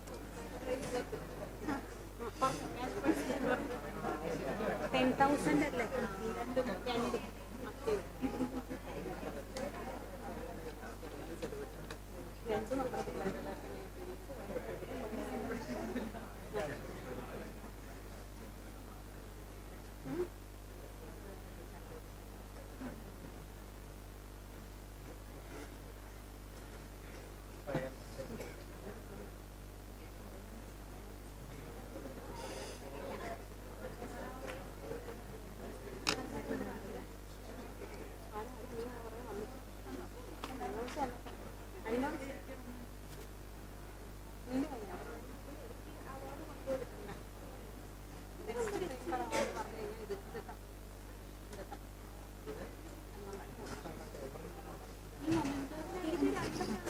അതെ അമ്മ അവിടെ ഉണ്ട്.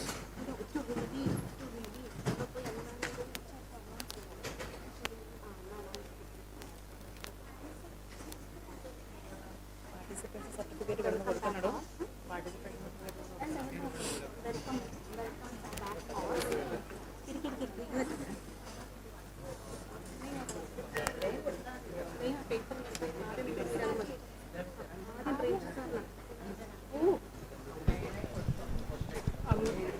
മാമിനൊരു മൈക്ക് മൈക്ക് എനിക്ക് ഓറഞ്ച് മൈക്ക് കൊടുക്കണ്ടേ? എനിക്കേതാണ്ട്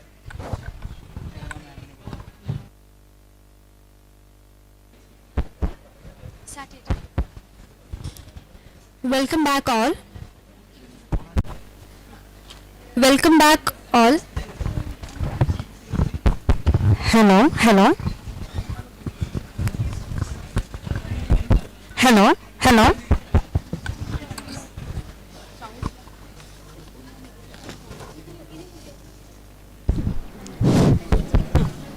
Hello.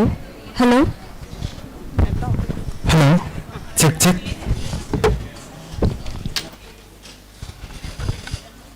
Hello. Hello. Welcome back all. So we have come to the end of ICC IET. Thank you Premjit sir, Vimala ma'am and Anu Mary Chako for being here and sharing your valuable insights. As a token of gratitude, we would like to present a memento to our speakers. I request Dr. Anima P to hand over the memento to Dr. Premjit B.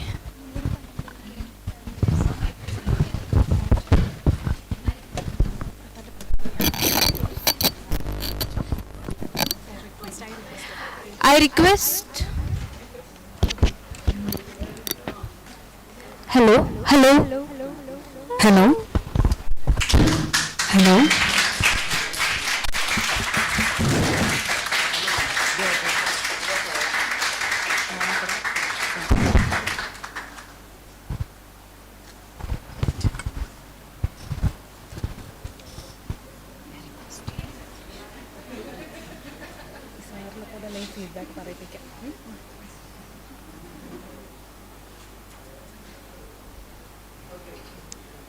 Thank you, ma'am.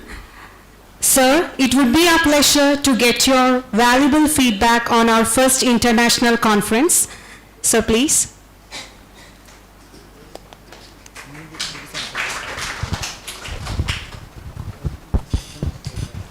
So thank you for inviting me for this conference. It was a great experience. I have attended a few very good papers from your students. Congratulations to the college and the students who actively participated in this conference. Okay, congratulations again. Thank you. I request Ms. Reshma S. Ravi to hand over the memento to Dr. Vimala Matthew.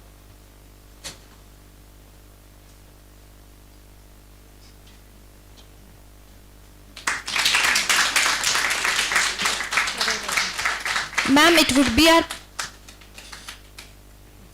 it would be our pleasure to get your feedback on our first international conference. Okay, it was a nice experience being with you. And my feedback is the conference is very well organized. And as I suggested, let this be a benchmark for other institutions like this to organize more such events. And you carry on doing this every year. So that time also, if you need my help, I will come back. All the best. Thank you, ma'am. Thank you, ma'am. I request Ms. Lishma K. to hand over the memento to Dr. Anu Mary Chako.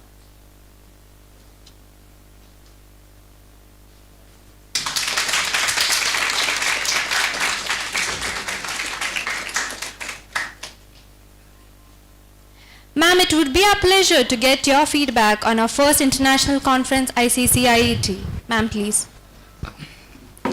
A good evening to all of you. So it's a very risky business to give me a mic and talk. It's 4:30, you're wishing to go back, right? So it is, I've been actively or passively a part of Devagiri department from 2020 onwards, more during the COVID time.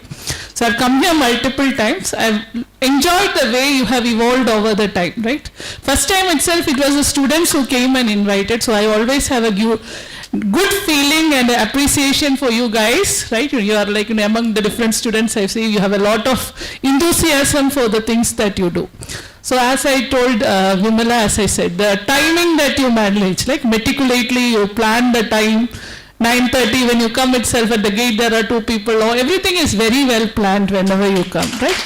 So congrats to that. So keep it up as a trait for your life. Don't leave it here, right? All the systematic and disciplined method that you learned. Second part about the presentation. So we saw a variety of presentation.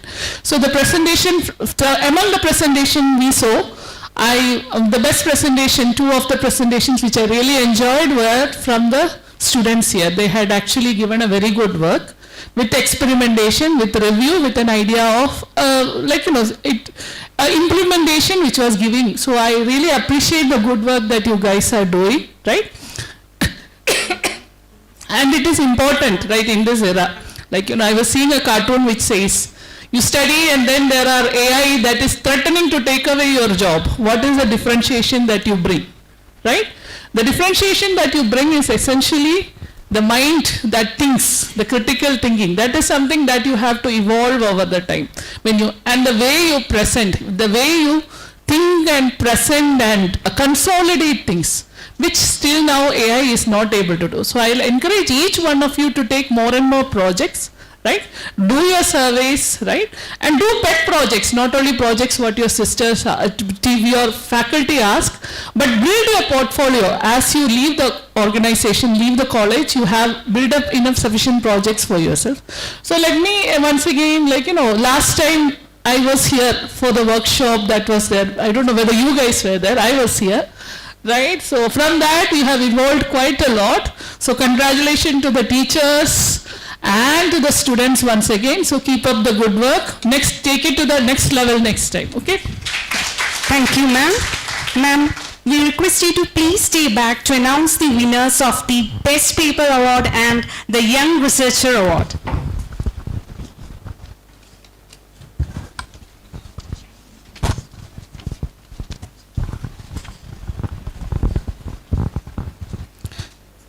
The Best Paper Award go to Anilal SN, second year MSc CS.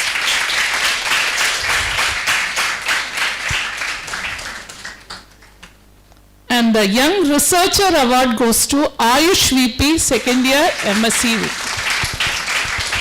Congratulations to all. Thank you, ma'am. I request Dr. Vimala ma'am to hand over the cash prize of worth 10,000 for the winners of the Best Paper Award.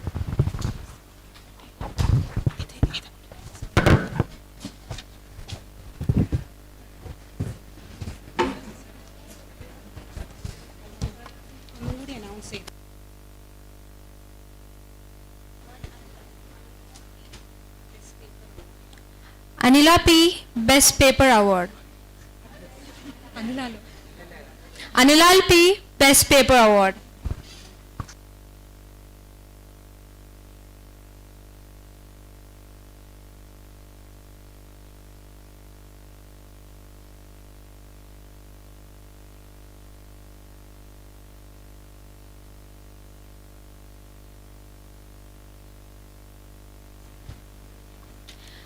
I request to hand over the cash prize of worth 10,000 for the winner of the Young Researcher.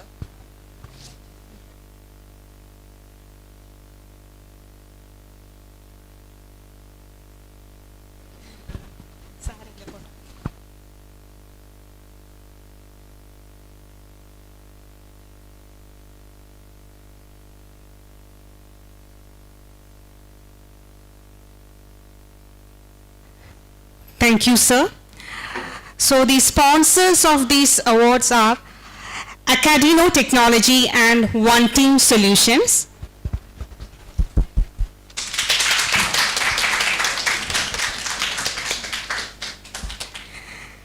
Thank you all. Thank you everyone for making this conference, our first international conference hosted by Department of Computer Science, a very great success. Thank you all the dignitaries for taking your valuable time and being here for chairing our students. Thanks from the bottom of our heart on behalf of Department of Computer Science and St. Joseph's College, Devagiri. Thank you all.